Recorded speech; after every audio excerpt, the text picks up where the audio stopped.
There's a hole in my heart. My soul is bleeding.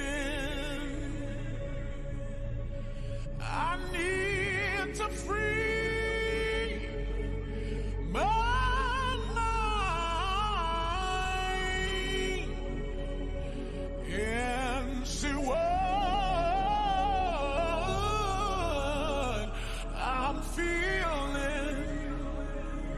'Cause Lord knows, Lord knows,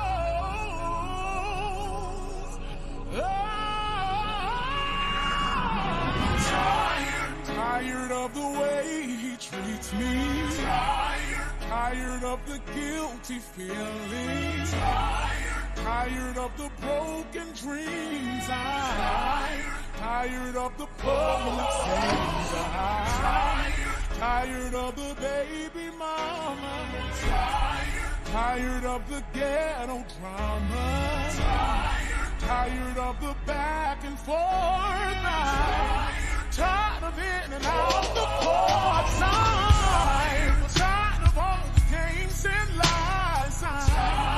Tired of phony alibis. Tired of praying that it works. Even tired of going to church. Tired of paying these bills. Said I'm tired of keeping it real. Tired of crying. I'm tired of falling. Tired of the hate of mine. I'm tired of the pride of mine. I'm tired of the games. I'm so tired. 'Cause it's about to draw me aside. And I'm so tired of taking it. Said, yeah, I'm so tired of faking it. You don't do it for me no more. You just don't do it no more. I'm tired of being wrong and doing right. Said I'm tired of keeping peace and tired of fighting. Tired of letting go and holding on. Tired of feeling weak and being strong. So let me hear if you're tired. Gotta make some noise if you're tired. I'm throwing up if you're tired. Yeah, wake your hands if you're tired.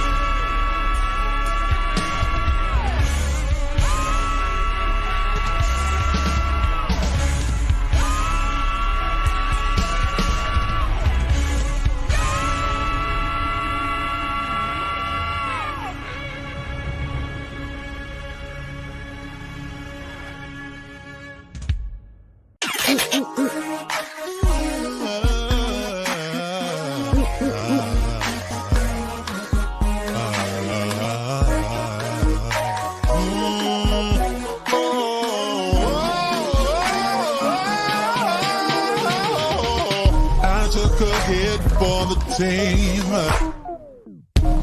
Took a bullet for the dream. That we would one day all be free. Free from prejudice. Free from sexism. Free from bigotry. I die for creativity. I die for freedom to be free. I died and left a legacy. Oh, but baby, I still live through technology. After the sun, comes the rain. And after the storm will start shining.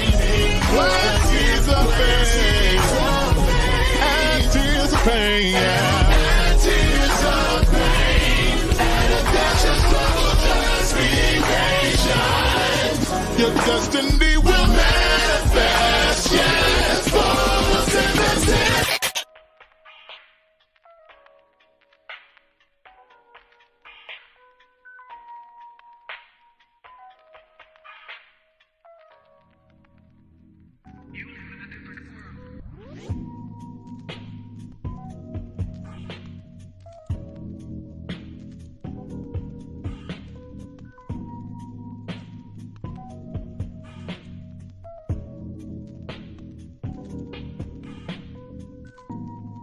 What's going on? What's going on? What's going on? What's going on, y'all? What is up?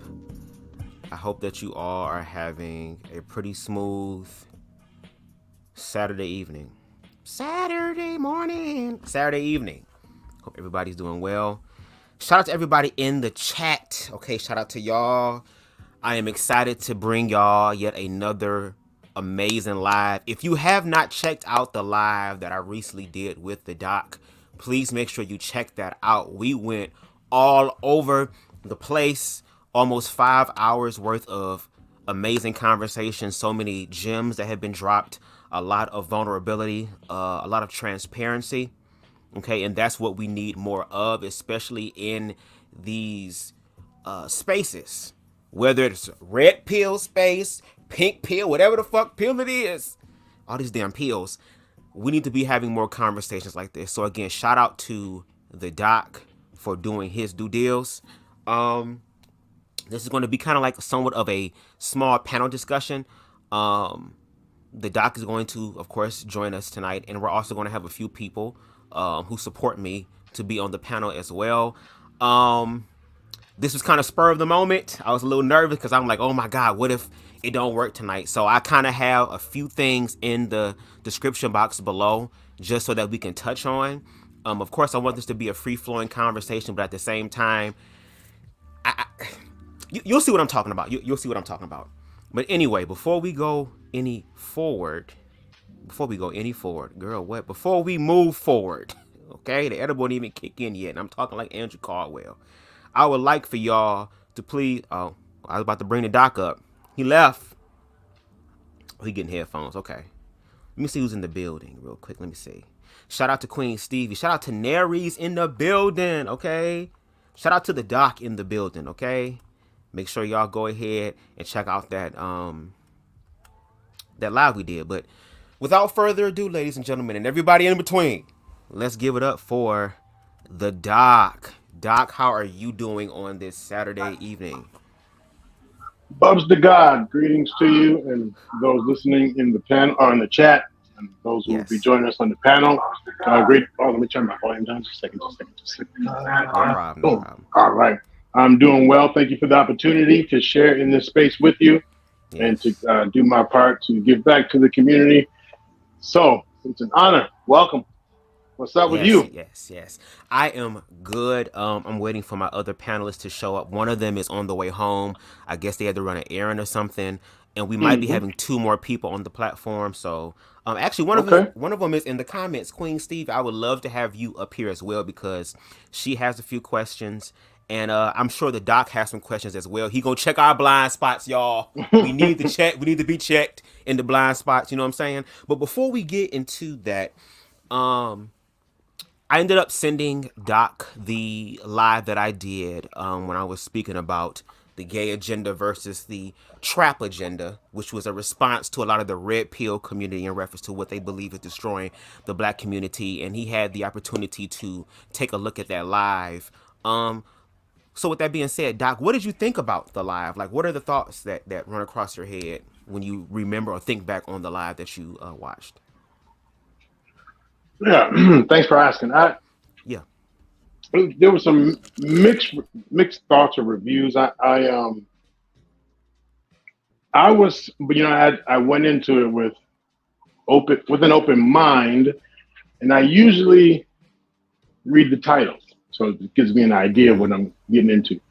Mm-hmm. And where I start to shift was because I didn't find that the title was matching some of those real. Oh man, you had some edits. I don't know good job. I don't know where you find those clips, but there was some. Yeah, they were deep. There were some deep clips, And I thought, wait. I'm not sure if these clips match the title. And it threw me off because if I'm listening or looking for, I won't say evidence, but from what I understand it was, I'm going into this seeing that it's not just queer or LGBTQ identified folks that are challenging, convincing, sprinkling, stealing, whatever word we want to call it, the children, influencing the children. So when I caught the shootings and the violence, it's like, yep. But then I thought, wait, I do have a challenge, and that is I saw the videos, the shootings, and I listened to the clips, but there's no guarantee. There was no way for me to know out of all the videos who identifies as what. True. So I was thinking, well, how do we know? Yeah, these people are performing this way.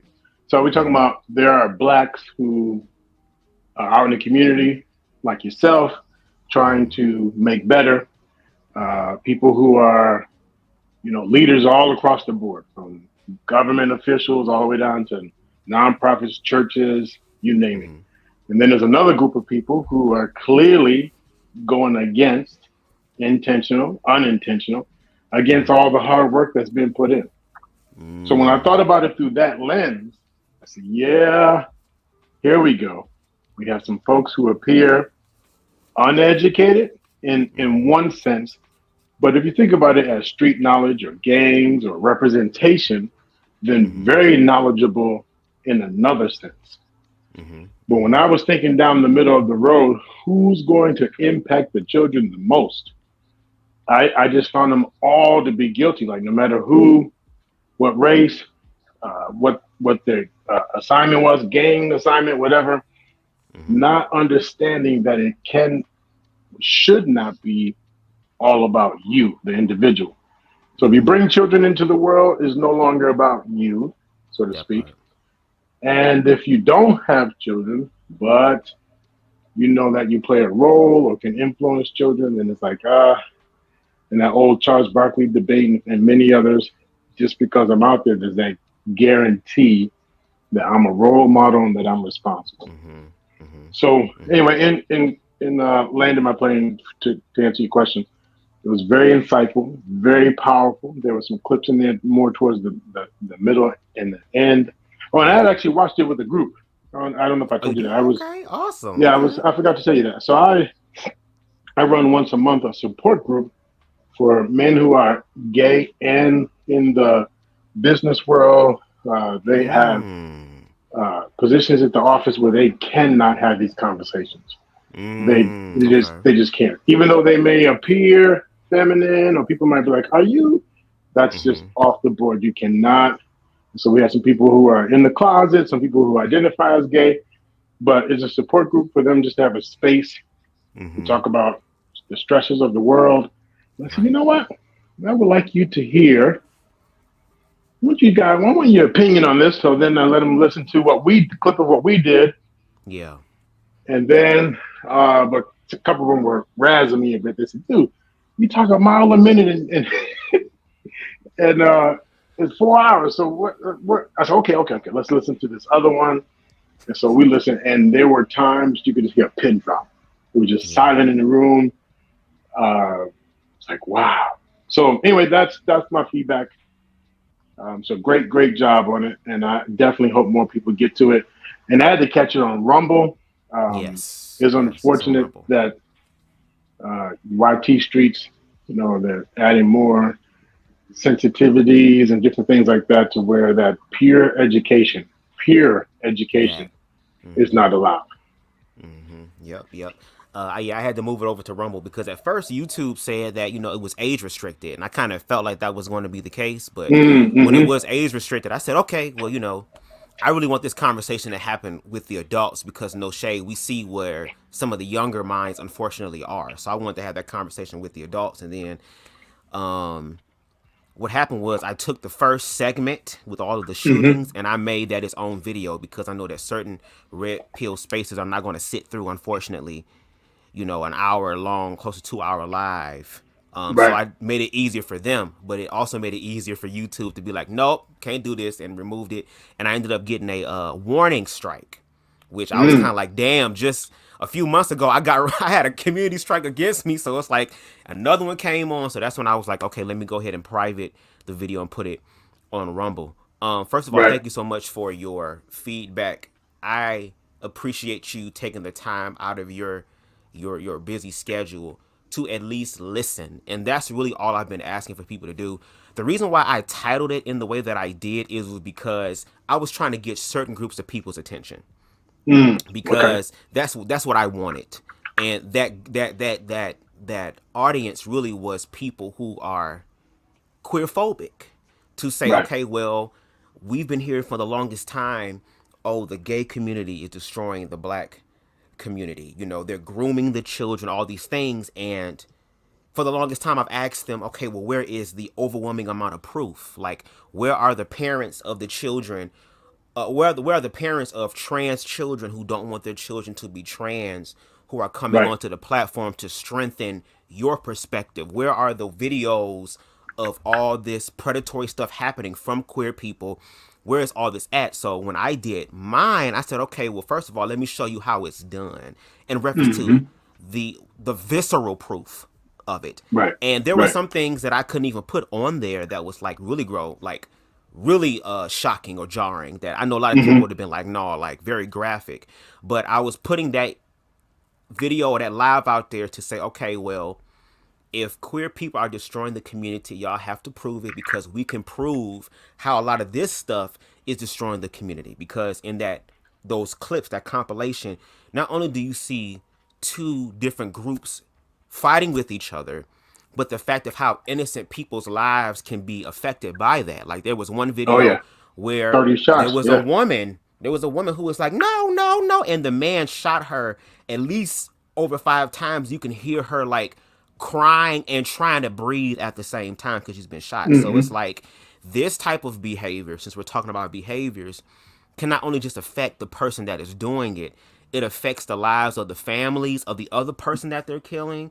It affects random people in our neighborhood. And like, even with me still living in the hood, there were 3 shootings last month, and they were all very close to me. 1 was in the daytime and 2 were at night. And it was like, at any moment, it could be one of us. So for me, it was kind of like, okay, if y'all really care about children, like y'all say y'all care about children, why are y'all not also dealing with this? Because this type of situation is unfortunately in a lot of our backyards, in our own neighborhoods. But it seemed like the focal point is more so on queer people and what queer people are doing. So that was kind of like my response to them. But that's why I wanted to make sure that I put, especially the last video, because I definitely want you to speak on something, because you shared or said something about like maybe the 38-minute mark of it, that you were like, oh, I don't think that will ever happen. I want you to talk about that. But that's why I put that in there, because it's like, okay, we have all this senseless killing going on to where it's becoming more destructive. Like, people are sniffing what is known as whippets,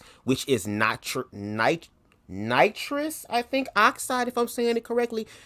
That has very crazy, radical, damaging effects to the after doing that. So it's kind of like we have all this going on. Why are we not doing anything about it? Why are we not doing anything about it? But then you have people who do. You have that one guy on there who was a black mortician who will go out on the streets and bring caskets and bring actual autopsy photos and all these things to let people know, like, look, you might be doing this gang stuff, but there's a big possibility that I might be burying you. I might be dressing you. And the stuff that he has to go through, seeing young people having to be buried from senseless violence, it's kind of like, okay, what are we going to do to actually stop that? So I'm going to land. Just so y'all know, we flying in the air with no air traffic control. We just flying. So if that's not your stilo, there are other YouTube channels that are more like that. But we try to have more productive conversations, and it's going to take some time. We have to get it all out. There's so much here. It's not an easy conversation. If it was, it would have been done. There are so many layers to this, so we have to be all over the place. But with that, I'll land my plane. Mm-hmm. Let me give a shout out to a few of your listeners. Yes, And yes, please forgive me if yes. I'm saying these names incorrectly. Style by Stevie, what's up? Rajan, Yes. good greetings to you. Is it Naries? Naries? 21? Yeah, Neries. Yep. Naries, my bad. Naries Mm-hmm. 21. And to whoever else is listening out there, greetings to you. I just wanted to take a Yes. quick moment to give Yes. that identification and appreciation for sharing in the space with Yes. you. Yes. Yes. Thank you. Thank you. The And Queen, I'm waiting show. for you to come on. I'm waiting for you to come on, Queen. Hmm. But go ahead. I'm sorry. Go ahead. Oh, yeah. And yeah, and if definitely if people have questions, throw it in the chat, please. Please do. I will do my best to catch it and to respond to it best I can. I'm open to push back. What I say is not written in stone. It's either a mix of professional experience, like active experience, a little bit of book knowledge. And I say a little bit only because I read it, but I always question the people who wrote it. Are they also the ones on the front line? So I read it for information Mm. and get all the certificates and stuff so I can jump the hoops to be in position to reach people. But other than that, it's not written in stone. It's always open for pushback. That being said, if I'm not saying the correct, and kind of just giving more reminders about this, if I don't use the correct lingo or language, Mm. please offer just an ounce of grace is not intentional. It's Right. either learned practice or practice I've been doing for years. I do understand the idea of unlearning. Mm. And we'll just say I'm still learning just to unlearn. But but if I say That something part. that's incorrect, I'm not above correction at the same time. Just know it may take me some time. Exactly. Exactly. So the video in that 38th minute, the Yes. brother who you were talking about did, for those who have not seen it yet, and please do, Please. gay versus straight trap drill agenda. Catch it on Rumble and Bubz Flow, FLOWW. So catch it on Yes. Rumble. And if we get a chance to have it on YouTube, I hope that they do allow. It's very informational and very inspirational, at least it was for me. So the Mm. 38th mark, the mortician, so he said something about, he's out in the streets with the caskets and he couldn't understand why he is out there, like, doesn't really see others doing it. Pretty much the point to your show. Why Mm. are we not getting out here with this stuff? We'll be quick to put the other stuff, the entertaining stuff, but not this. I said what Mm. he is requesting. Mm. Never is a strong word, but I said it would Mm. never happen. Mm. And unfortunately, our society pays more. They pay more to the entertainment. There's a better chance to have a a funeral home, liquor store, and shoots. Maybe a titty club, all on a barbecue place, liquor store, and a funeral home in a five block radius than you would with, like, Dispensaries now too. They got yeah. dispensaries too. Oh, and dispensary, right. Now, that's no shade for the people utilizing those services, Hey man, because I but the do. masses of Right. people who see that, and then, it's not all music is not bad. It speaks people's stories. It tells their Mm-hmm. stories. All so and Mm-hmm. so is not bad. It tells their stories. And then Mm-hmm. you have a group of people who feel like they're immortal. They're not going to end up in a casket and not young. And then you have another group whose life is tough where they don't think they might make it. They'll make it past 18. So you have a mixed Yeah. group who don't want to make it past 18, not Mm-hmm. sure if they will make it past 18. And the others, you got me messed up. I'm going to live forever. Mm-hmm. So when I was hearing Mm-hmm. his plight, I said, man, oh man, we could be out there, 10 of us today, right along with them. There'll be 500 of the opposite tomorrow, just tearing down everything that we just talked about. So I was thinking, man, Mm-hmm. how do you there'll be more people saying they're insulted, they're offended by the fact that he was out there with a casket in the street. That was Mm-hmm. offensive. That was rude and distasteful. How dare you? There'll be more people to target that than they would if they saw someone out there with some other business going on. So that's why I say, ooh, I would Wow. love to get more people to have that energy and fight. And then here's where I'll land my plane with this. Mm-hmm. please understand how people get to that point. Mm-hmm. I'm not saying there's an ulterior motive for everyone's niceness, but I do want to bring to the attention that there's usually a story Yeah. or a mission Yeah. behind the goodness. Mm-hmm. And so we can meet the brother out there in the streets with the casket and where he's at with his messaging. I also say I hope there's more people a few years before that. So at the time of his event, at the time of his awakening, at the time of his desire or push to go do this message, I say let's get more people at that spot as well. At the time Mm-hmm. when I'm feeling pain and I'm angry and I haven't thought about giving to others yet, I'm still learning how to forgive myself. Let's get some more Mm-hmm. people at that spot. So then by the time we get to let me give back to the others. Come on, folks, we need to wake up before it's too late. I think there'll be more buy-in because we those people caught the message a little bit earlier, if that makes sense. Yeah. Yeah. Yeah. Yeah. Um, Before I go into my thought, let's go ahead and bring up Queen Stevie. Stevie, how are you doing on this Saturday evening? I'm doing wonderful. Can y'all hear me? We Yes. can. Greetings, Mm-hmm. greetings, greetings. Good to hear a voice to the name. Thank you, Doctor. It's a pleasure to meet you. Hmm. Okay. Um, when you said that, I completely understood what you meant, Doc. But what you just said recently kind of was like, wow, like we would have all this type of pushback to this individual who is bringing the objective reality that a lot of the people don't really get to see. You know what I'm saying? Behind the scenes, like the preparation, the process of getting the body together and everything that goes along with doing that. Y'all will give pushback to stop that happening in the community, but y'all don't have the smoke when there's actually dead people on the ground. Because like in that one video that I shared on the compilation, there was one where literally a man was laying there dead, bleeding out, and you can see everybody coming around. Like one girl was in such a state of shock and disbelief that she threw her hands up, like no, no, like literally being reduced to a child having a temper tantrum because they can't change what's actually happening. That person can't come back. So for the people to give the mortician a pushback for doing what he does, but yet y'all don't give any pushback to the people who are making him do what he has to do, it's just like baffling to me. Queen Steve, I don't know how much you've heard thus far, but what are your thoughts um, on the black community in reference to like gang violence and trying to deal with that? Do you believe it's something that we can, you know, clean up, or do you feel like it's just something that we unfortunately have to accept as our reality and that it will never change? What are your thoughts? I absolutely believe that if we work together, like you say, you always quote Meteor Man.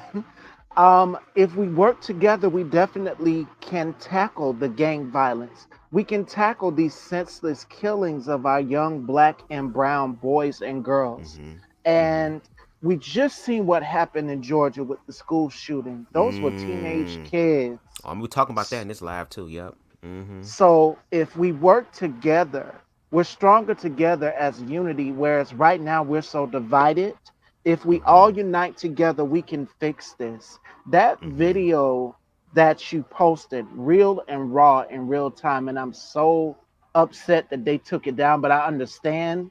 But Mm-hmm. people needed to see that Yeah. because this is the reality of what's going on right now. We have Mm-hmm. young black men that are being killed and gunned down in the streets. Some of them, join gangs. Some of them have not joined gangs.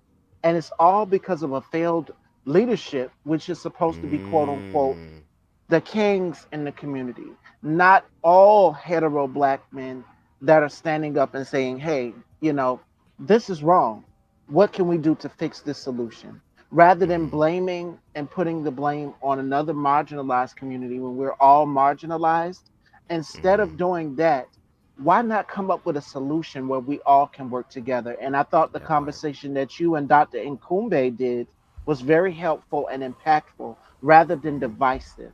And we need more Right. of that, which is Yeah. what you say all the time, a great space, creating a space where we can both come together and agree. I give you an example. What was it, Thursday or Friday on my show this week? I sat down with an independent candidate in this Okay. election, and we know that they're likely to win. But I sat down, and what I come to understand is that we both have something in common. We're both about giving people the right to choose, and we both want people to vote and how important it is. And we also understand the dangers that is coming amongst us with Project 2025. And it starts with us fixing the issues within our community first as well too. And I see people Yes. talk about reparations. I said this and I kind of shook the table a little bit. I said in order for us to get that, we have to work together. Yeah. Right now we're so divided. You have to look past what a person's sexuality, religion, who they love, because that's beautiful. That's what's so beautiful about the fabric of this country is that when you go, and I'm use this analogy, when you go into an ice cream shop, you're going to see different flavors of ice cream. One person is going to like vanilla, one person is going to like chocolate, the next Yep. person is going to like butter pecan. I like vanilla. One person is going to like butter pecan. You can't make the person like what you like. Everybody is going to like their own flavor. Everybody Yeah. is their own flavor. We all have our own styles, our own individual beings, our own free way to worship God, our own free will to do what we want to do with our bodies. And that's what's so unique about this country. So we're stronger together once we unite and we fix the problem and we look past what a person's sexuality or gender identity or religion is. Because right now, what we're seeing knocking at our door is fascism. And if we don't fix the problem, then we're going to be screwed for another 400 years. So when she said we're not going back, we literally are not going back to a time where all of our voices were suppressed, from black to Indian to Hindu to Asian to whatever your ethnicity or religion or sexuality or gender identity is. We can't go back. So we got to press forward. And the way to press forward is by us fixing the senseless acts of our young black, brown boys and girls and black women and men being unalived in the streets. Doctor, would you like to Very, respond to very that? well said. Very well said. Well, so let me. So if I may take some of those words and do with a like a hallugan, I'm gonna ball it up here in the ball and throw it back. And I think one of the Not a challenges, Hadouken. the Hadouken, yeah. You know, one of the challenges is what does it mean to come together? What does it mean to work together? You know, sometimes the people get all uppity with each other and explain it to me. I'm doing a session with them in the relationship couples work and and I ask, well, do you do that at work? No. Oh, Mm. so you don't get all uppity like that at work, but you do that. What's the difference? And they hold a different value. Well, I get paid there. And then after you get paid, you then go home. And then if you got sick tomorrow, other than health insurance, is there a person at the job you can call that will take care of you? Probably not, huh?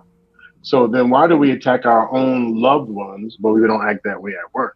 So what does it mean to work together? What does it mean to come together? If I go into an ice cream shop and I'm like, ooh, yes, that's nasty. I'm sticking to my blah blah blah blah butter pecan. Y'all can have that nasty.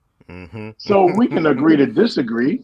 You like the mint, I like butter pecan, but does that mean I have to belittle you and berate you and then tear you down for Right. it? Now, but we could talk crazy to each other. That's some nasty bleep bleep bleep bleep bleep and razz each other.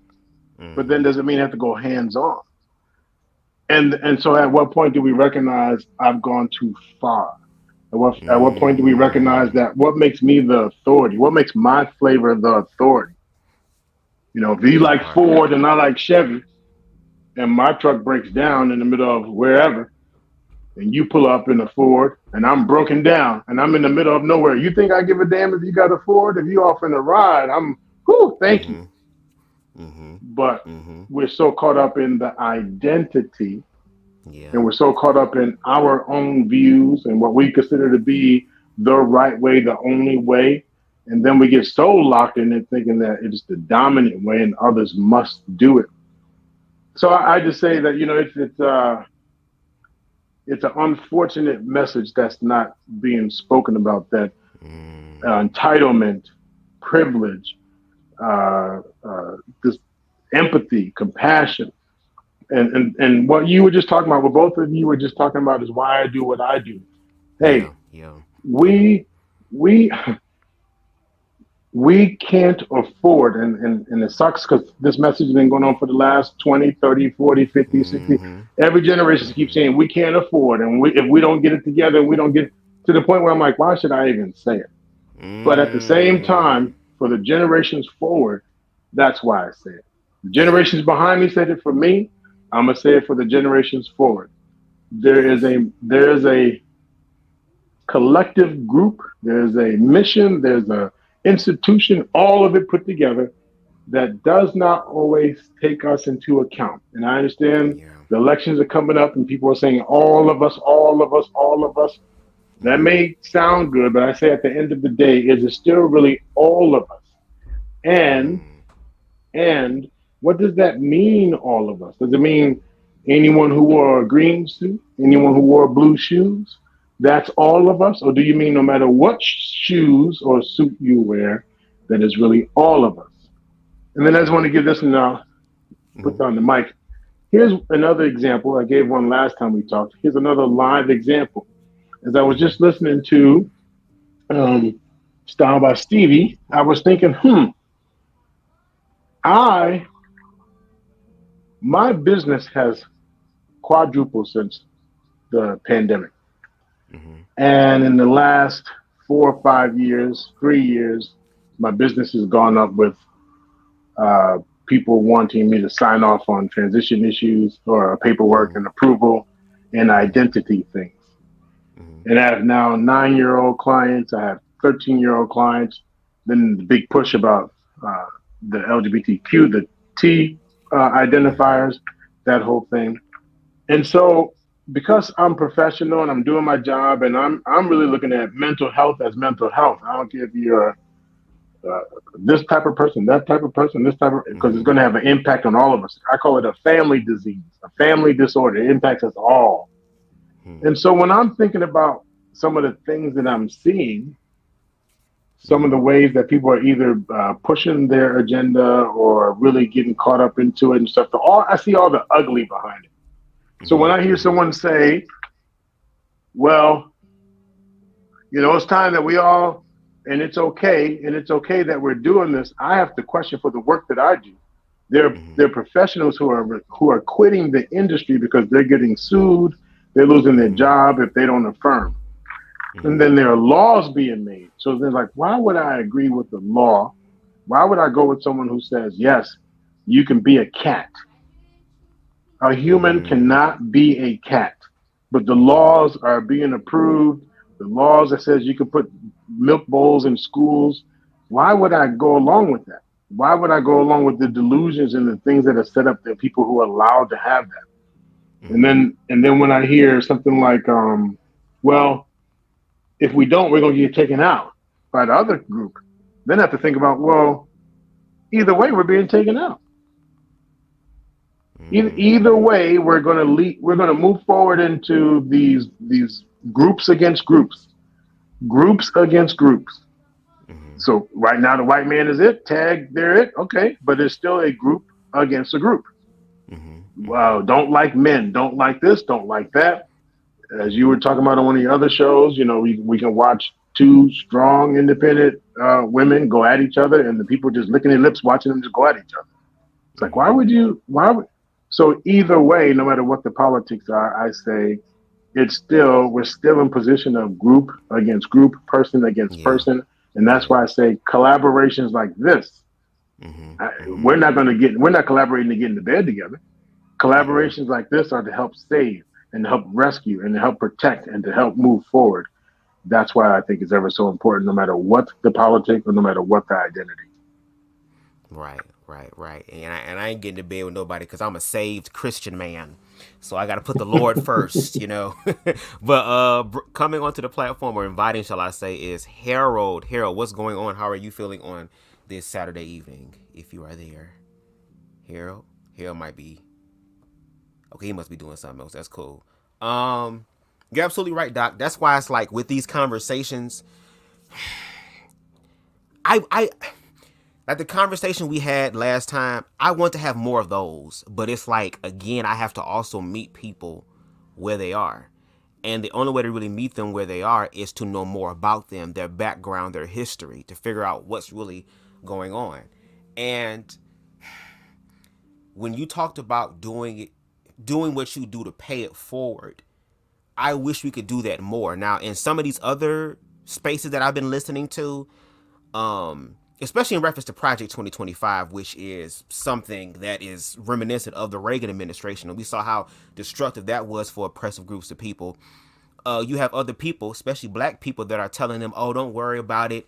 It's okay. You'll survive it. And it's kind of like, wait a minute, maybe y'all were able to survive the onslaught, but it does not mean that everybody else is going to possibly survive the onslaught. And the fact that we are destroying ourselves from the inside out when the time comes for us, or time for them, shall I say, to wipe us out. We've already done it, done the job for them and made it easier for them.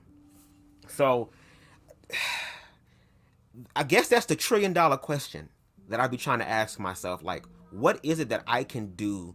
Because I know that I am not the answer to the solution within itself, but there has to be something about my energy, about the Doc's energy, about Queen Stevie, Harold, other people's energy. How do we come together to try to make this whole situation work? Girl, why is you so loud? Do y'all hear her in the background? Just faintly, but it's not. Oh, Kayla, I'm on live. Sorry, but thank you. Sorry. Okay, but here's Harold. Sorry. Hey Harold, what's going on? My sister. Hello. In the background. Yes, we can hear you. What's going on? Hey, can y'all hear me? Greetings, Yes. Harold. Yes. Greetings. How y'all tonight? yeah. Doing Good. great.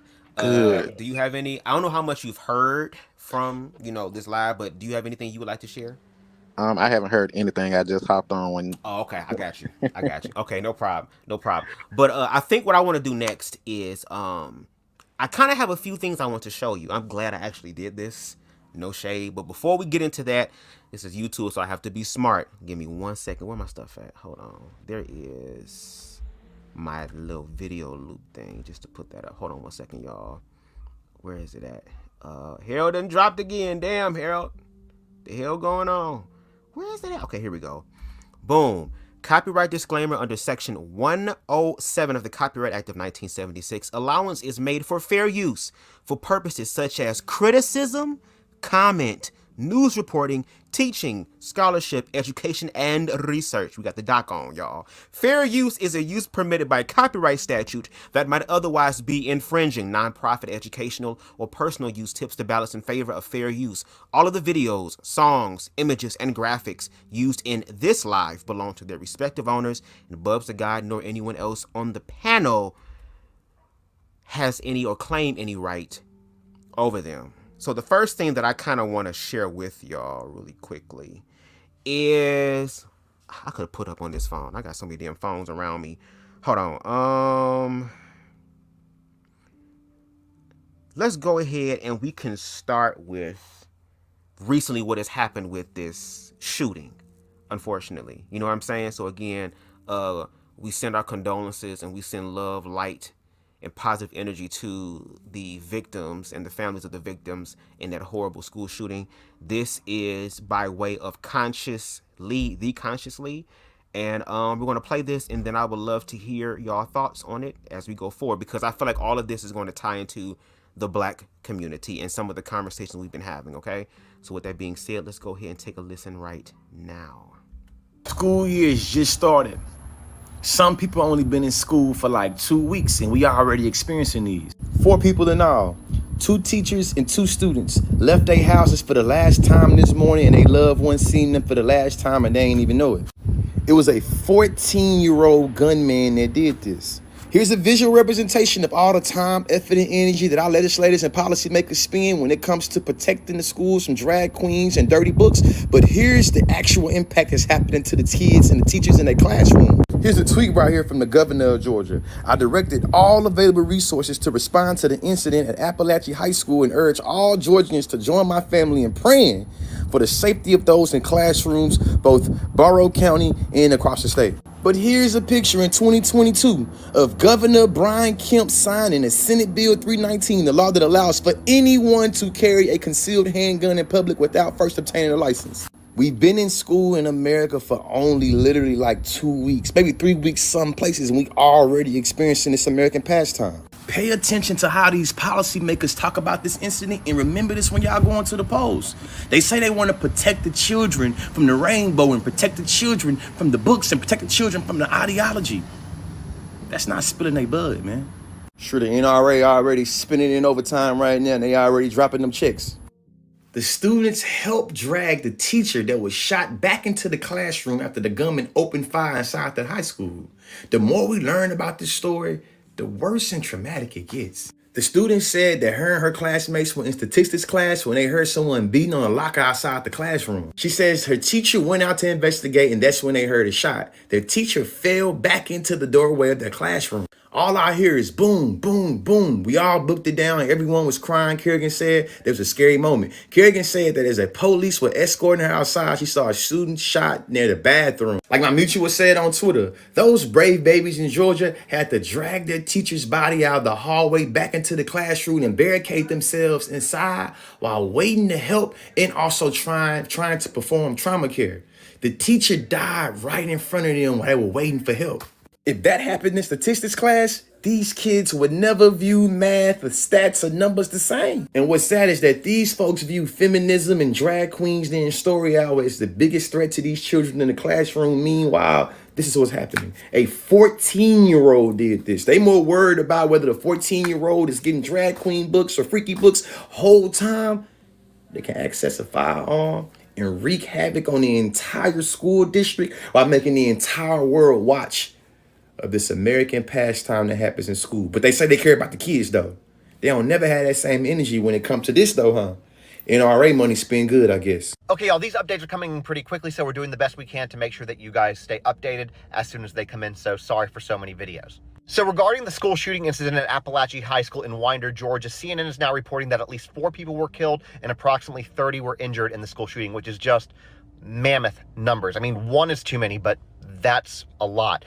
The article goes on to say that they don't know how many of those 30 injured are from gunshot wounds, because some of it could be like trampling, trying to get out of the way, things like that.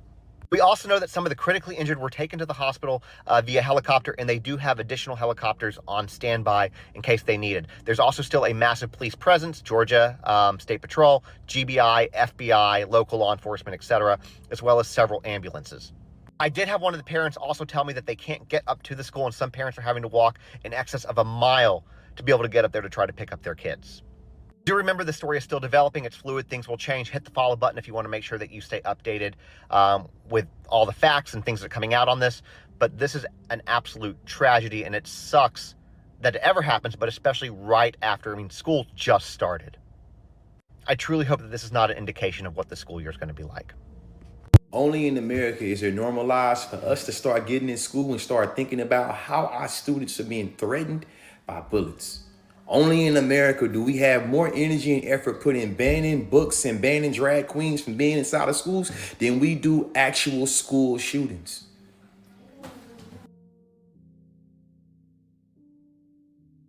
All right, y'all, I know that was a lot to take in. We're going to welcome Harold back to the platform. I guess, Harold, how much did you hear? Did you want to start off with your response? Were you able to catch what the video showed? Okay, I came in on the tail end of that. I'm sorry. Okay, no problem. You good. How about you? I want to say the doc for last. Queen Stevie, what are your thoughts on the video that you just watched? First off, my heart goes to the victims of this senseless shooting. One thing I've learned is my mom has taught me is to have empathy for people. This right here should not be happening. And the responses from some of these Republican candidates and governors, you got Brian Kemp out here saying this is not the time to talk about policy. Well, when is the time? When is the time? This is the time where children are going back to school, and you have parents who are concerned out here who are sending their children back to school and worrying if they're going to make it back home alive. This is heartbreaking. You have JD Vance out here saying that's a fact of life, and Trump said that that's a monster. Now, while I was watching the video, I'm looking at the stats here, and it says that the number of mass shootings in the United States between 1982 and June 2024 by shooters' race and or ethnicity, 81% were done by white males. White males. Between 1982 and June 2024, 81 out of 150 mass shootings in the United States were carried out by white shooters. Now, by comparison, the perpetrator was African American in 26 mass shootings and Latino in 12. Now, the majority of them overall were done by white males. This young man was 14 years old. So it's a child doing this to other children in the high school. And my blame goes to the parents. How could you allow something like this to happen? Why did this child have a gun in his possession in the first place? There's so many questions that are unanswered. And of course, the Republican officials, that's their response to it. So it clearly goes to show you what Consciously just said. Think about that when you're going to the ballot box, because this election is about values. This election is about your future, the future for not just your children, but for all of us, and what the country could look like. Because see, under a Trump dictatorship, and that's the key thing, I'm going to keep stressing that, because I wish that more and more corporate mainstream media outlet would call it for what it is. He is trying to be a dictator. There's no such thing as a one-day dictator. He doesn't care about your children. He doesn't care about you. And this is the response. So like he said also, you want to ban drag queens from reading books, but yet you've got Kyle Rittenhouse's ass walking around here free with an AR-15. And wow. I'm sorry, I was typing something in the back chat.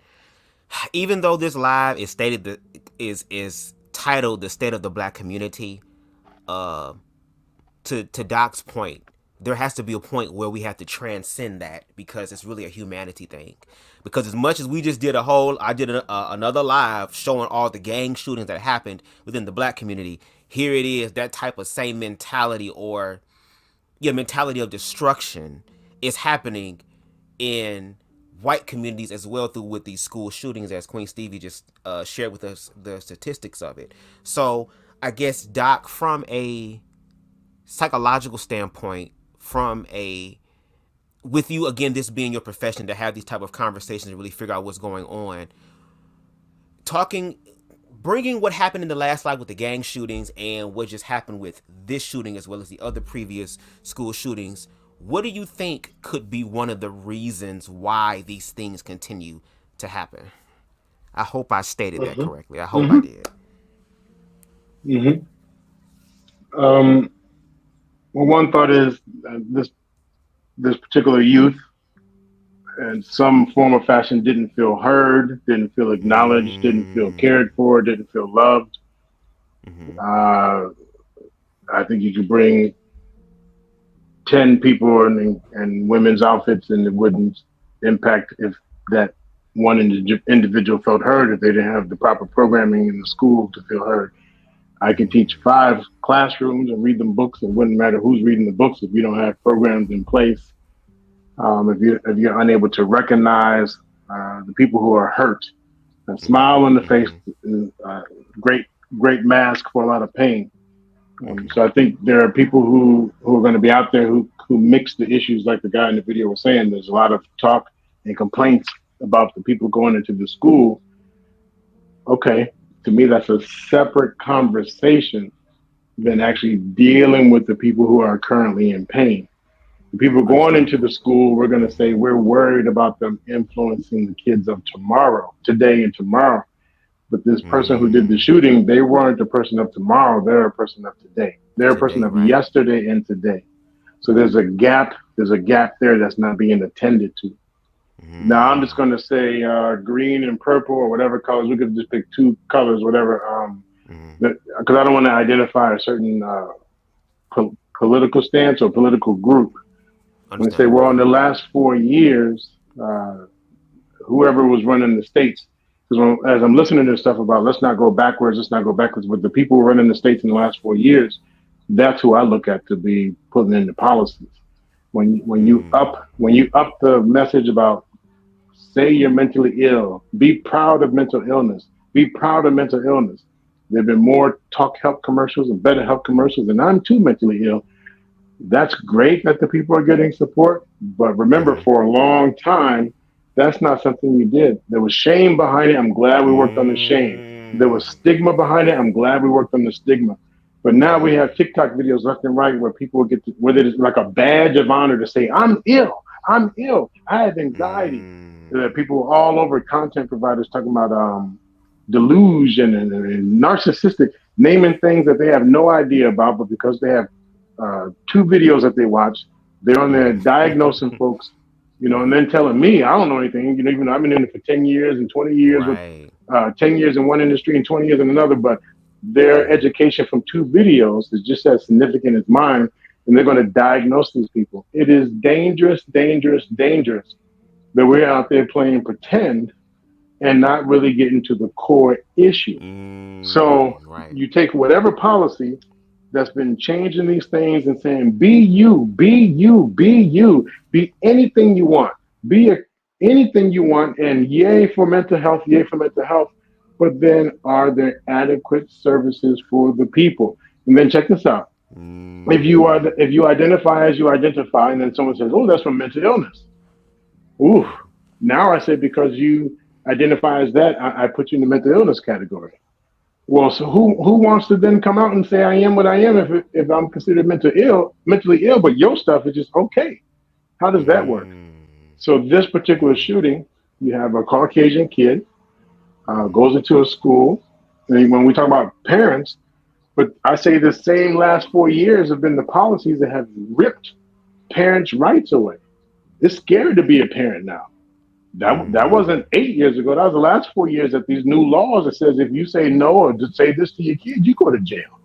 And in California, there's a law right now that says if you don't affirm your kids, CPS will come and take them away. That's happened in the last 4 years. Right. So again, without getting into politics of who's saying what, the point is parents are losing their right, their options, they're handcuffed. If they put your hands on them, boom. So that's a problem. How can we unite the parents and the kids, the parents and the schools? So we have parents who believe it's the school's job. We have schools who believe it's the parents' job. And then we had a certain country leaders say, they're not yours, they're mine. They're ours. So again, without getting into politics, I think all of those areas are being missed. No matter who our leader is or non-leader, those areas are being missed. I wish we can bridge the gap between parents and school, home and school. I wish we can bridge the gap between youth and home. Wish we can bridge the gap between social services and community leaders and law enforcement. It's nice to have people out there marching after the fact. Can we get some unity proactively? So a lot of missed opportunities.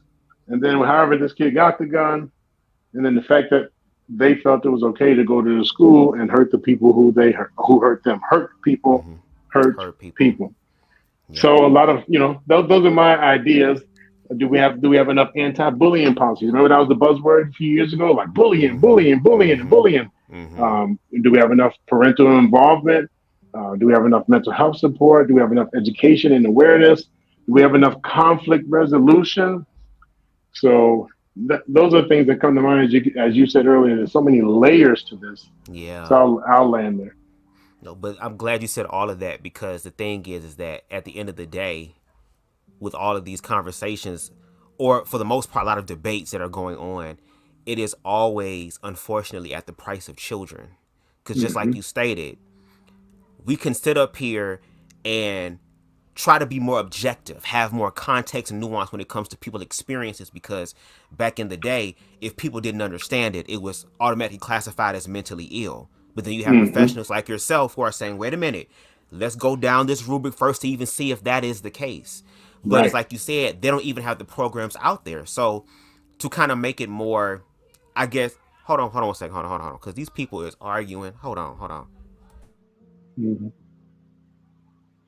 Just for the listeners, again, my view is not, I'm not taking any political positioning. I'm saying if we go deeper than the politics, because you can have all the politics and all the rules and all the things that govern our homes, but it's still within our home, it's still within our family, it's still us as an individual. So there's the law that governs us, but there's our internal, our own governing of how what we do. Yeah, y'all please excuse me. There's a lesbian lovers quarrel in the kitchen, so excuse the background noise.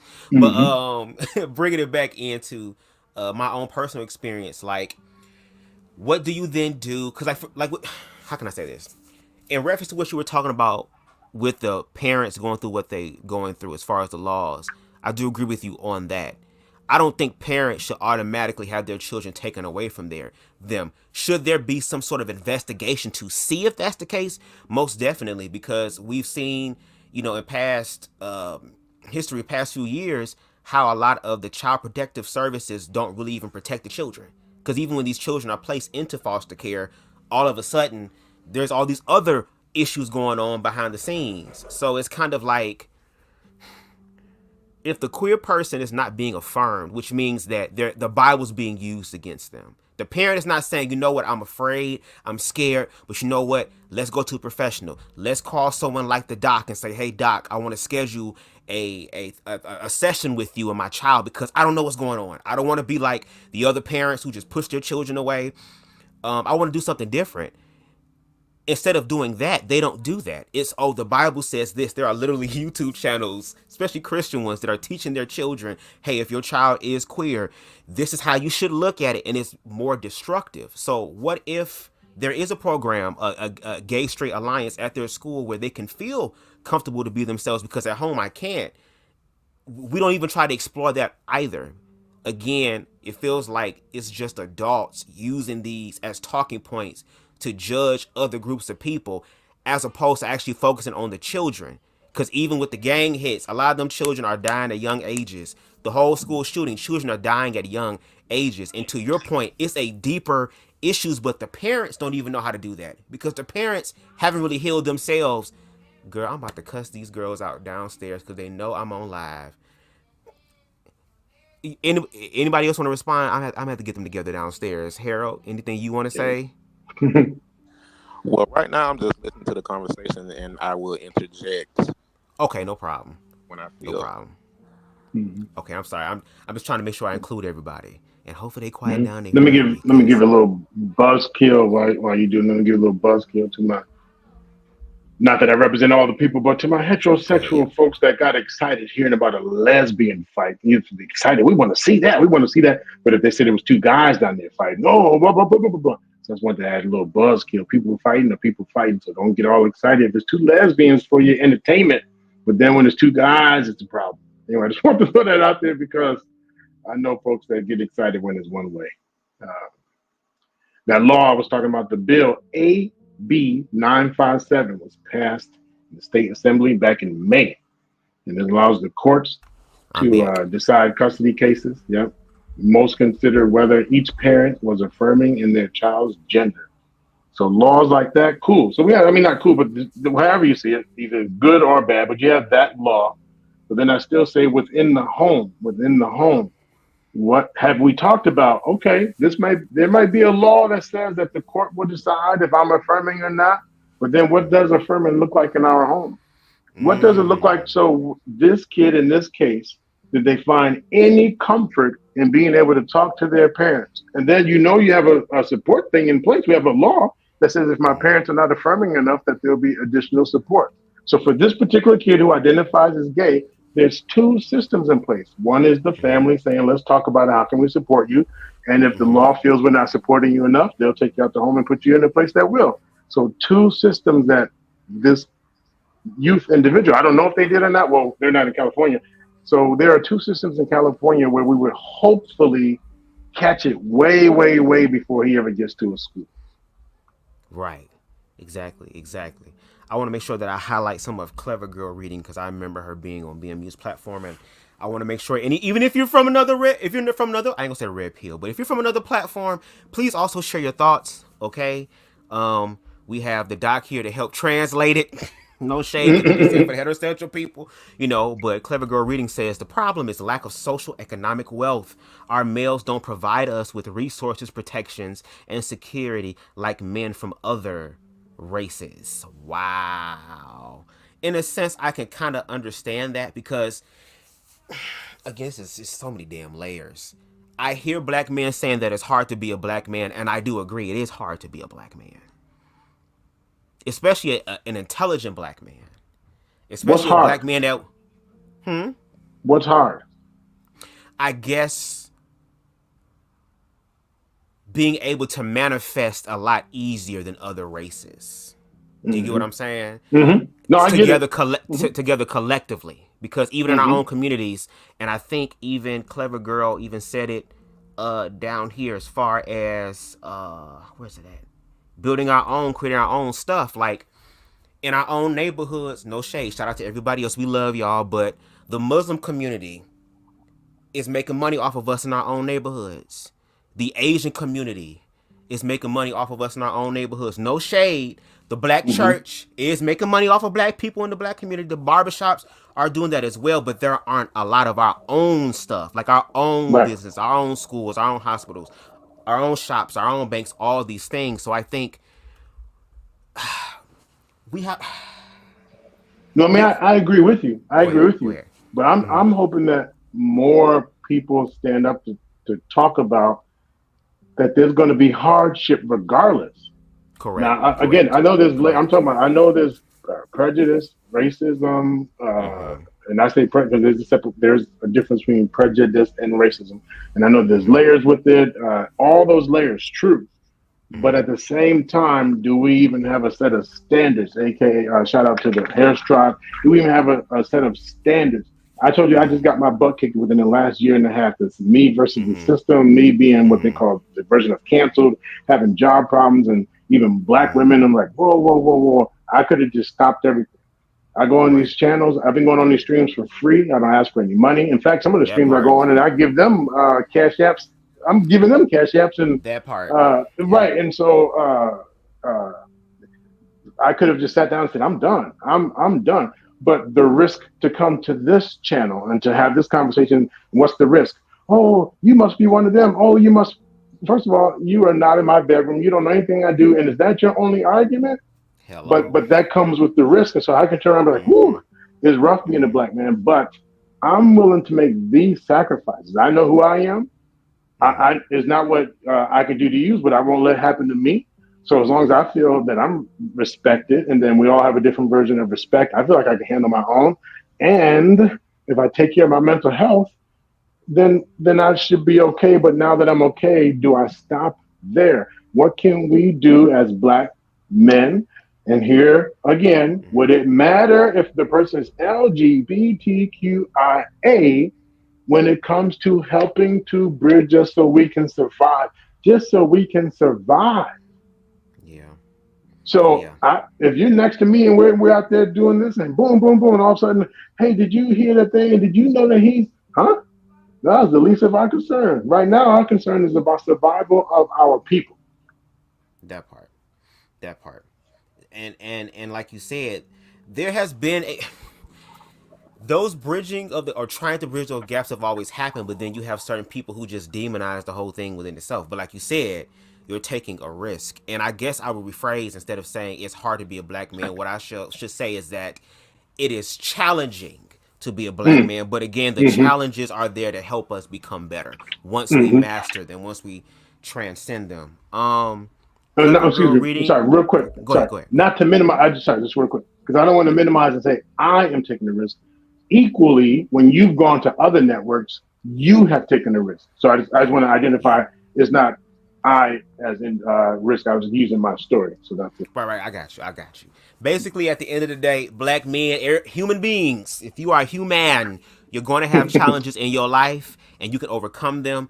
But I think probably also the clever girl's point is that the reason why other races are able to also, I guess, traverse those challenges a little bit smoother than us is because they actually have a community, and we trying to build that. So I think, you know, especially all the damn work our ancestors have done and how we have made America what it is. Hell, yeah, it's about time. Come on now.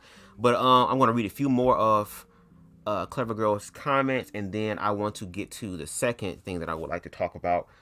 Clever Girl says, there's too many examples of people who have had gender reassignment surgery and changing their minds afterwards. I don't think we should allow children to make these types of decision. There should be counseling and maybe even medication. However, I don't think parents should have to affirm their child's sexuality. That's a decision they can make when they're an adult. In reference to the trans experience thing, I don't know much about that. I will allow Queen Stevie to speak on that, but I remember, again, I was on a certain platform and I asked the question, you know, well, in reference to the whole trans situation, let's take medication out of it. Let's take hormone blockers out of it. Let's take the whole surgical aspect out of it, which I don't believe it is that easy for them to have the surgery done, because there has to be at least a year. If I'm not mistaken, based on my research, I'm sure the doc will be able to educate me on that, but at least a year or so of some sort of therapy or some sort of psychoanalysis to even see if that's what you want to do. But anyway, I asked the question, okay, removing all of that, how do you affirm your child if they are trans? Will you let them wear the wig? Because the wig can come off.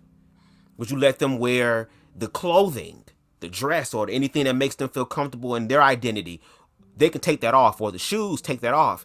And there was a resounding no, and even one person said hell to the no. So I guess my question would be, what do y'all think affirming looks like for children who are queer, especially in the household? Doc, what do you think about that? Like, hypothetically speaking, let's just say you had a small child that was queer or was trans, anything on the queer spectrum. Well, so if you wanted to create a safe space, what does that look like for you? So I take into consideration a few things. One, the way I was raised, because I can have any answer, but I have to take into consideration how I was raised. I was raised with, you cannot have a tattoo, you cannot have any piercings, you can't have any of that until you turn 18 and move out of our house. Okay. If I use that if I go that route, clearly I didn't have the tattoos, I didn't have this, I didn't have that. And then I end up saying to the young folks, you're going to mess up your career if you want to. But now when I walk into a store, people have purple hair, nose rings, all kinds of stuff, loops, and tatted all up, and they at the front desk and they got the job, and I'm like, ooh, I feel foolish because I so much for the never get a job. So I have to, take into consideration how much of that am I pouring into someone else that actually came from someone else? Meaning, are my values truly my values, or the ones I just adopted because I was told to? And considering that the time then, I take into consideration the time now, because telling my kid no, or telling them I'm not sure, and telling them what is that based on the new time? Because if I'm comparing it to the old time, I mean, we're talking about apples and oranges, and I'm trying to force them into this oranges. It doesn't work like that. Now, I may still say, yes, I am the one, your mother and I produced you. So for our like our dreams that we talked about, the midnight conversations, you want to really have a kid and hold me tight, let's do this. When we had our dreams, it was based on our dreams. Considering you are not a table, considering you are not a car that I could just take to the shop and have changes made based on how I want it, considering you are a person with the brain, considering that you have feelings and all that, I believe if you put it age perspective, age appropriate, there should be some things that they should have, that they want to do, that we didn't even picture. There was no YouTube, there was no TikTok when I was being raised. So there was no one to actually say in the school, do this, do that. And when I got into, when they had DARE, say no to drugs, even that was controversy, because now just stop it, right? And so, are you introducing things that people weren't even thinking about? My current client, and I'll land just two more pieces, and then I'll land. My current client, uh, 12 years old. Again, they're sweeping down their cat in the session. Like, oh, that's cool. Like, tell me more. How did you get this? Well, when they came into the school, and oh, so there's a question: would that person have really? But you can come to school with anything. It can be anything. They can have a Marvel sign up. Doesn't mean I'm all of a sudden be super person and bat person and all that. So, if for me personally, my child has that conversation, let's talk about the boundaries that go with it. So, if you're determined to be blah blah blah, blah and there's laws in place that say I can't stop it, well, minimally we do have boundaries to it. So, if this is who you choose to be, now when I say choose, I also have to take into consideration knowing what I know. For some people, it wasn't just a wake up in the middle of the night or see a TikTok video. They've been living with that for a long time. They just didn't know how to express it.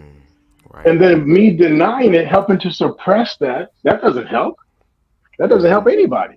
So I definitely want to have them have the opportunity to feel heard, to take the risk to have the dad don't laugh, or if they don't feel comfortable with me, providing the resources. Here, so and so. You want to talk to them about what's going on and not feel jealous and envy. You talk to my kids more than no. I believe it takes a village. So providing the resources, providing the opportunity to have those conversations is one. Two, not personalizing it. Not personalizing it. Not personalizing it. Just because I don't do it doesn't mean that they won't like it. And just because I did something doesn't guarantee that they're going to do it also. This is not the family business that we're asking them to repeat. This is their personal life. So I allow that space. And then when it comes to anything I'm responsible for, like paying, please pay for a surgery. Well, if I don't believe at 10 years old, we should make a lifelong decision on those type of surgeries. In fact, we go and get 2-3 opinions just with something about asthma and if we should take steroids for the medicine. Right. So that's one that we go together to investigate. We go to the sessions together. We go to psychoeducation groups together. We go to support. We all do it together. So we're all hearing the message. And if you have friends and stuff, hey, have them come over, because I want it to be a big group decision because it may not be about me. My answer might be just the one that like no one in the world agrees with as the leader of the home. So this may sound hierarchy or patriarchal. I do follow I'm the man. If you don't listen, I'm gonna beat the. No, I'm kidding. I'm kidding. I'm kidding. That was a joke. Not that last part. The part I'm a man, but I'm about to beat now. Yeah. No. We Let's not give nobody else a sound bite. Right. Not give nobody else a sound bite. Yeah. That's right. I forget. So let me give space to others on the panel. If I have a child that's asking, I have allowed them the space to have the conversation.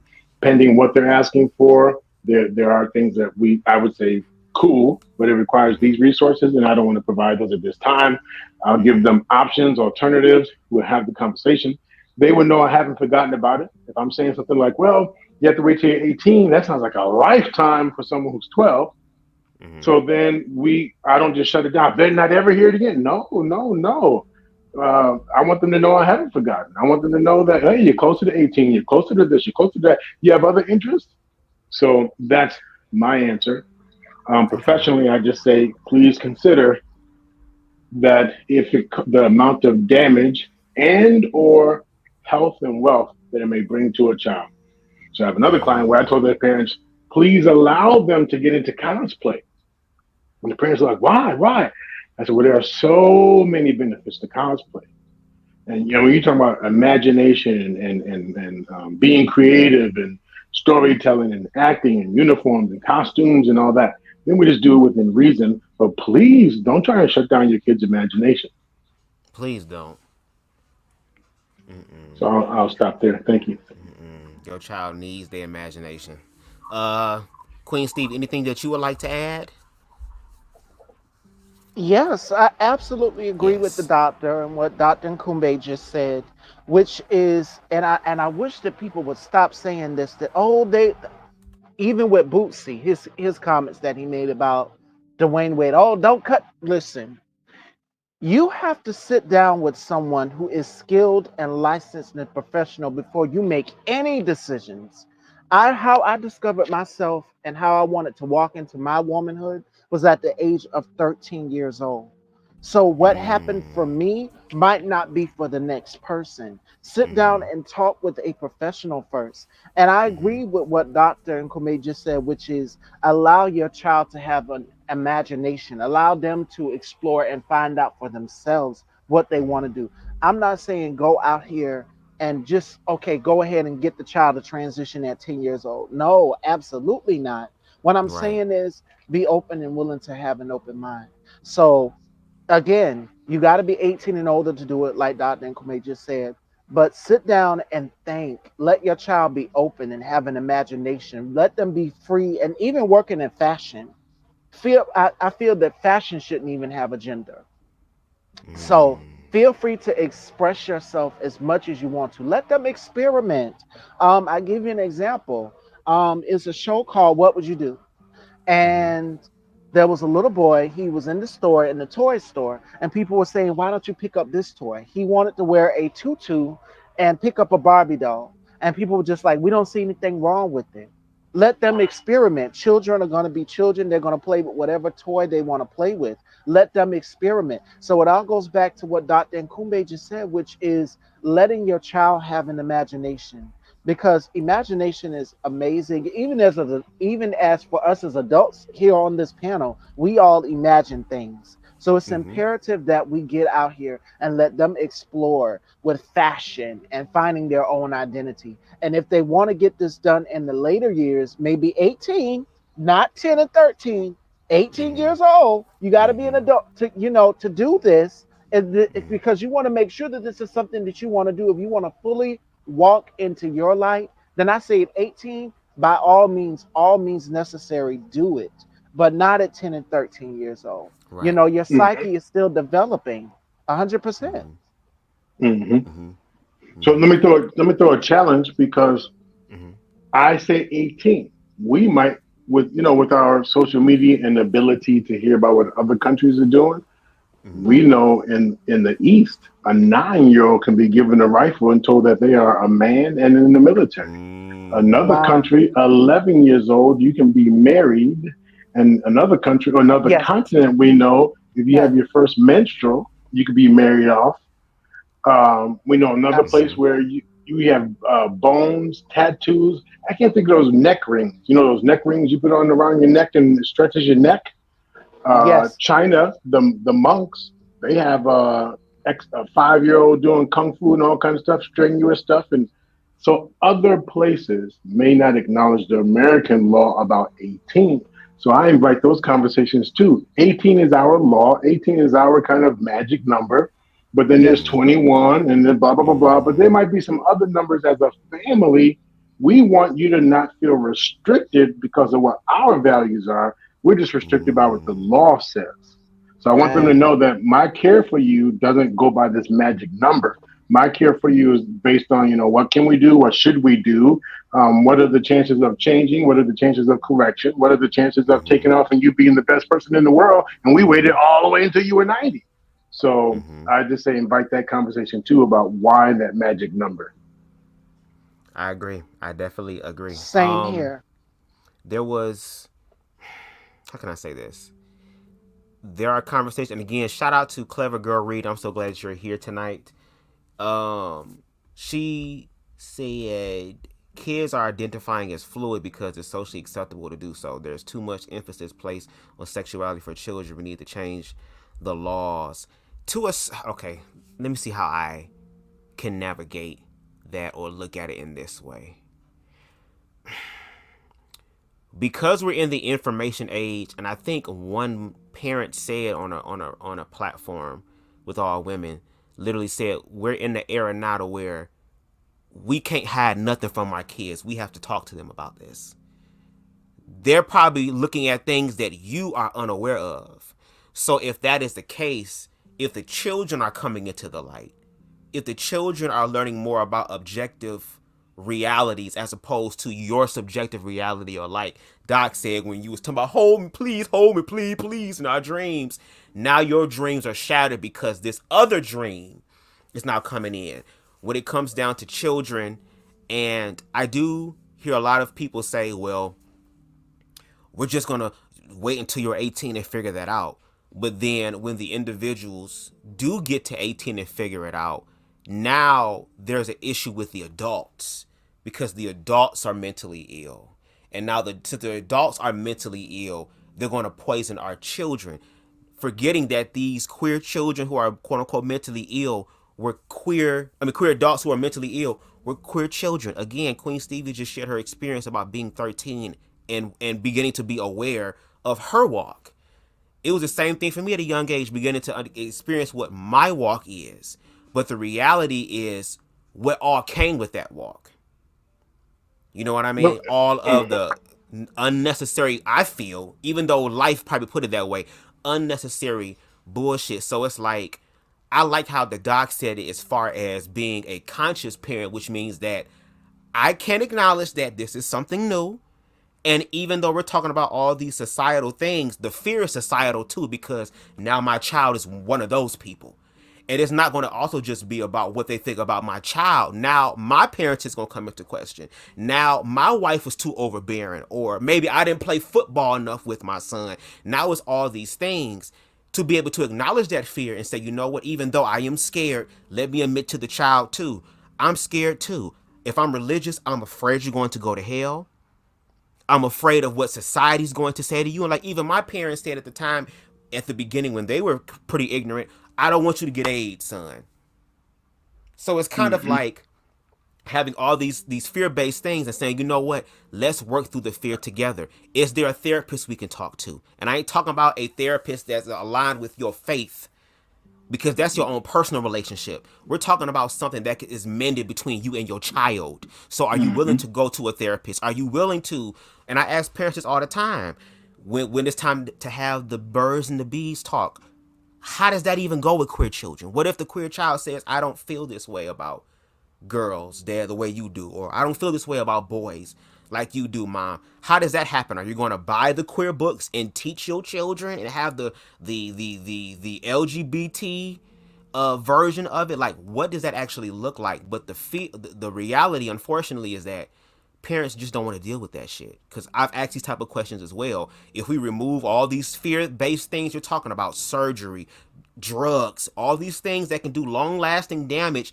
physically to you, what does it look like for y'all creating a safe space? And there's never an answer for that. And I'm sorry, there is an answer for that. Hell no, not at all. Don't do it in my house. When you 18 years old, you can go ahead and go. And then it's a problem when they actually get up and go. Bubz, if I may give a yes, please. and it's gonna sting. This is gonna sting for some people. We need it. Come on. I totally get the fear. Boom. As I said on the last call, I had experiences to where is anger and fear, but let me give a reality that we don't really talk about much. And I'm gonna switch that word. I'm going to highlight. I'm talking about putting one of them big bright lights on the word fear, and also look at the word fear and why you're damn right. I shouldn't be worried about what the others are doing and being fearful. I should be paying attention to what I'm doing, because if I don't, what they're doing will be attractive and appealing, and that's why I'm afraid. But we don't see it that way. Let me give it to you this way. There's a kid named Smuckatelli. This is his name, Smuckatelli. Non-gender, just Smuckatelli. And Smuckatelli is 5 years old, and Smuckatelli has a set of parents. You couldn't pay for a better set of parents. 3 parents, 4 parents, poly parents, but you couldn't pay for a better set of parents. They had no drug issues, no alcohol issues, no gummies, no weed, no nothing. They just no drug issues. Shout out to the weed. Yeah, they had no overburdened religious stuff. They didn't have anything with mental health. I mean, just flawless. Take the kid to Dairy Queen on Sunday. You couldn't get a better set of parents. A large chocolate shake. Yes, Blizzard. So now Smuckatelli asked the one parent, will you be able to take the day off of work? And that parent is kind, but says, ooh, No.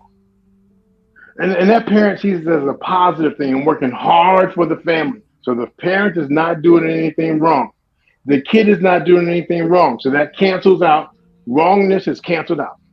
But unannounced to that parent and unannounced to their kid, all the Dr. Yahoos back in the day will say what went in the subconscious part of the brain for Smuckatelli was neglect and abandonment.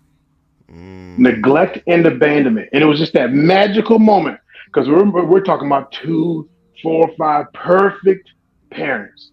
They spend enough time with the kid, but it was that nanosecond when the kid's desire to have a sense of belonging and connection was not met.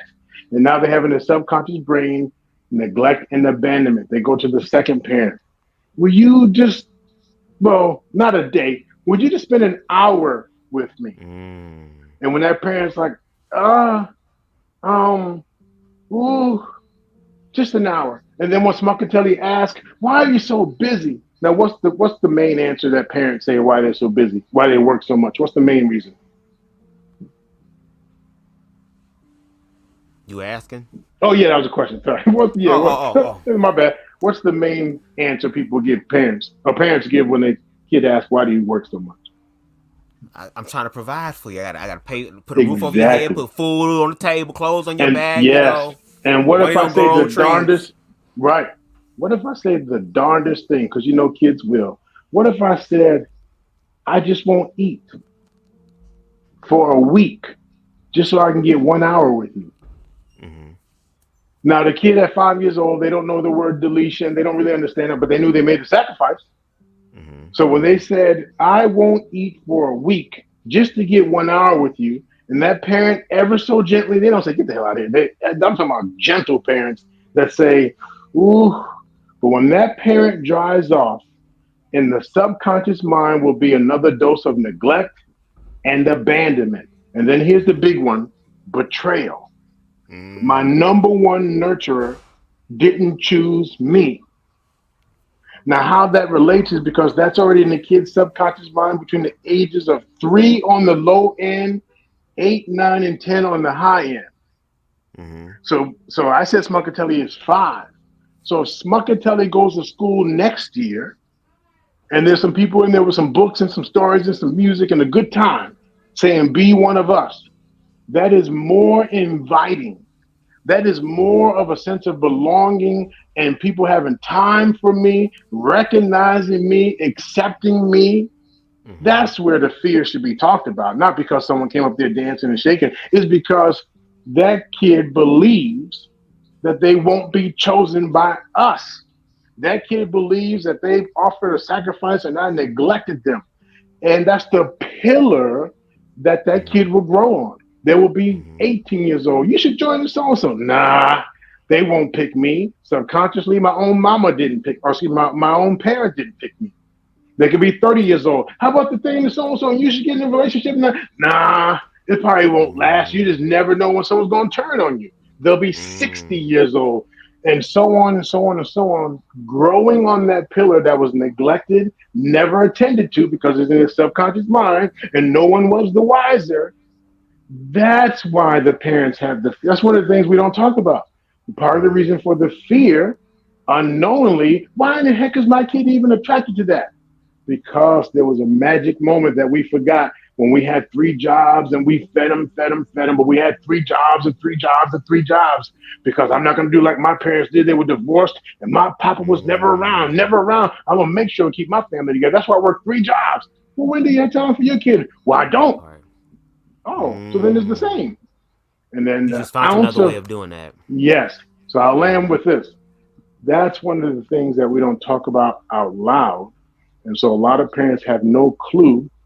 And so it becomes a fear thing. And I don't want to mock it like that, but it's true, it's real. It becomes fearful because it seems like there was something so magical that someone said to attract my kid, not even realizing that kid had already had a desire of feeling wanted, needed, belonging, so on and so on. Exactly. Shout out to the doc, okay? Shout out to him. I gotta find out what your Cash App is. I'm gonna put it in the comment section because you are dropping gems. Now, again, shout out to Clever Girl. I'm glad you're here. They said, and I'm gonna bring D up because Deshaun is in the back. Mm-hmm. It says a quick Google search says that 7.1 of adults identify as LGBTQIA, or what I recently learned today was legit. How do you say it? Legit or something. They just take all the words and put it together. It was so funny how they said it. Mm-hmm. Why are we creating laws that affect all children for such a small percentage of the population? Why should this be addressed in schools? I think the reason why it should be addressed in schools is because the small part of the queer community, especially in reference to the children, are part of all children. So I think what's happening is that it's literally trying. This is what I feel like, quote unquote, the gay agenda is in reference to school, a way that I view it. It's the way of educating children to say, look, there are going to be other people that are different than you. You may be one of them. You may not be one of them. But if you are not one of them, don't treat them or other them. Because the issue is that with queer children, I remember my childhood as a child, there was a lot of abuse happening from my peers. And then what the sad part is that because of all of that, like the doc said, bullying, all of that neglect, all that stuff can manifest into what's the school called? Appalachia, I believe it's called, if I'm not mistaken. But the most recent school shooting, Mm-hmm. it can end up in something like that happening because of that neglect. So I think it's just important to be able to help children know and understand, look, there are people who are going to be queer. Okay, we don't have to focus on the sexual aspect. The reason why the sexual physical act is such an expression is because the adults who are heterosexual a lot of times only see just that. I mean, Doc even sharing his own personal experiences when he saw men holding hands, literally holding hands in a different country. Oh, they gonna rub their dicks together. Now, was they walking together with their dicks out and rubbing it? No, but that was what was in his mind when he had that shared the conversation about being with some group of Samoan men who their own culture is different to where they're more loving and freeing and they don't put gay on it. He laid his head down another man's lap and the Doc mind went somewhere else. And I also think that's the reason why that's the case is because all of us as Americans have been overly sexualized. I think that's the issue. We automatically go to sex all the time. Even when heterosexual men are talking to each other and someone says something that's a little too sus, what do we hear? Pause. Well, why did your mind go there? Why did your mind automatically go to that aspect? So I think if we find a way to deal with the sexual aspect and just deal with the human aspect, because I'm still a queer person and I don't have to have sex to be a queer person. I don't have to have sex to be a heterosexual person. But I think just to humanize these people. And then on top of that, children go through the whole thing. Heterosexual children go through it. Oh, he got a little boyfriend. Oh, he got a little girlfriend. You like my skirt, my dress? It turned you on. All that type of stuff. But when it's something queer, especially with two boys, then it's a problem and it's an issue that needs to be rectified. So that's why I be saying, like, I just wish if we're going to have these type of conversations and look at it from just that perspective, can we please have a 360 vision as opposed to just a tunnel vision for queer people? You know what I mean? That's just how I see it. No, well said. Style about Stevens, I don't know what you think about it, but that well said. It made me question, like, yeah, why was dick the first thing? But that's why I feel like we're overly sexualized, and that's the thing. That's what I feel like. That's just we've been socialized to think that way, especially on Twitter. You can have a fresh, brand new Twitter page. There's gonna be some fucking on the timeline. It's like, damn, where this come from? It's in the movies. It's in everything. And no shade in this capitalistic system. Their goal is to make money off of people, and what sells one of the best is sex. The porn industry makes billions of dollars selling a fantasy. So it's like we have to deal with that, and we're the adults who think about it. We're not thinking about the objective realities of these children and what they're going through. Again, with the whole shooting that just recently happened. Now, well, we need gun control laws, and y'all not even asking the children, are y'all okay? How can we make it safe for the children? But like, and even though the doc said those are two separate conversations, we can have them. But I'm talking about in comparison to when it comes down to the root of it being children, when someone who is a drag queen comes and reads to your children a storybook, y'all would have Barney read to your children. You would have Princess Belle and them come read to your children. You will have one of the dragons from Dragon Tales. You will have a fairy tale person come read to your children. But when a drag queen reads to it, now all of a sudden in a lot of people's mind is the sexual thing happening, or all these books that just show the inclusion of queerness at a young age. There's an issue. But then when it comes down to the blood being spilled, just like when Doc said earlier in the conversation with the whole gang compilation and the Black Mortician saying, well, we got to come together, it seemed like it won't, because there is this fear there of dealing with that. But let somebody white kill us, then we mad and upset. But Mookie just shot and killed Ray Ray down the street and don't nobody fucking care. So at the genesis of it, it is fear. These people are doing these things for certain reasons. And we don't even give the children the opportunity to do that, because I feel like we don't even know how to do that because we haven't done that for ourselves. How can we help the children be better if we don't even be better to help guide them? Because they're supposed to be doing better than us, but we're having the same conversations all the time. That is an issue. That is a problem. And it only takes conversations like these where we can really, first of all, listen to each other. And even say, look, I'm about to step on your toes real quick. Well, first of all, thank you for warning me. Let me get myself together. And if you hit my toe, I can be accountable and say, ouch, that hurt. And instead of, oh, well, I'm about to da-da-da-da-da, and I'm about to da-da-da-da-da, it's like, okay, let me deal with that. That hurt. That hurt like hell. Let me sit in that hurt. Let me identify, find out what triggered me in that hurt, and then transcend that. But we don't have that a lot in the Black community. Not yet. But I do want to bring up Deshaun, and I want to bring back up Harold, and I do want to go forth with the other video that I have for you guys. Okay, and shout out to Black Man Unfiltered in the building. Hold on. Why should we accept something we don't believe in? Stop trying to make heterosexual men love pillow men. It's wrong to have a man in a dress reading to kids. Thank God Reading Rainbow has sense. Thank you, Black Man Unfiltered, for being here. Hopefully you can stay for the entire live. Using the house. And I'm going to choose to be respectful because the doc is on the platform. But before we go forward, I want to welcome Deshaun to the platform, and then after Deshaun, I do want to share this video so we can continue to have the conversation. Matter of fact, let me get through this last video, and then Black Man, I'll send you the link.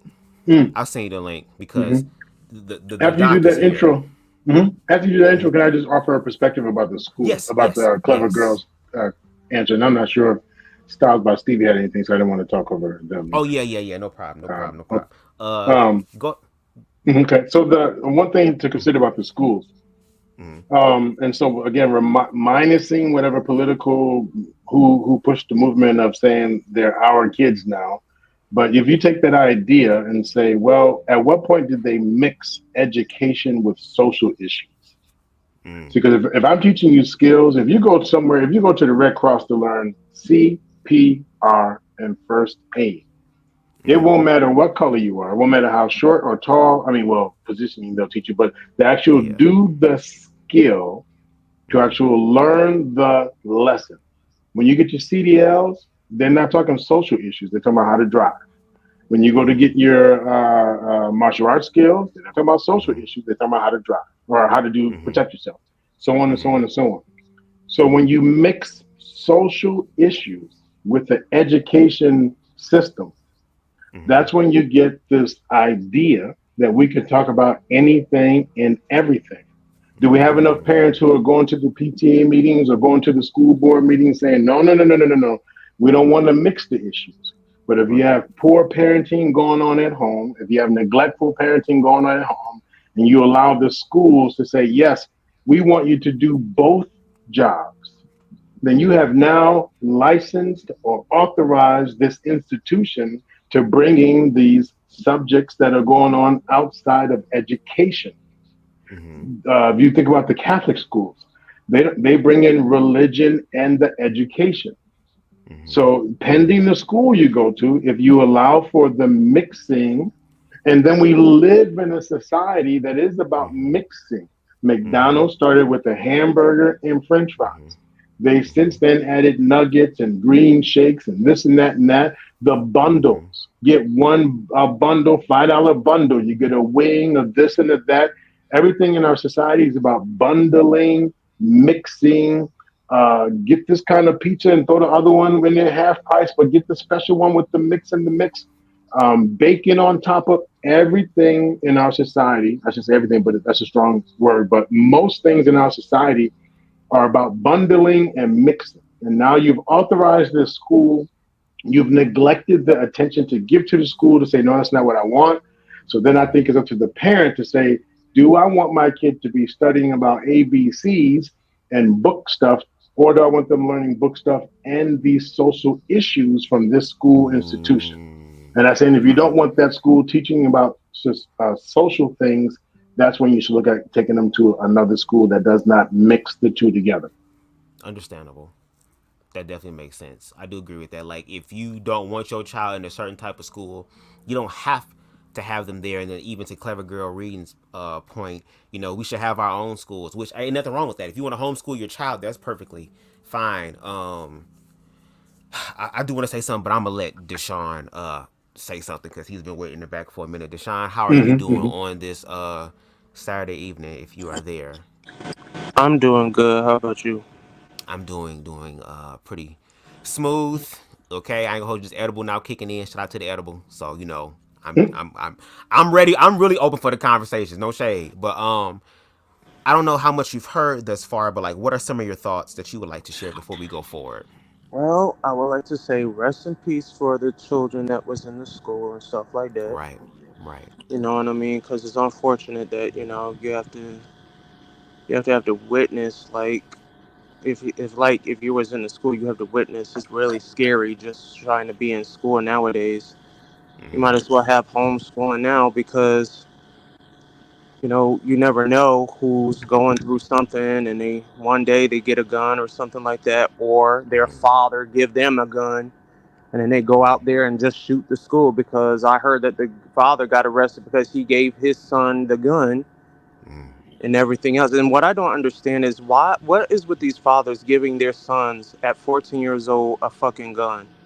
That's what I don't understand. And there's a whole lot in this that I can dissect. Is it A, he just gave him a gun and but you never know what goes on with the kid's mind. So did the kid get bullied in the school or whatever it is, or whatever the cause was, just to grab a gun and just start shooting and blasting up the whole entire school? You know what I mean? Like, this is getting ridiculous and it's getting too redundant.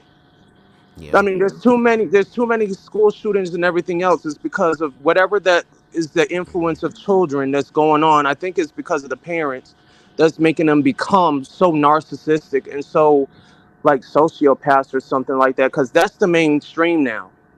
You know what I mean? Everything's got to be forced where your kids got to be one way or this way. You can't make these kids nowadays one way or this way.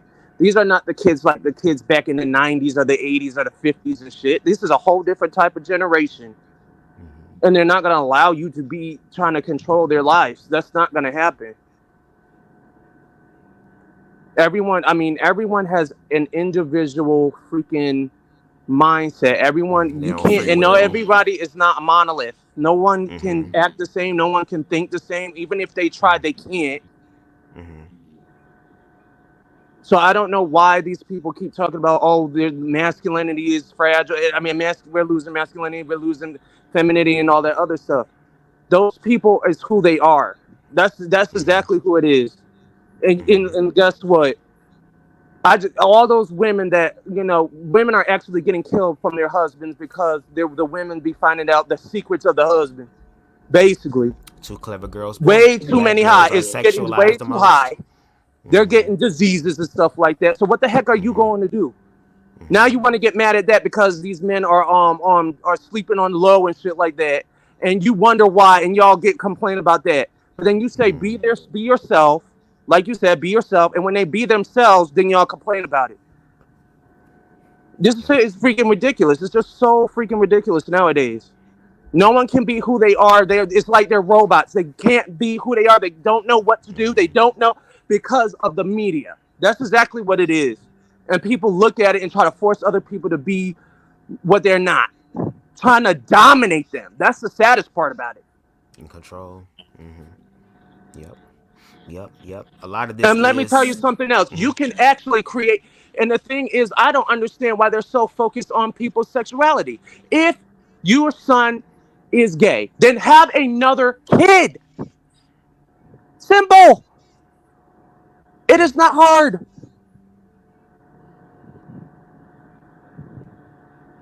There is so much literally to. And mute yourself real quick, Deshaun, because you got a echo in the background. Sorry. Oh, I'm But sorry about that. no, you good. But again, this is very. This is a lot. This is a lot. This is what happens when neglect builds up. I think the doc even said it on the first live we did. Again, if you haven't seen that, go check that out. Okay, where basically he was talking using the analogy of a backpack. Oh, I'll deal with it later. I'll deal with it later. Okay, well, you keep putting shit in your backpack. Eventually, there's going to come a point to where your body's going to be like, no, something is wrong. Oh, I'll continue to ignore it. And again, like he said, you can put it off. And like he said, don't take his word for it. Go do the research. It always gets worse. So all of this stuff that is happening is because there is, from the human aspect, which I wish we all could get on, it's possible, is that there is a lack of love and understanding and awareness and inclusion. But I feel like the reason why people don't want inclusion is because a lot of people don't even know who the hell they are. And they spent so much time investing in, like the doc said, this particular identity. To where if I see people out there in their life being free and they being blessed, what I believe in something else that says there's no such thing as those people being blessed, then it makes me look at myself like, well, damn, what the hell am I doing? And like Deshaun said earlier, and on another platform as well, this is the information age. Your children have computers in their hands. What you won't tell them, they will find out. I think it would be better for them to find out from their parents, but their parents also have to be educated. And the thing about life, like Doc said, life is challenging. It is. We can get through the challenges, but we can get through them easier with community. But we have these conversations that exclude other people from the community because like BMU said, which I'm going to send him the link after this video, stop trying to make heterosexual men love pillow men. It's wrong to have a man in a dress reading to kids. But then if we're going to really look at that objective, look, we have to see, like the doc said, context nuance. Are the children being harmed? What's going? Is there anything that can be documented to prove that this is the case, or is this just again your perspective, your projection, what you think, what you believe, what you've been taught to Wait, believe? can I just butt in just one bit? I'm gonna tell you this. Okay, so transgenders leading to children, but the thing is, children was already in danger for centuries from grown-ups, anyways. Because, like I said, you got teachers in the school that's also heterosexual, that is also doing things to your children too. My last live, we talked about that. There's women that be having sex with little children, and there's men that do the same thing. And I don't understand why people don't want to talk about the whole spectrum of everything else that's going on in this world today. But that's Because why I there's no said balance. that. Yeah, but that's why I said that we should do this across the board because again, the ones that are hurting the most are children. We're having these ideas of what we believe the children should be, as opposed to letting the children be. Because again, I've heard people also say as well, oh, well, if they're queer or if they're this, well, we're going to let it naturally happen and see if that's the case. So when that actually happens, when it's, oh no, mom and dad, it's not a phase. Oh, mom and dad, oh, it's not a little thing, a moment in time. No, this is what it really is. There is no acceptance of that because again, you've done what was asked of you. You said wait until you're 18 to start doing that shit. Okay, but it doesn't change the fact that I still feel this way. And even And though now, you won't help me in this journey of self-discovery, through this journey of discovery, I'll find out myself because I have information here. You got to mute yourself, Deshaun, because the feedback is kind of Oh, sorry about that. bad a Hold little bit. on. Sorry. Let me Yeah. press this button But right here. that's why I'm saying like these conversations are you done drop. These conversations are important, but there's context and nuance to it. There's a lot to this.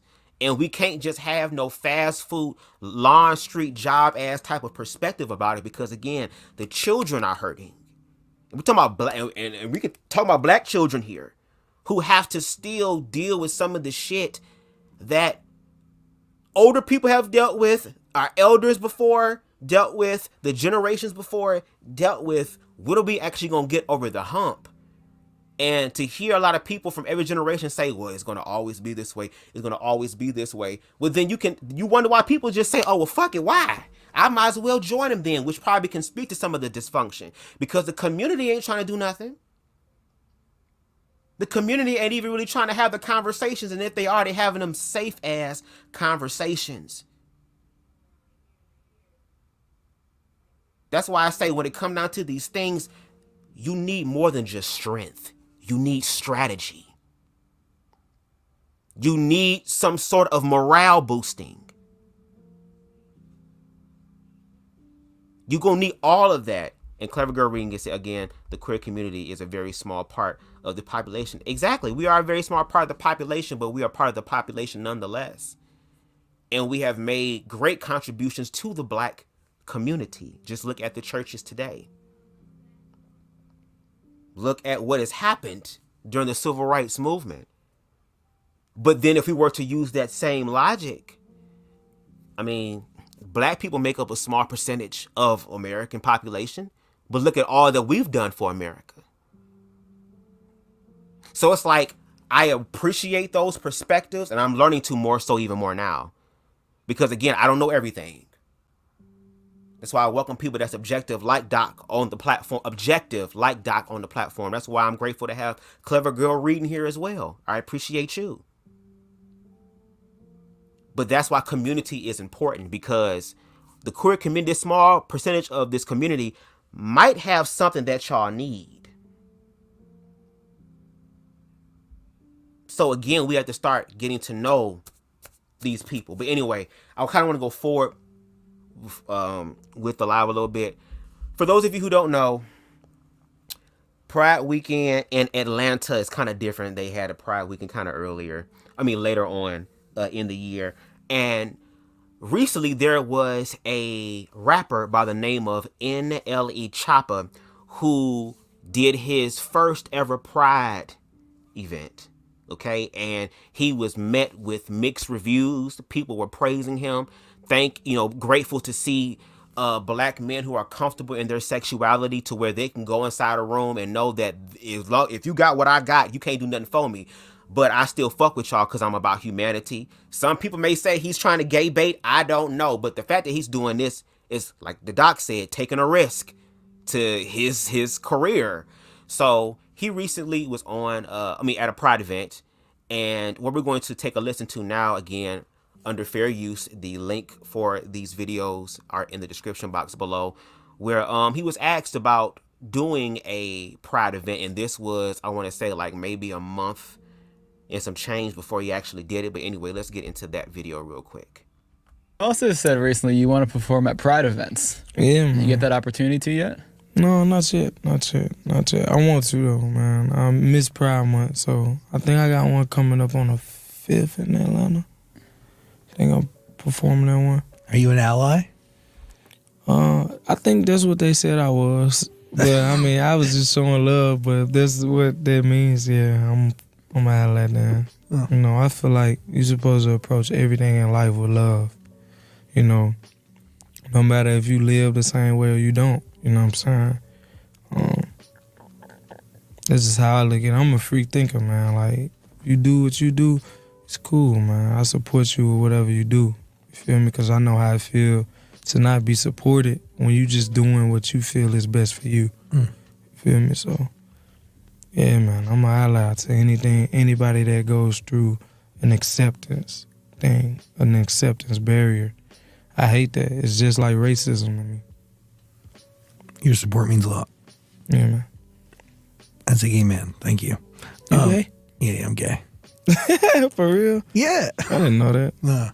What's up, gang?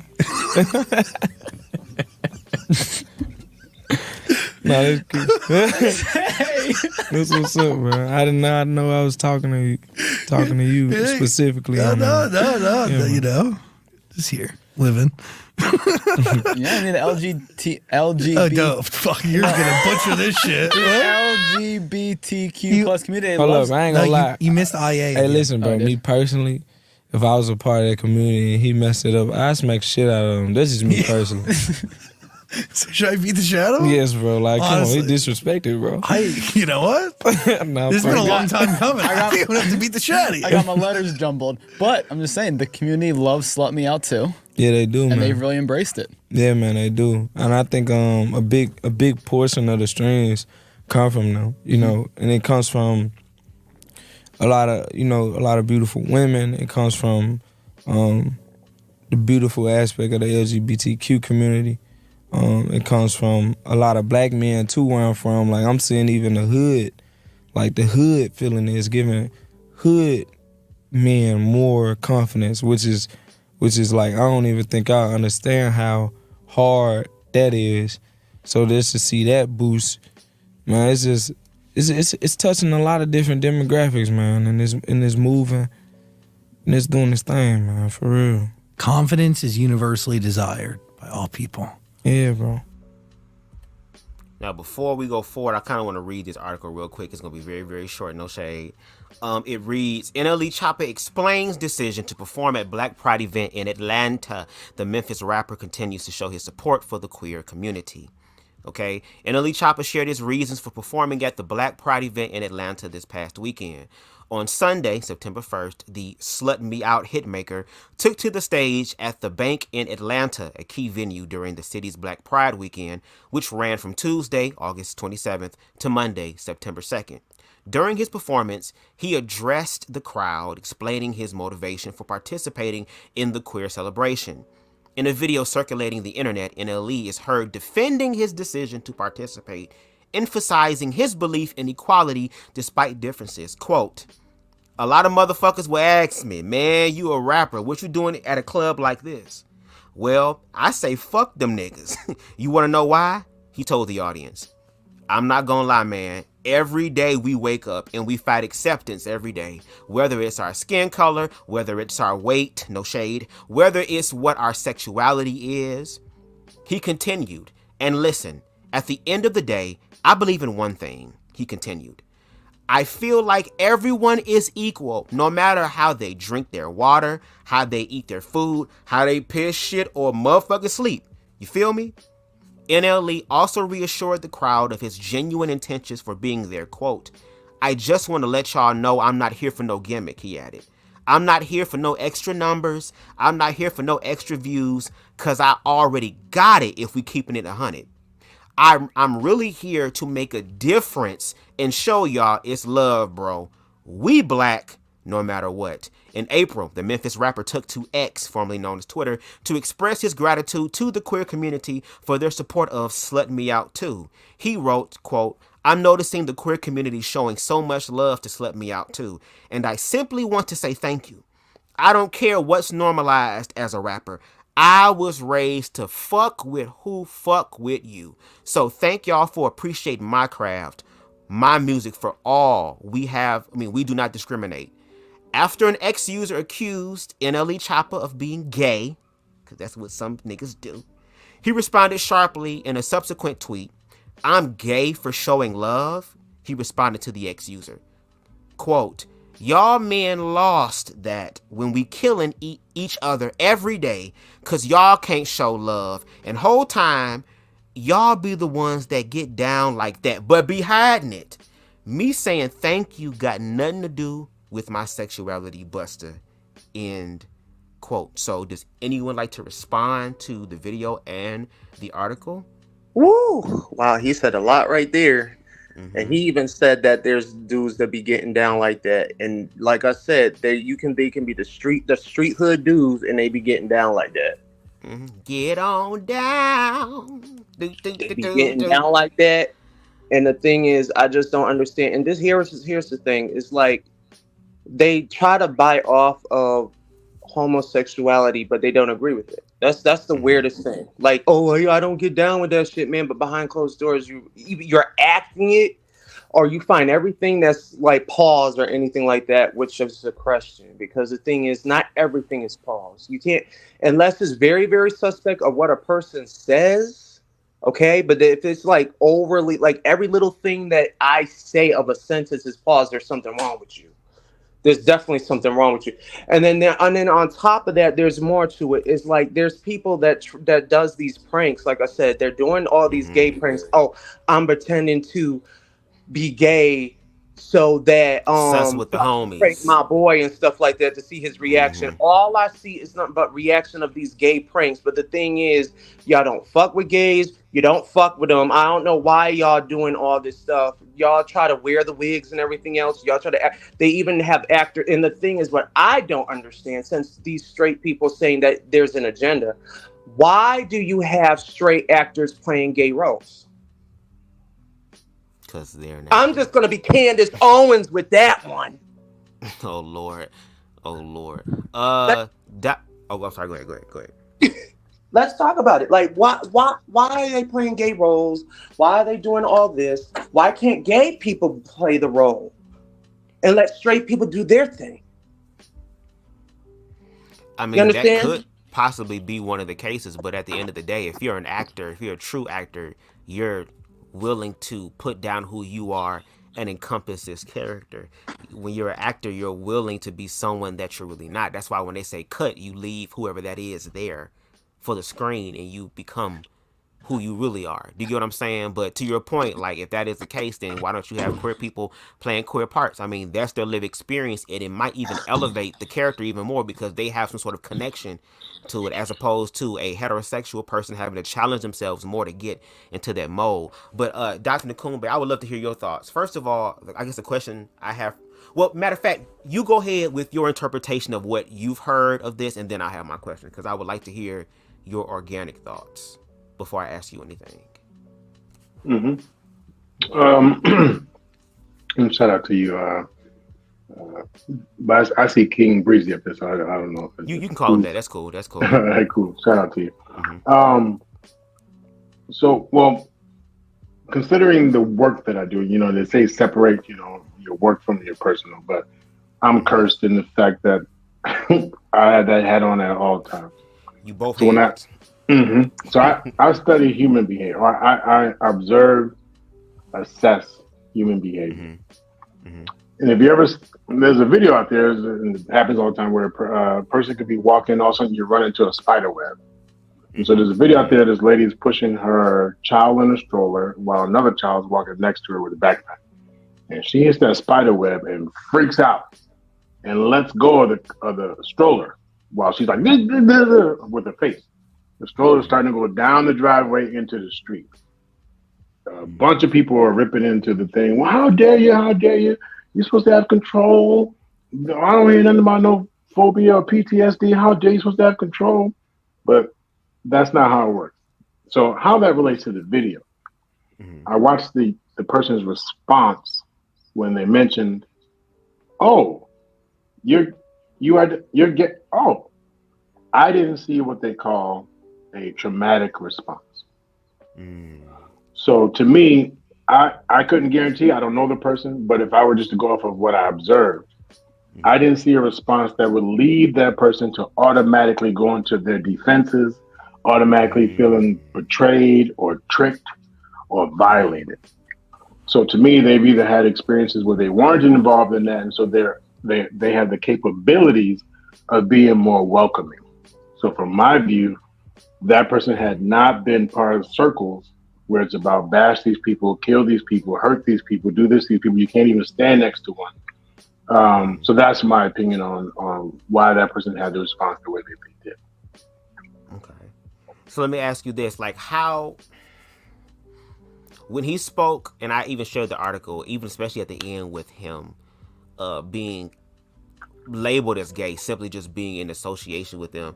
And even with you, like saying you having conversations with us kind of puts you in the risk of people, whether they're playfully or not, well, Doc, what's going on with you? Like, how does it feel to see a younger black man be able to walk in that level of awareness? Like, what are your thoughts on that? I love it, but that's part of my hope. My whole spiel is about knowing thyself. And when you get to know yourself well enough, because you're always going to there's always potential for you to get into your feelings. As I told you, these last couple of years when I was getting my ass kicked, I got to the point where I couldn't even get up. I could not get up, physically could not get up. And even though I teach people, or I work with people who are depressed, I teach them behavior activation skills so they can get out of depression. I could not apply my own skills, my own lessons, my own therapy. I could not apply that to myself. I could barely get up. As I told you, now I'm working on my own recovery, my mental health recovery. As I told you when you told me about this last show that you did, I'm like, okay, I'll catch a snippet of it in a few days because I'm metering how much I'm absorbing social media while I'm doing the work that I do. I no longer have that capacity. So that recognition of myself, I'm not putting myself in the line of danger of like, now my mental health is out of whack. I'm out of, So learning about thyself, practicing what you need to practice. So to hear this person say, oh, wow, addressing it just because my professional stuff's on the line, cool. But I know me, I like me, in the words of John Candy, I like me and I know me. And me coming here, but I've been doing this work for so long that when the HIV epidemic came on, people were all panicking. I did have a father who say, well, I was what they call a peer educator. And I was doing rap. I was more like Fat Boys, Run DMC, that style. Conscious rap. I told story raps. But then some people challenged me, AKA, not name dropping, but the Surgeon General of the United States, Dr. C. Everett Koop. They actually did a special on me and said, would you be willing to talk about them? Like, yeah, I was out there handing out pamphlets and condoms and don't have sex and abstain and all this stuff. Fire prevention video with the basketball player Khalid El-Amin, the hospitality house where we used to put basketball at, the house next to us on fire. And just off the top of my head, I did a fire about fire prevention. Boom, they made a video. So I became what they call a peer educator. But my dad was saying, no, I don't care, because they had a special WCCO news with Minnesota, the city of Minneapolis, Department of City of Minneapolis, and the health department. They wanted to do a documentary on people who were using needles. So they actually had a study, pay you $25 to get a Subway sandwich, but really so you can get a hit. And they record you before your use. And actually, they call it ice pick them. Before your use, during your use, and after. And I was part of that project. Homeless 3 days out of the week, meaning on the streets with the people, and watching people just go through that transition. And my dad was going bonkers. Stay away. But Dad, how am I going to know? And he pushed and pushed. And then a bunch of people heard I was doing that. I want to say Arthur Moore. I know it was either Arthur or Mr. Moore that they actually did the research on, where they followed his life once he attracted HIV and when it turns into AIDS. Because back then it was just everyone had AIDS, but no, it's HIV, which then turns into because of a different illness. So my dad just knew up and down, but he finally said, well, go ahead. I think I was 17, 18, part of this research. He took a risk. And all my inner circle dudes were like throwing jokes. North High School, Minneapolis, like, oh, you're gay. But those who knew me, there was enough counter. So luckily, if you have a support or people who know you, those who knew me, no, I was one of the ones also not the so good kid. I was the one where during lunchtime and after school and using our house as the place to pull to do, and then those who know me as an adult, they know my travels locally and or internationally and my poly status. They know that, you'll be hard pressed to really, it's all women. But if I had that circle or didn't, because I know me, all I can really do is just smile and laugh. And then I'm a comedian on top of that. I might entertain and take some of the jokes. Even earlier when you said, the Indian people he recognized, and the first thought was, Are their dicks hanging out? I was like, whoa, whoa, in my own mind, I was like, God damn, This is what you told me. This is what you told me, it's though. like, hold on, damn. When I hear it that way, it's like, wow, that's fucked up. My first thought was the dick, but so anyway, for someone to be able to endure those kind of storms, I say that's a high level of knowing self, and high level of self-esteem, high level of feeling secure. And for those who don't have the high level, because no matter how strong you are, you can still, that was my whole point about the last couple of years, I still got my butt handed to me. But because there was new, unfamiliar territory, and you can't outdo the mind. I couldn't outdo this bout, B-O-U-T. I couldn't do this episode of depression. I couldn't outdo it. So no matter how strong I am, no matter how funny, it was a brain issue. So I think once you learn yourself and you practice and you stay comfortable with it and learn how you can be stronger and have a support system or friends or a community or family that when you're down, they're down with you and will be right there with you and for you. I can't begin to tell you how many people did not check on me, did not say a single, like, hey, brother, you okay? Not a single nothing. And I tell you, I give cash apps. It's not about me right now, but I'm just giving an example of when you start to feel disconnected, when you don't feel heard, that's what hypens up the pain.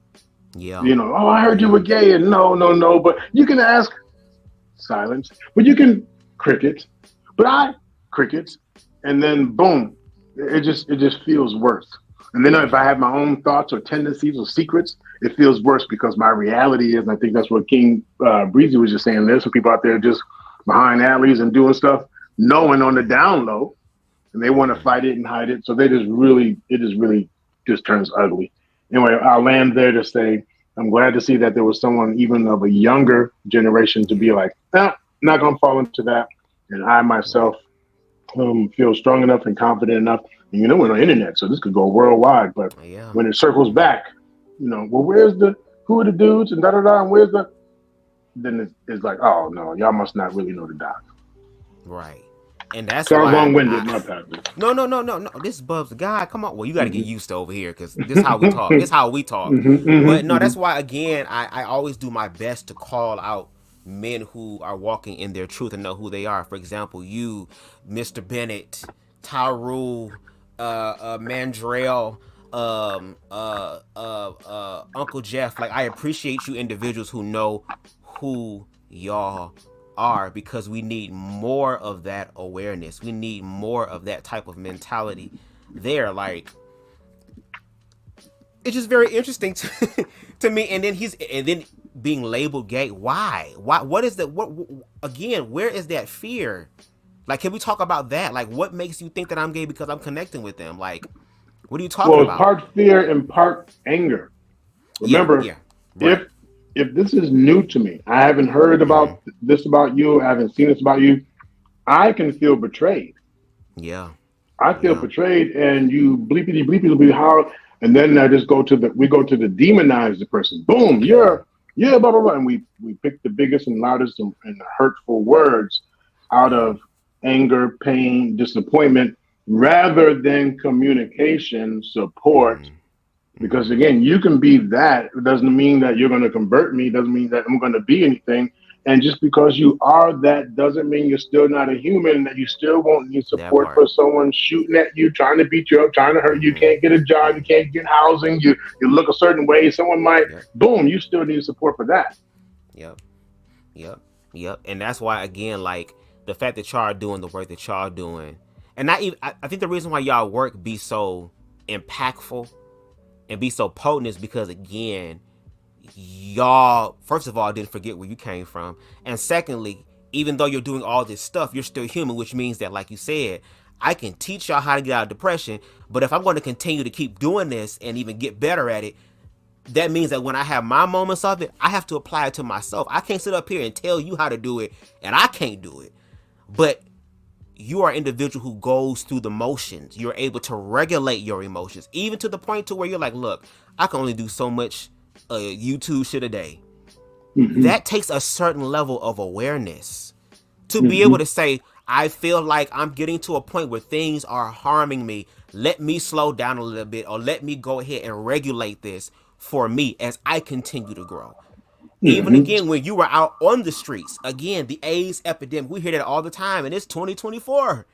Science has progressed a lot, but yet we still hear that. Here you are. You could have allowed the NBC whatever specials to influence you with the fear of, oh my God, those people are, oh my God, those people. But it's like, here it is. You're again 17, 18, mind you. Okay, a young adult. You literally said, let me go out there and let me see for myself what it is. To the point to where if I got to be homeless for 3 days to understand this, it's going to be tough.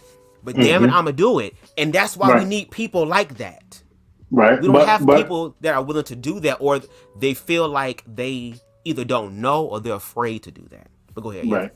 But I said, but to not insult anyone's intelligence, because it almost becomes too sensational. Well, why? Like, what's the rub? What's the benefit for me? So I do say, remember with my past, and then those who put their my heroes, Mr. Phil, white dude, only to find out later in life as an adult, he was bisexual. And was like, oh, Mr. Phil, my mentor, Mr. Kennedy, like, these people were what? And then even me back in 6th grade, PS28, Manhattan, New York, where I'm saying, no, we're picking Chan on our relay team. Chan can only run, 8, take him 10 minutes to do half of whatever. It would take him forever to run. But I was the one, not the most popular in the school, but had just enough status that it's like, man, okay, dude, fine, pick him. But you're going to have to make up for this. But I was always going for the underdog, And not saying LGBTQ is the underdog, but it is a population that I can have a pain, I can witness something. So even in my own family, there was someone who came out later and everyone was just so disappointed. Why didn't you? Oh my gosh, and all the time. And we were just angry with the person. And then when I stood and be like, well, they're still our family member. Wow. Well, however you slice it and dice it. Now, we can say they're our relative, but not our chosen family, if y'all want to get that technical. They might be blood, but I want nothing to do with them. Okay, then they're not your chosen family, but they still are your blood. And so let's say all of a sudden now you're walking down the street. I'm mad about my home situation, but I don't stand up to them. I don't fight them, pending who the family member is. I'm not getting in their face. And then I counter that energy and see you, and all of a sudden I want to attack you. I also not think you're just the worst of the world, and I try and take it out on you. And this is where I say, if we're not aware, if we don't have our own emotional regulation, if we don't have our own ability to to work through our dysfunctions, to have stress tolerance, if we don't have our own ability to use a wise mind, if we don't have our own interpersonal skills, then that's when I get reckless and I end up hurting people who had nothing to do with my problem, but because they identified as. So what if everyone went out there and started beating up the so-and-so? When everyone would start beating up the so-and-so because they didn't like it. So we have to be mindful when we're taking our pain, our frustration, our cause, our plight, and hurting other people. Well, if it weren't for people like you, but isn't that the main thing we're dealing with? Well, just because I'm black, I have to take on the trauma of all blacks. Because I'm black, I have to take on of all blacks. And so if I'm saying to one group, stop treating me like that because I'm not like that, and yep, there are a few bad apples in my bag, but don't treat me like that, then why would I turn around and treat others the same way, using the same method? Right.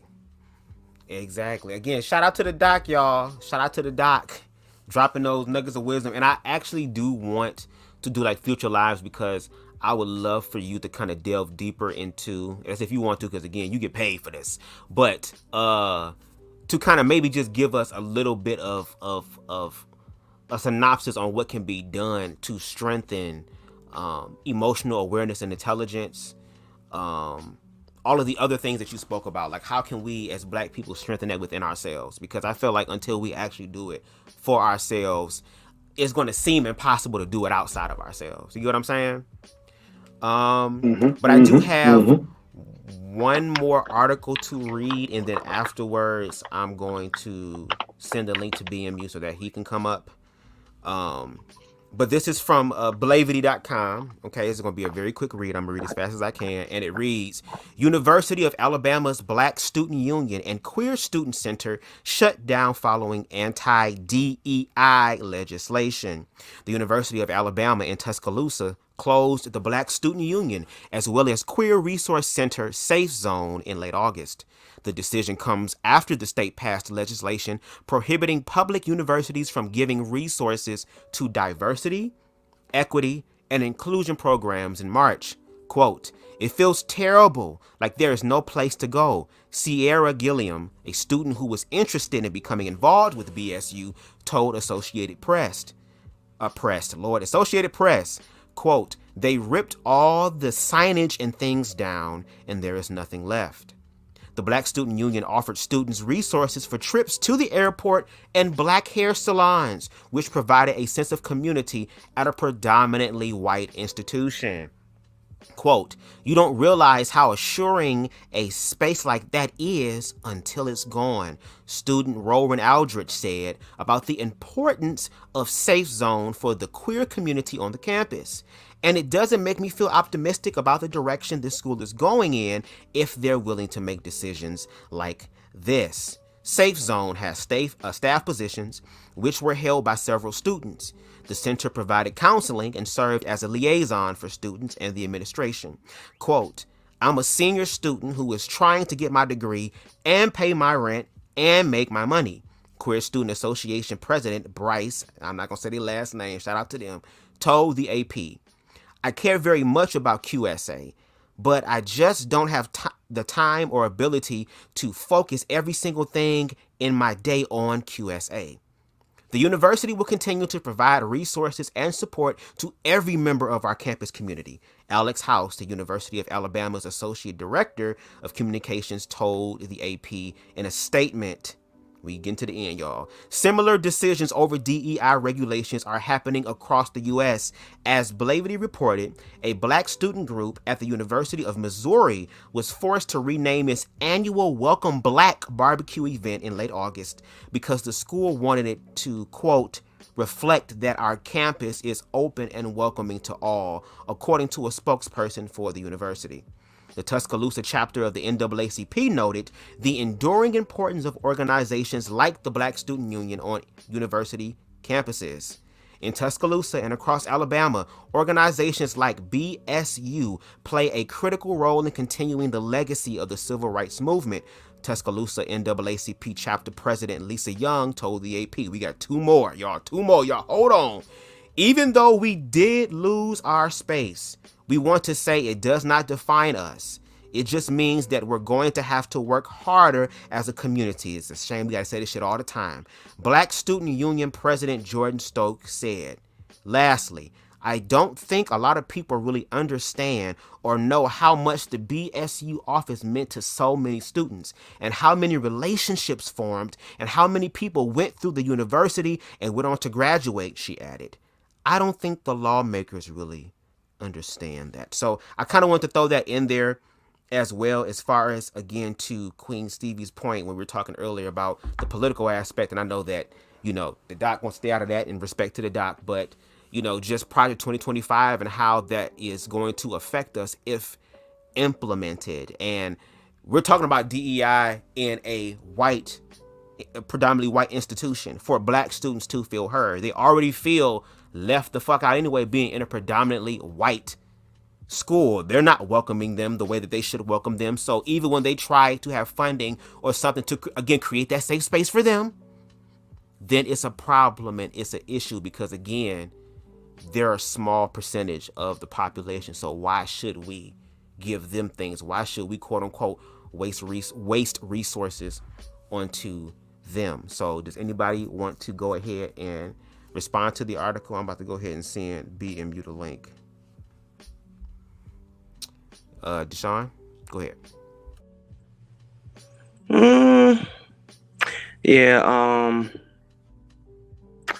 Yeah, it's crazy. We're trying. Wait a minute.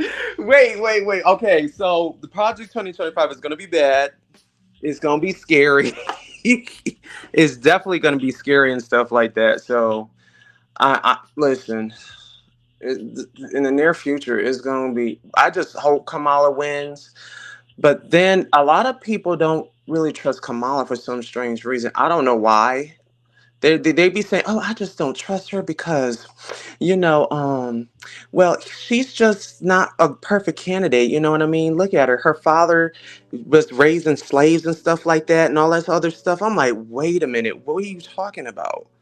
And when I told my mother about it, and my mother told me that don't all people had slaves back in the day? And I'm like, oh, okay. I feel somewhat better, but it still didn't I'm make it sorry. better. I'm trying to find it. Oh, there it is. I'm sorry. I'm listening. Go ahead. I'm like, I mean, because the thing is, they're trying to find a way to hurt that woman, try to make the polls go up for Trump and stuff like that. And I mean, it's so much. And did you hear about JD Vance saying, "Oh, Kamala Harris can go to hell"? And I'm like, wait a minute, that's freaking No, crazy I ain't hear right there. that. I ain't hear that. Yeah, he said it. That was Well, crazy. I'm not surprised. And to perfectly be honest, well, first of all, Doc, do you have anything that you would like to say in response to the article? Because I kind of want to shift the No, conversation a little bit. no. Go ahead. I'm a pass on it because of the. Okay. I'm gonna go with Style by Stevens. For me, I just want to. I stay neutral with the politics. I say whomever is in office to consider the well-being of all of us here in the U.S. because there are other leaders who are watching. So whomever our leader will be, consider who is watching. As far as should America get better, I also say, well, in the last 4 years, who was in control? Because if we're talking about getting better, we'll just be correcting what the last 4 years have done. But since I don't get heavy into politics, I say whoever's the best person to do the job to keep us safe and to keep the inflation down, money in my pocket, and keep us united. And part of that uniting us is looking at the laws that you put in place for parents, the laws that we have for our youth, the laws for our senior citizens, so on and so on and so on. Boom. Okay, I agree because I agree. The convos that like I said, I really, really want to have are more of the universal human situations because even sharing some of, I'll share my stance or whatever. I don't really believe in the Democrat nor the Republican system. Unfortunately, we are put in this place where we have to make a choice of the lesser two evils. To Doc's point, why are we not paying attention and realizing that unfortunately whoever sits in that seat is really on some evil type of stuff? Have things really changed for the community, for the people?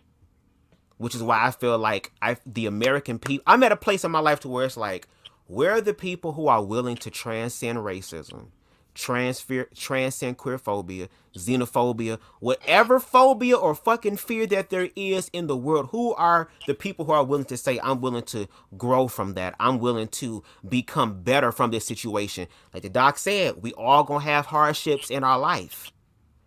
And we say all that until all of a sudden now we the one dealing with the hardship. Now it's oh Lord or Lord. Also, it's so interesting you can find all this grace and mercy now when it's your ass. But when it was other people, then it was, oh, that's what it is. But that's why it's important to focus on humanity for real, for real. Because like even Doc said, and I understand it, I have that same quote unquote gift and a curse to where it's like, I want to separate both of the things, but the humanity in me feels like if I do, I will lose touch with as many people as possible. I have to be able to be connected to humanity. Like, what does it say? How does the saying go? I don't want to be too heavenly minded that I'm no earthly good, and vice versa. You'll never be able to reach people. And what really kind of gets to me is the fact that when you have people like NLE Choppa, people like the doc, other black heterosexual men, again, who are comfortable and know who they are, why is there such a pushback to that? When we've seen other black men who are heterosexual know who they are, go to other platforms, other spaces, other places to literally bridge the gap, They have to have conversations of, oh, well, I'm risking and I'm risking. It's a shame that they got to risk, and they're the ones that are the risk takers. And isn't it the risk takers that really make the change in the world? So they're doing that, and then they're demonized. Oh, you must like that shit. Oh, well, you. But to Deshaun's point, y'all can do gay pranks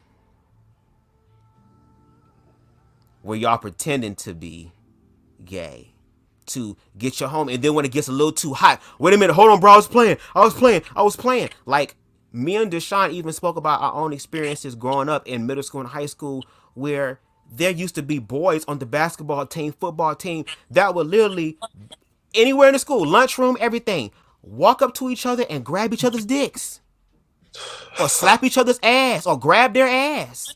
Damn, bro, what's going on? Damn, you thick, bro. They're having fun. I literally showed a video back in like the late 2000s where it was these group of boys, heterosexual boys, I'm assuming, outside of a liquor store, and they all making up songs about gay sex, and they're more explicit than Saucy Santana. When I listen to Saucy Santana and Lil Nas X, it's not on the same level as when a lot of heterosexual men speak about sex. There's a whole YouTube channel that's very popular called Team Clutch, where all they do is do gay parodies. And I played one of their songs before, and it's like, damn, I mean, I'm gay, but I don't even be doing half the shit they talking about. So again, these individuals can have and be gay, but when it's for real, then it's a problem and it's an issue. Like, I've literally had gay people tell me they've been friends, had a best friend that was heterosexual, but whenever they go to a hotel room, man, just make sure you keep that gay shit over there. What? If I was trying to give you the gay shit, don't you think I would have gave you the gay shit? Do you get what I'm saying? But go ahead, Doc. Go ahead. So something to consider. Like I say, yeah. In addition to my own awareness, how much of it is my responsibility also to help educate the others. So if I'm considered the majority, so heterosexual is considered the majority.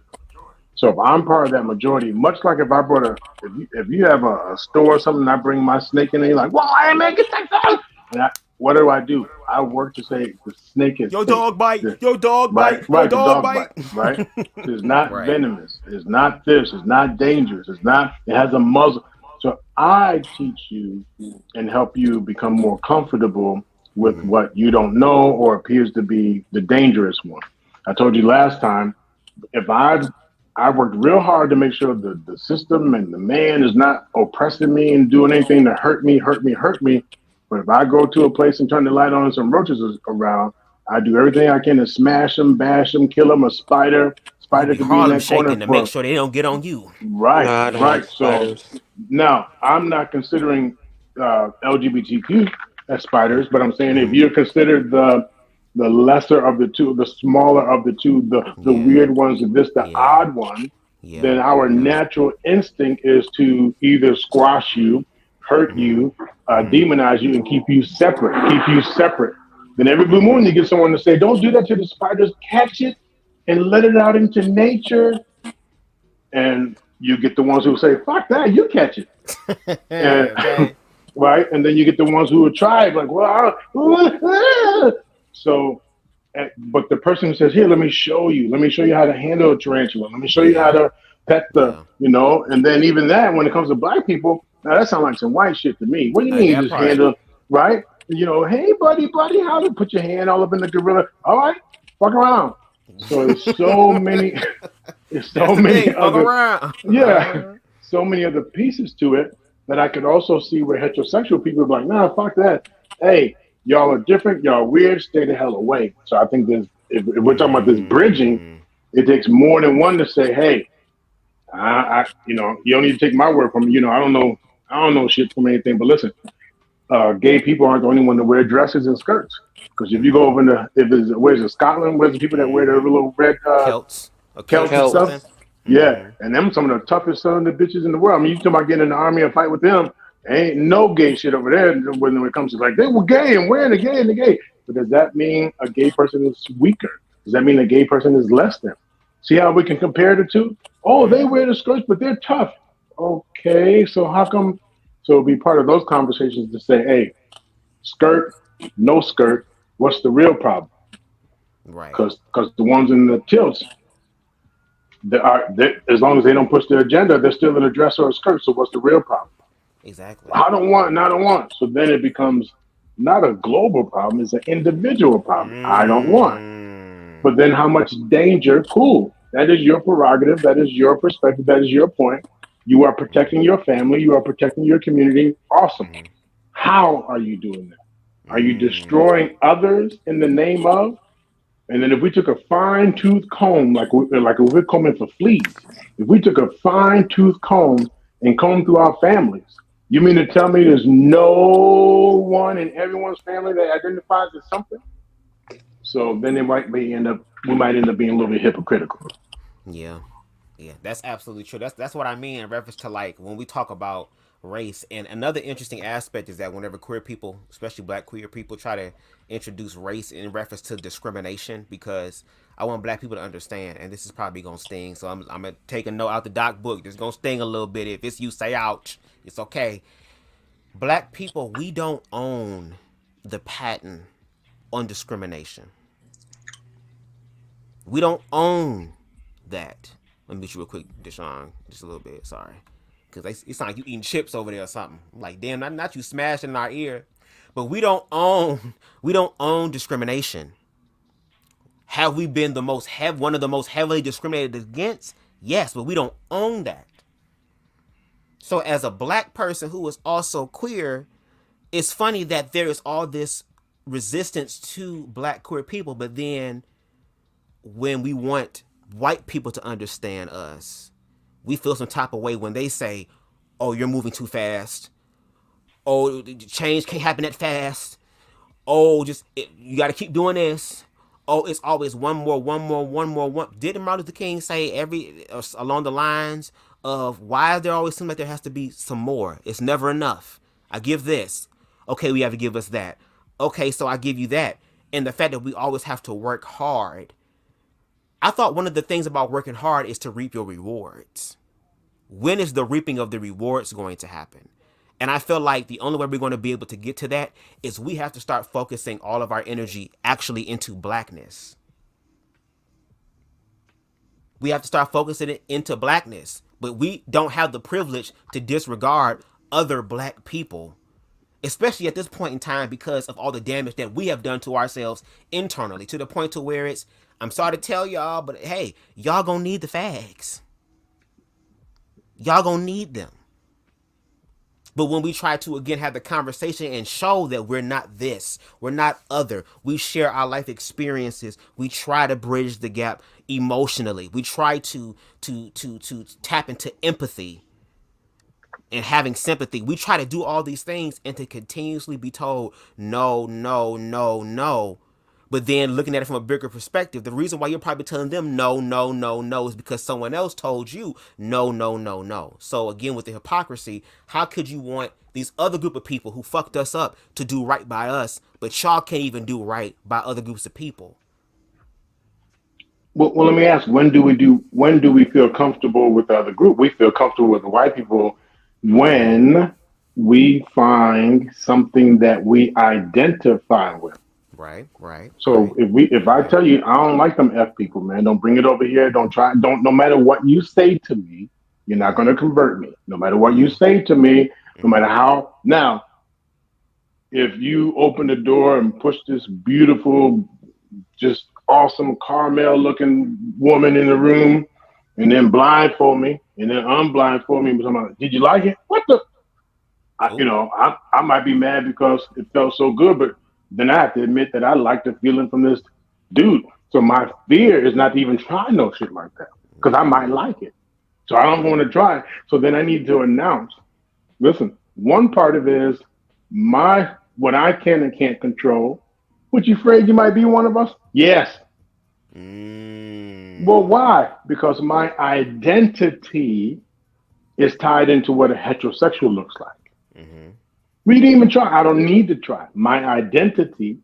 But my challenge and half answer to your question, how do we bridge the gap? It's not a matter if you are FAG.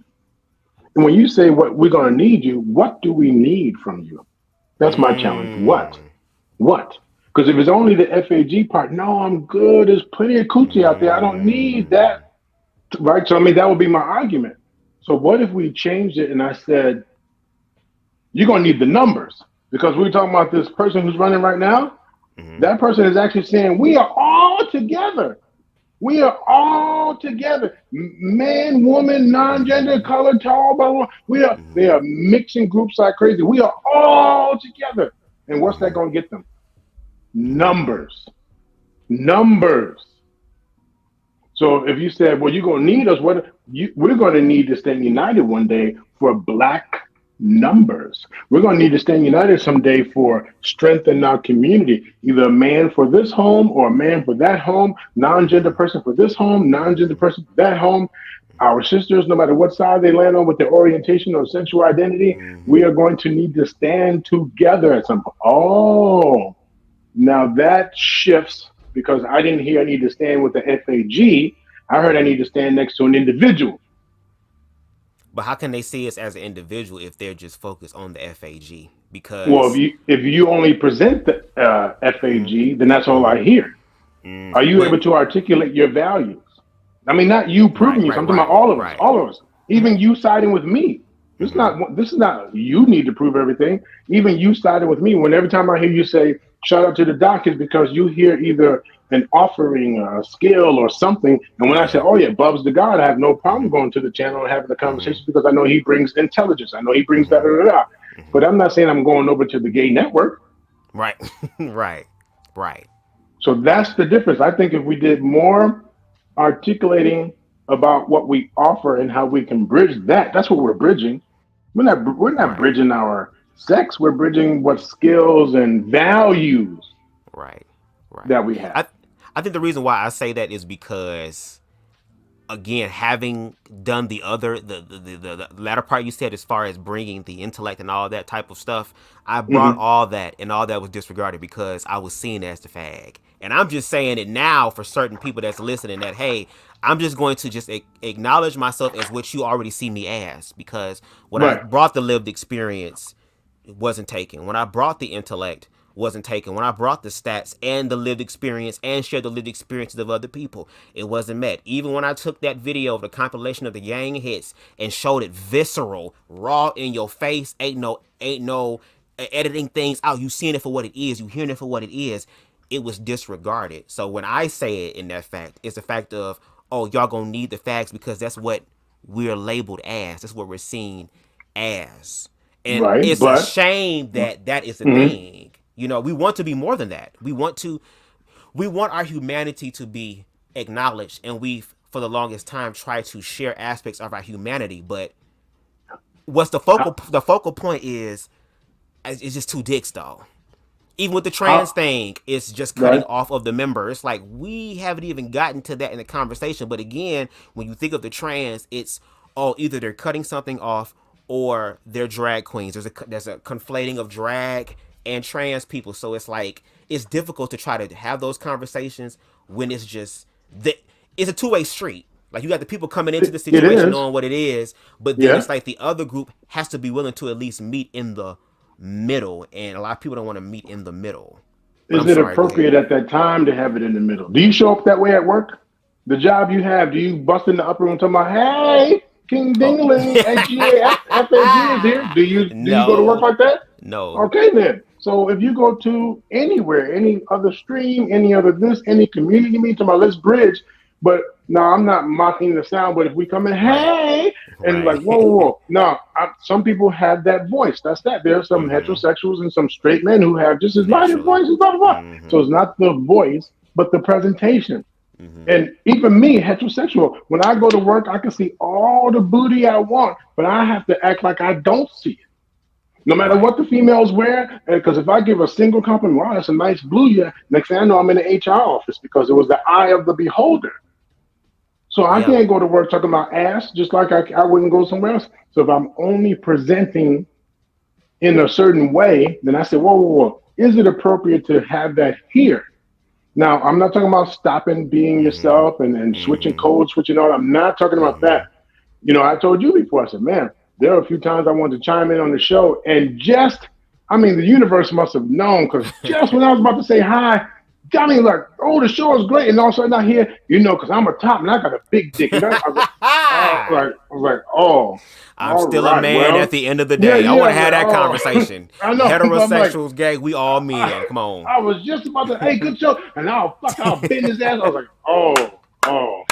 So I Oh was wow. like, but I it was mean, we just got to when hear about steaming pieces of pussy, so y'all gonna hear about right, who's doing the but bending. no, right, but my I'm just playing. my pause was like the second I was about to jump in the double dutch, like, yeah, I'm about to jump. Oh, and it's like I was about to jump into a big dickhead. It's like, Oh Lord. So this is the wrong timing because I wanted to join the conversation about the stuff you were talking about survival. I wanted to join the conversation stuff. Yeah. Now, who's talking about it? It shouldn't matter. How they identify in their lives, it shouldn't matter. I'm there for the conversation. But humans, we are going to most likely look for the identity. And the second it doesn't match the identity that we're expecting, then we back out. I just say if you back out, no problems. Just be mindful of the pain or hurt that you do just because you don't want to identify as or with. I agree. Hope that makes sense. No, it did. I agree with the fact that like when you use the analogy of showing up to work. But the one thing I guess I'm grateful as far as like the whole showing up to the work aspect is like what you said earlier when you use the example of, okay, I may have been told that, oh, if you get a tattoo, you ain't gonna get employment. But here you are in the world now, you see people with blue hair and the piercings and the tattoo on the face and they're at the front desk. So it's kind of like at the job, I like the fact that they're able to focus more on what's really important. Like, again, what do you bring to the company? My work ethic, my attendance, the quality of work that I give. I feel like that should be the focal point, which is why it shouldn't matter if you're that. But I think in context to what I was saying in reference to like on these platforms, because even when I've had other conversations on other platforms and we kind of talk about queerphobia or something, one of the questions that I'm asked is, oh, well, are you first of all they'll say, okay, well, what type of man are you? Are you a red pill man? Are you a blue pill man? So it's like, oh, okay, so I know where we're going to go with these things. So do you have to are you answer gay? that though? Do you have to answer that? I don't. Remember our own identity. How much am I showing up for my feel good? Yeah. Because even on our first show, my first one with you, I came to do the show as a part two or the questions that we had that we didn't answer. But it ended up turning more like a great conversation. But for me, it was more like a validation and reassurance. Validation. Was I wrong for what I said? That's about validation and reassurance. So we never even got to the bigger topics or other topics because that was big in itself. We didn't get to the other topics. So sometimes we answer those questions, but I ask why. Is it for validation or reassurance? In your position, hell yeah, it is, because I constantly am being judged and I'm constantly. So yes, absolutely, it is about reassurance, acknowledgement, and I am who I am. So do you want me here or not? But after so many times of saying that, then I become more comfortable in saying, you knew who I was when you invited me, right? So if you and you know who I am, right? Okay, because if you don't, check it out, catch the rest on CNN, and call me when you're ready. Right. That makes sense. That definitely makes sense. But that's why I was saying earlier, as far as going onto these platforms, I wish that there was an opportunity, because like you said, I could have chosen not to answer. But even if I were to say, well, I don't prefer to answer, then the conversation's already taken there. There's no real opportunity to really get to understand me. Because on these platforms, we'll hear certain, like you said, trigger words, and it's up, there you go. Because even when I was on the platform a second time, there was a comment that said, oh, this man is dangerous.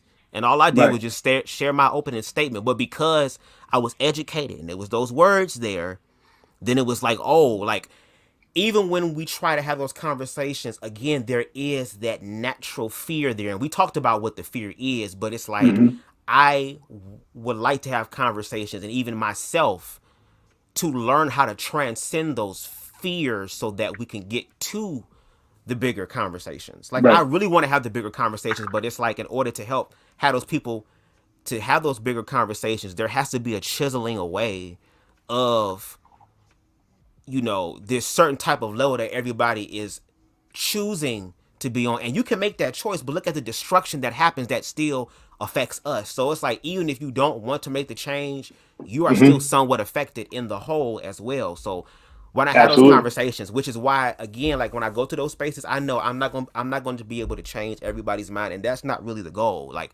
some people are going to state how they feel. I also want people to know that you have a right to protect yourself, because again, we see the true realities that happen offline. That sometimes Right. are documented and put online. But it's like the fact of being able to attract individuals like you who are objectives, who be able to say, okay, Bubz, I see that. Look at it this way. To where it's like, okay, even if there is a difference, there is a way about that you go about it.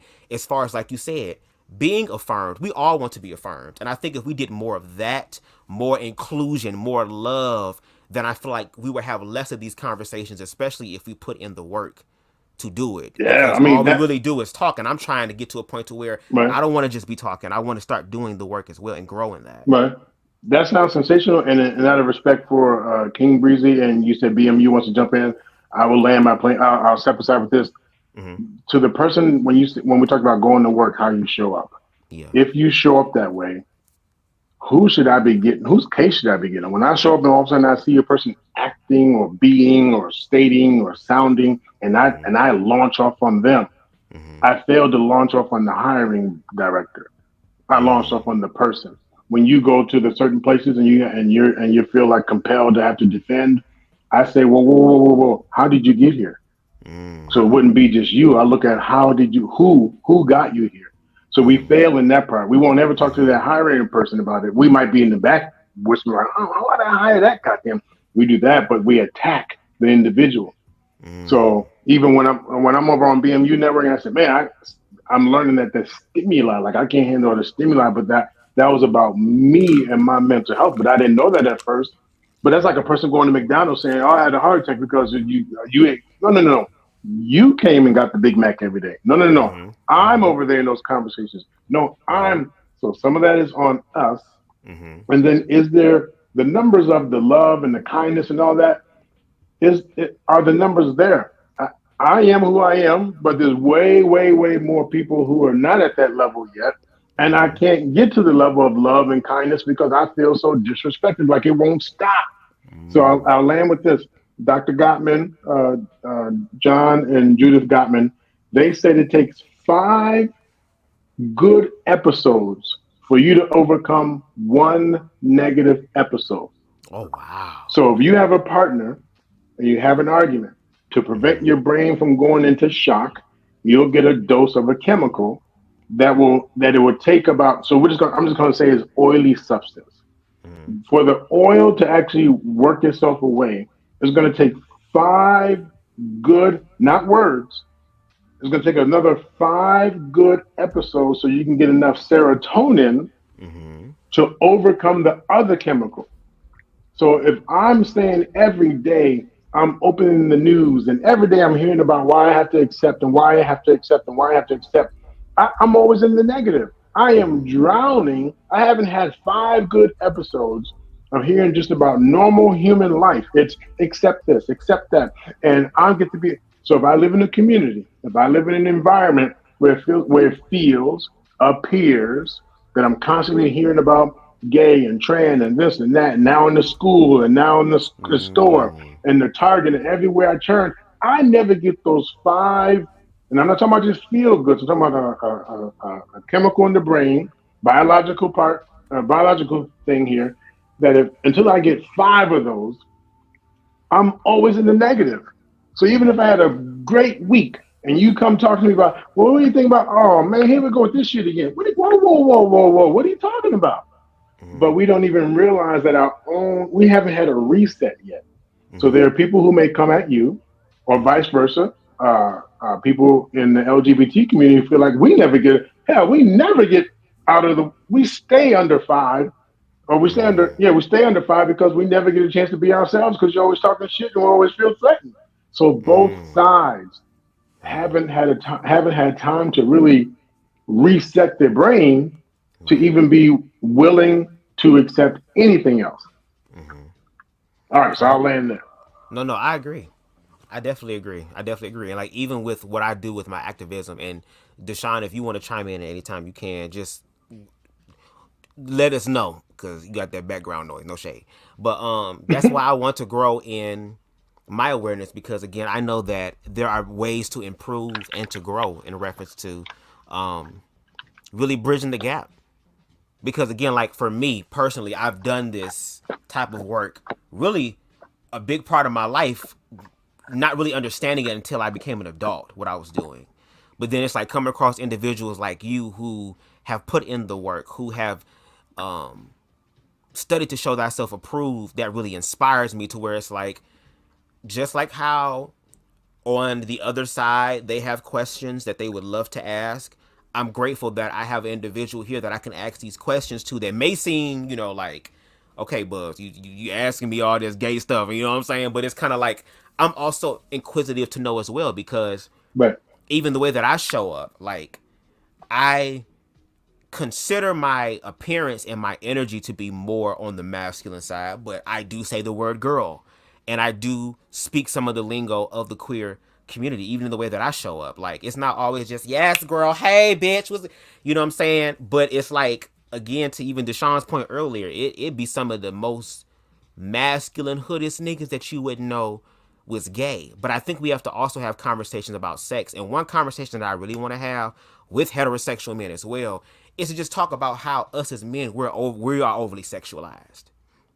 I had like a I don't know if the word is a thesis or an idea or just, but I feel like probably one of the reasons why there is so much queer phobia against gay men is because heterosexual men get to see their type of sexual appetite and range outside of themselves. Cause it's like to have two men in that energy, it's like, wow. So it's kind of like, I don't know if that's the case. They're looking at a mirror like, damn, is this how we treat women too? Because I remember there was a video I saw where a black woman said something that was like, I would like to know that answer too. Like, there were men, heterosexual men, who felt some type of way about gay men hitting on them or making passes at them. But then it's like, but when men do that to women, do you get what I'm saying? So it's kind of like, I do. Whatever you're putting out, in a sense, is coming back to you. But can I also say this? Go ahead, Deshaun. They also force men back in the closet. So the thing is, how that means that these men that's hollering at you, they don't know if you're DL or straight or anything, because this is what they do behind closed doors as well.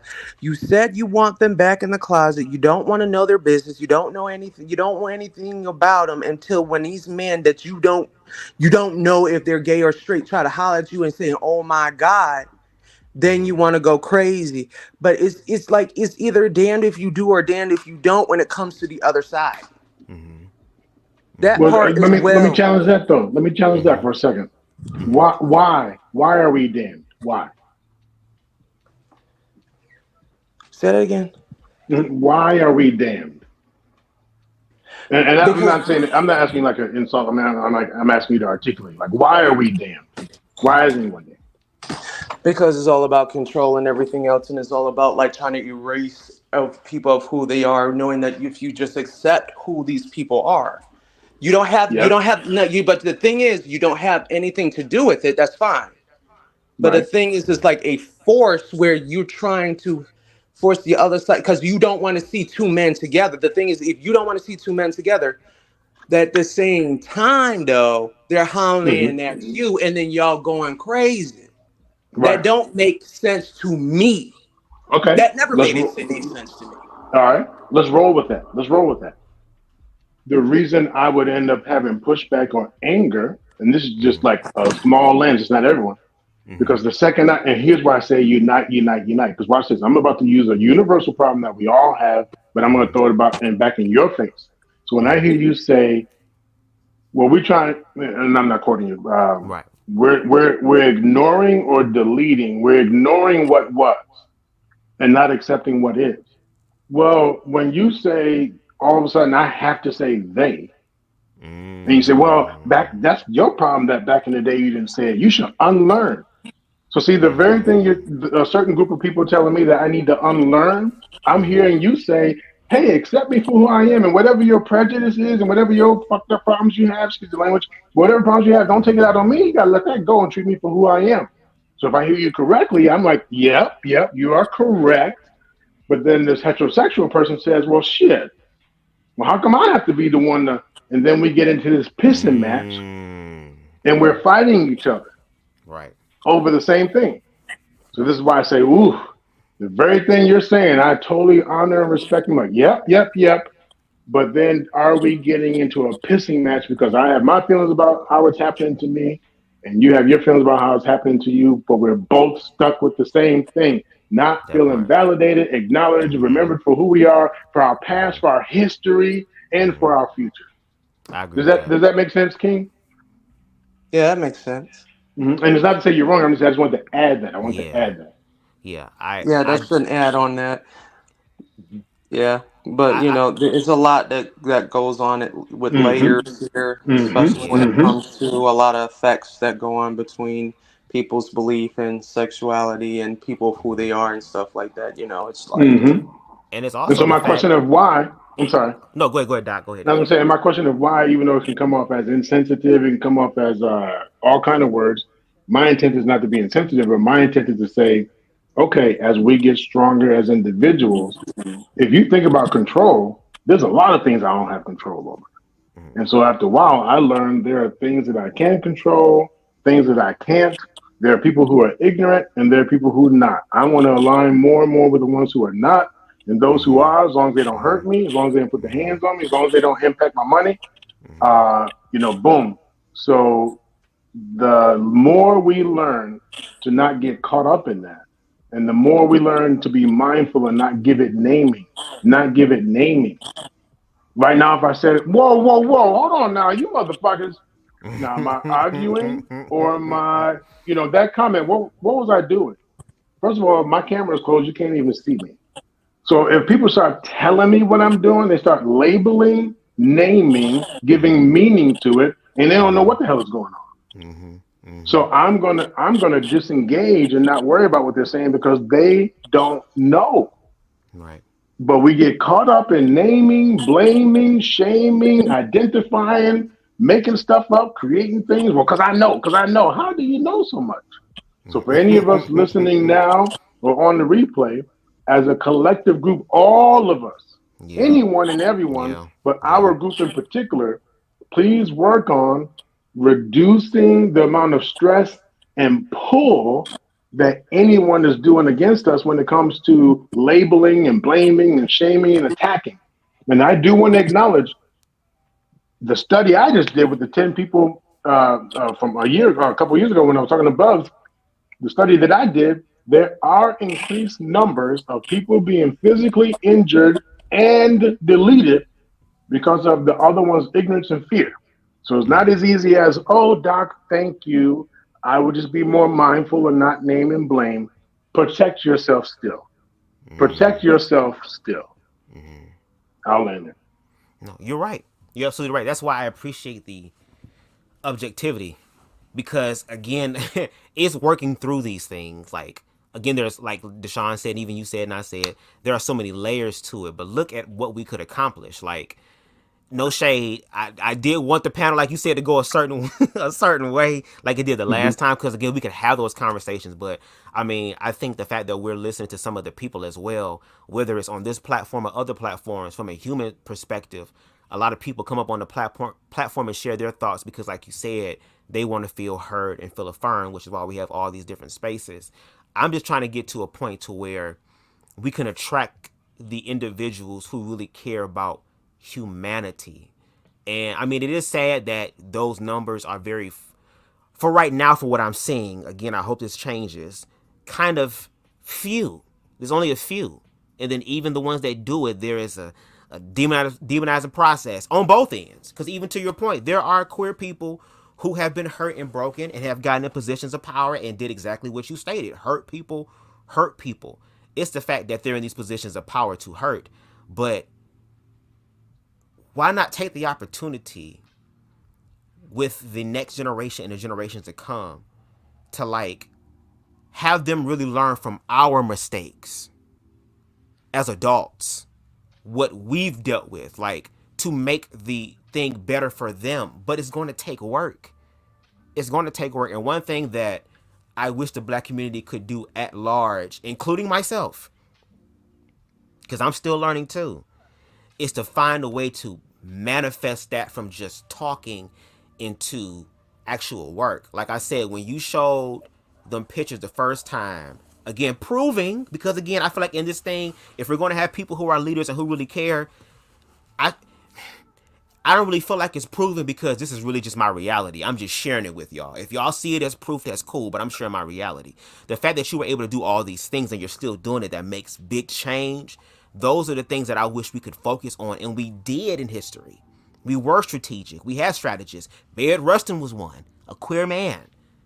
So it's kind of like, if we can take that same energy and just update it to 2024, I feel like we could really get over the hump instead of saying what other people have said before us. Oh, well, it'll never happen in my generation. We never know that. We don't know that either. Right. So it's kind of like pushing that forward. So again, your objectivity is very much appreciated. And again, in check our blind spots too. I'd rather have somebody that's objective checking my blind spot than somebody who is biased. Right. Anyway. I mean, no, we're in this together. We learned, like I said, I've learned from you and Conscious TV and stuff. But one more thing about articulation. Yes. Because if we go off of, let's do this together and let's learn from the past, my immediate counter to that is, and look where that shit has gotten us today. Listen to more gay people. Listen to more LGBTQ. The people out there marching and shit. And now they got the motherfuckers up in the schools. And now they fucking with my kids. So I'm gonna learn from my past. Leave the motherfuckers alone. Now see how instantly it turns into this pain that I'm feeling now, because I believe this has been going on in the past. But what if we throw a few words in there to articulate? Hey, what I learned from the past was if you weren't part of the conversation, then don't bitch and complain when all of a sudden when the so-and-so happens. If you were part of causing the pain, then just know that here are the consequences that come with it. There's natural consequences, human-made consequences, positive and negative. So how do we even know that? If we look at the past, we weren't doing that. So I say add a few of those descriptives. At least that's my goal. Right. My goal is to not go and say, oh yeah, hey, I joined that network and I got over that network and I'm over there. And all of a sudden now but I went over there and said, wow, it feels so good to actually be a black man, my entertaining self.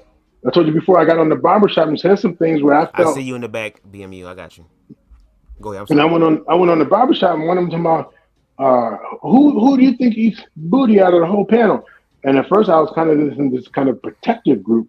And then one of the brothers yelled out, the doc.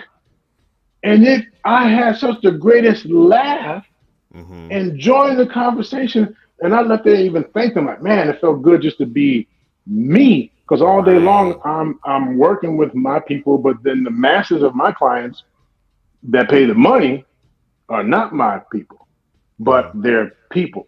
So that being said, to have it come back years later thrown in my face, we checked out one of the content and we heard, whoa. Y'all dug that up? And then have another family say, well, we can't work with you. And have a job say, well, would you denounce? No, did you just say it? Did you want me to stop being? No. So it becomes situations like that where if I don't work it through, I'm just now taking either all this loss, going right back to feeling depleted, feeling like I'm not good enough, feeling depressed, or I face it and fight it and say, well, it's not the network's fault. It's not my fault. I didn't know that. Well, I guess I should have done the homework about how people can slice and dice pieces of the YouTube stuff. All that being said, moving forward, when we talk about learning from the past, I'm now articulating what I learned from the past. Right. The amount of chaos I can handle from work, add on top of that with the streaming. The amount of professional gaslighting that I can handle. When your own people at work and sit right next to you, they know the truth, but they don't say anything. My own trauma. These are several layers that I think we should articulate when we're talking about bridging. I'll land there. Thank you. Okay, cool. I was typing in the back chat. And I guess I'll have the opportunity to actually put that into practice because, ladies and gentlemen, welcome to the platform. BMU. What's going on, BMU? What's up? What's going on? What's going on? What's going on? Yes, Yeah, yes, you yes. what's up, We brother? are. We are here. We are here. So, I'm pretty sure you probably heard some of the things in the live. I know you shared your thoughts. I don't know if you wanted to start off with that. Like, just what are your thoughts of the live thus far? Share your thoughts. Um, I mean, I've been listening. I didn't, I'm on your show, so Right. anything that you feel the need to, ask or, pick my brain about, Okay. I'm willing to just give my perspective on that. Okay. Awesome. Okay. Let me see then. I guess we can start because I really want to start with your statement that you have put up here. And again, this is the time for me to learn how to articulate myself. No shade. I can admit that we have both kind of talked our shit. You know what I'm saying? It is what it is. I guess it comes with the territory. But going forward, like the doc said, I'm really trying to build conversations. And I guess I'll start from here. From some of the perspectives that you have shared on your platform, I feel that, and you're not going to like these words, there is a context and nuance to it, to where it's like, it's not really broad. It's just very, I guess, tunnel vision in this way in perspective. And my commentary is to kind of be like, okay, if we really care about the Black community, and especially if we care about children, I think we should be able to care about all children, including the ones that happen to be queer as well. And a lot of the commentary really hasn't been affirming of that, even in the realm of exploration, to see if that's even the case. There's more so of just this solidified way of thinking. And I mean, you have the right to believe that, but that's just my interpretation on y'all's commentary. So I don't know if you want to speak to that or speak to the comment or just whatever's on your mind right now. You go ahead and share. Well, I believe that we're living in a world where we're trying to implode the nuclear family. And I see that now in the in politics, with the election that's coming up, with Dramala and Trump. And I see that happening. I see that there's laws been passed. I know probably I want to have a show on it, but I know you probably already know in California where they passed a law where children can have autonomy over their own decisions and their own bodies. And I think that's going to be problematic because I think it's getting crazy. Hopefully they don't do that here in Texas. But I think that the nuclear family is under attack. I think it's under attack coming from different areas. I think there's the LGBTQ plus community who are basically telling me, some of these kids, man, if you really get into their heads, they're just some of them are just following fads, man. They're not. Some of them ain't gay. They just want to do what friend is doing. Oh, my little friend Jamie kissed me, and I want to kiss Jamie back because I wanted to feel cool at the moment, right? A lot of these people, especially children. I have children, right? And I think people who have children should be able to speak on these matters. Right. Like Dramala Harris does not have children. She can't. How can she tell us how to raise children or not to or to delete children? And she's never bore a child, doesn't know how pains feel to carry a child or to take care of one. How are we letting how are we letting people who have no children talk about children? I have children.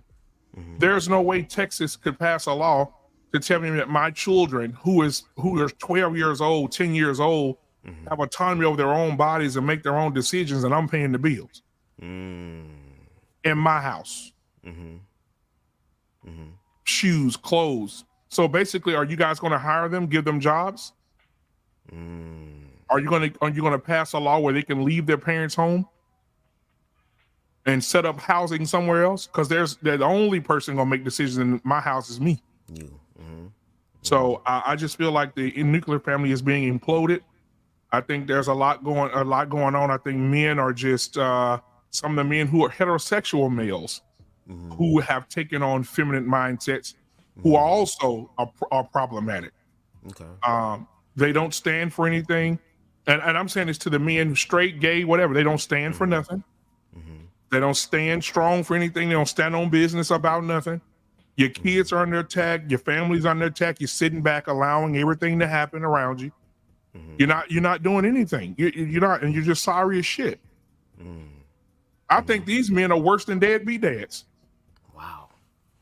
I think they're worse. I think they're more worse than anything I've ever seen in my life. And so coming election, you know, the Democrats, they're more focused on your community. They're more focused on the chop shop for the babies.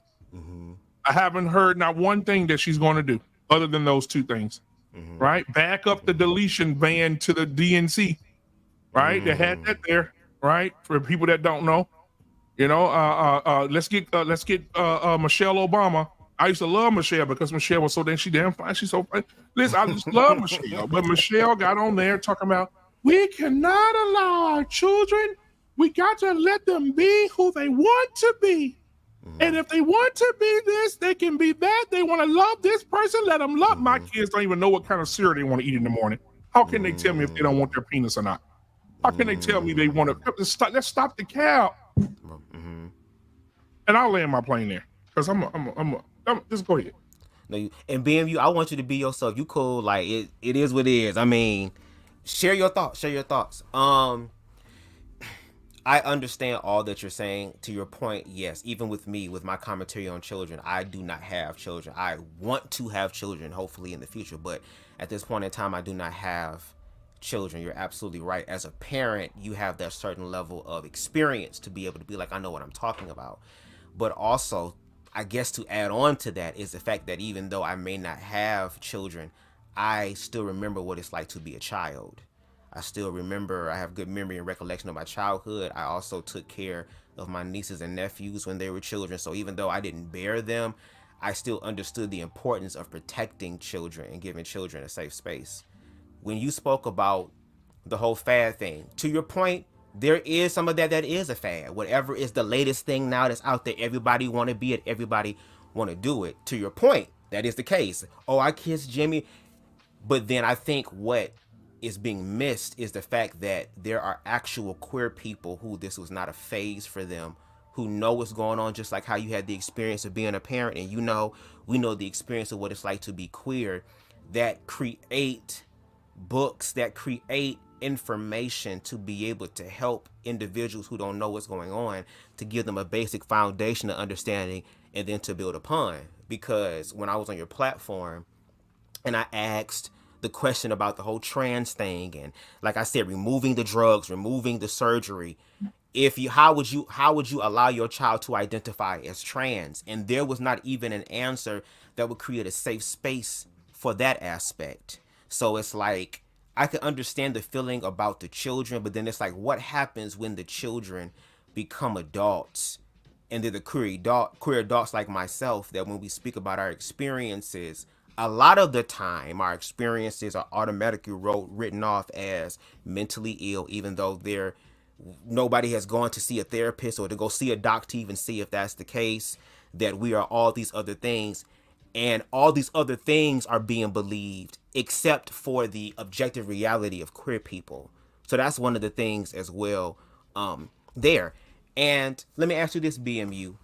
I'm just going to say hypothetically speaking, okay? Hypothetically speaking, if in another reality, not this one, let's choose another reality where it's a new wife, new kids, we don't know who they are. In another reality with someone else, if one of your children came to you and said, Dad, I may feel I am queer, whether I'm attracted to the same sex or I feel this type of way, how do you think that you would navigate that experience? Would you be willing to be like, okay, let's try to figure this out? Or would you just be like, nope, the Bible said this? Like, what would be your way of going about it?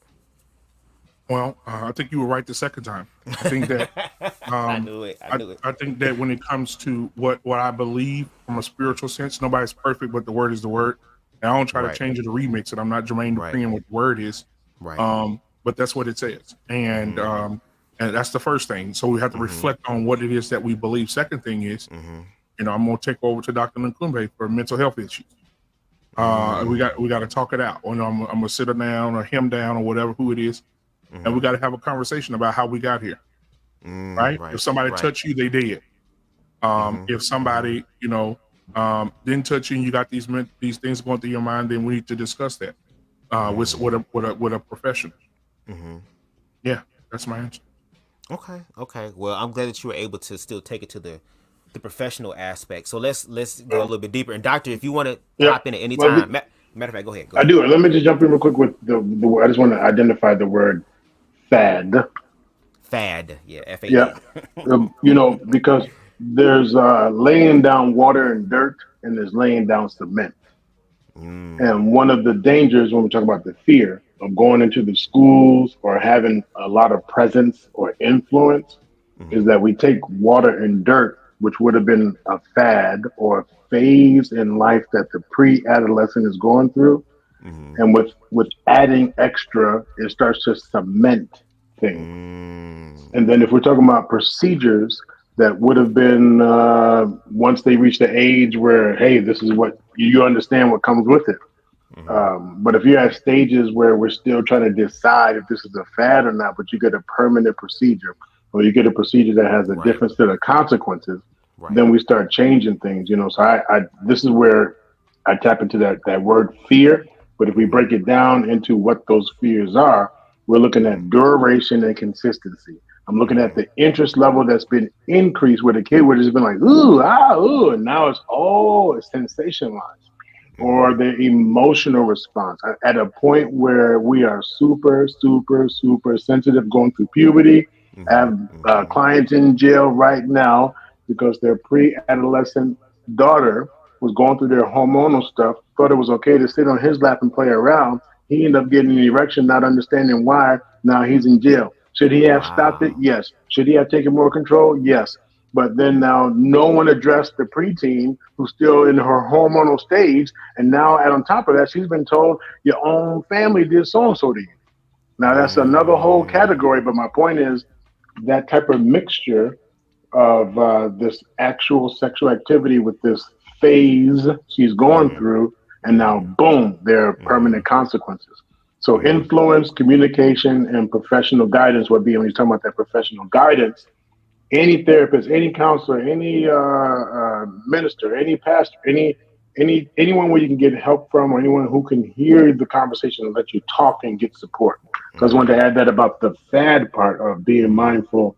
How much do we add to the formula when there's a possible fad versus no?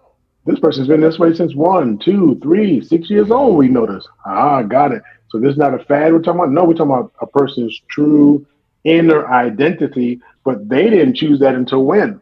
Because I can be in junior high school and get an erection from seeing the kid in the locker room, but then get on my adult relationship and I'm vomiting if I see a set of balls. Right? So, or vice versa. Never thought about it. And then turned 40 or 50 because I suppressed it, never talked about it. Now all of a sudden I want to get a divorce from my heterosexual, from my wife, and then choose a man when I finally feel free. But that's what I'm saying. There's like so many different layers there that I think we need to explore. And at the end of the day, I think the fear of the adults prevents that for the children to even figure out who they are. Because to BMU's point, like he said, there are children who don't know what they want to eat, but there are also children that know that they want to play piano, and that is given a try. They know they want to do ballet, that's given a try. They know they want to play baseball, sports, usually that's the way they would hope it would go. We'll go up for that. If a child is hurt or sick within their body, they know exactly where the pain is. So I think in a sense, we also have to give children some sense of autonomy. Maybe not full autonomy as far as you can't really survive out here because you don't even have the lived experience or the necessary resources to survive. But as far as the agency of your own body, I think children should learn what that is when they're young, so that when they become adults, they don't be subjected to, you know what I'm saying, some of the dark things that are happening in the world, to even to Clever Girl's reading point, to black women who are the most sexualized, who are the most dealing with the most of the situation, or the brunt of the situation. Do you get what I'm saying? Like, there needs to be that information there. But again, when you provide that information, when you try to create space to say, hey, here's a way to help untangle all of the fear and all this stuff to actually make this make sense, again, that fear is like, no, I don't want to. And again, the child is suffering because of that. We have to give it in because we have to be the leader in that. When I shave, my little son is looking up to me, wondering like, wow, one day I'm going to be able to shave. Right. But I have this raw razor in my hand, this sharp razor. Am I going to give this little 4 or 5-year-old kid? Because I'm looking down, remembering what life was, while that little kid's looking up at me like, what would life be? I'm not going to hand them a razor just because they're wondering what it's about.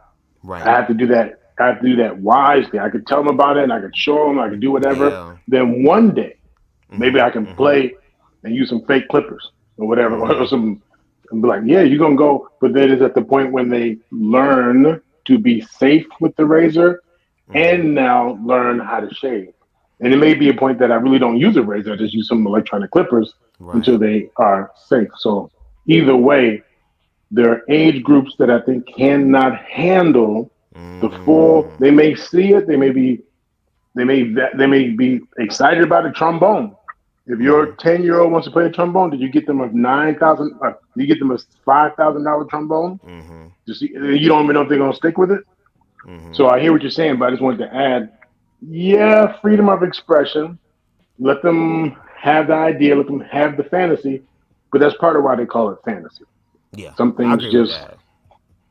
That makes sense. I mean, I can definitely understand that aspect. And even using your example as far as like the shaving, at least you were able to teach the child and give the child information about shaving, because what do you then say to the children who are going to always be naturally inquisitive and then try to do it anyway? I'd rather the child know how to properly do it, so if they do cut themselves, it won't be a big mess, as opposed to, you don't do this, you don't see how it's done, there's no information for them to kind of be like, to make me want to be like, okay, maybe one day, or whatever the case may be, or to explore that, to where now they cut themselves and now there's this big ass gash on their face. So just the fact that the information is there, because we also understand that children are going to do what they want to do anyway. It's just like when you tell the child, don't touch that hot ass stove, because when you touch that stove, you're going to get burnt. The child touches the stove and get burnt. Now the child knows.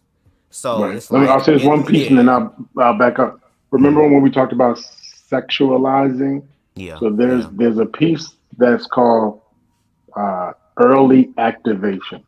So the kid accidentally walked in on you, the body keeps score. And now they're engaging in behaviors that really should have just been not in their mind. They're engaging in high-risk behaviors because of early activation. It is still my responsibility to make sure the kids are not getting early activation and trying these things. The kid sees me shaving, my job is not only to tell them, yeah, this is what I do, but it's also to protect them until they can get to the point of knowing how to handle a razor. Now, you're right. If I don't allow that space for conversation, if I just say, get the hell out of here and try and hide the razor and never talk to them about it, they get into their own fantasy world, sneak into my razor kit. Next thing I know, I'll find them bleeding all over the place, right? Or they don't say anything, and then one day when older trying to do it, and they're like, oh, well, I never learned. Now they're in the hospital with a big gash. So I do understand what you're saying about educate, but there's some things that are not yet for discussion. You can give a kid something, but it might be too soon, too much too soon. Okay. So let me ask both you and BMU this. What do y'all believe in y'all minds? What would y'all consider to be like a healthy way of having a conversation about queerness with children? And I'm talking about removing the sex aspect. I'm just talking about as far as the human aspect of it. Like, what does that sound like for y'all? Like in a healthy, in y'all way of expressing it. Either one of y'all can go for it. I hope that made sense. Did it make sense? If not, ask me again. It does. I'm gonna give BMU the space, but here's one challenge that I have. at one point I say, well, oh, I love the question. The other part I say, well, just be mindful. This is when these types of conversations turn into prove yourself or tell me what you would do versus we were talking about networking. So like these questions here, it's good to know what the opposite thinks, but how does that add to networking? So just kind of keep that in the back of your mind. So I'll pause there. Thank you. No, right. You right. I just want to let you know I'm just asking for clarification because if there's a healthier way to do this that I think benefits the parents as well, to where there's like a gray area of understanding where it is like a safe, like what does the safe space look like? I want to know what that looks like because again, I don't have children, and also like I'm not a parent, so I just want to know like from a parental perspective, what do y'all think that would look like? Makes total sense. And then to make sure no one gets locked in like, oh, the hetero way is the safe way. Then I say in that case, we get all representatives with children too. All right. So Yes. Thank you for that. Yes. BMU. Well, I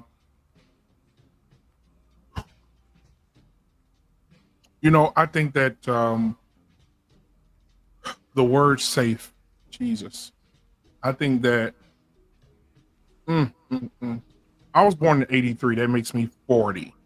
So I think I grew up right in the middle of everything that was transpiring.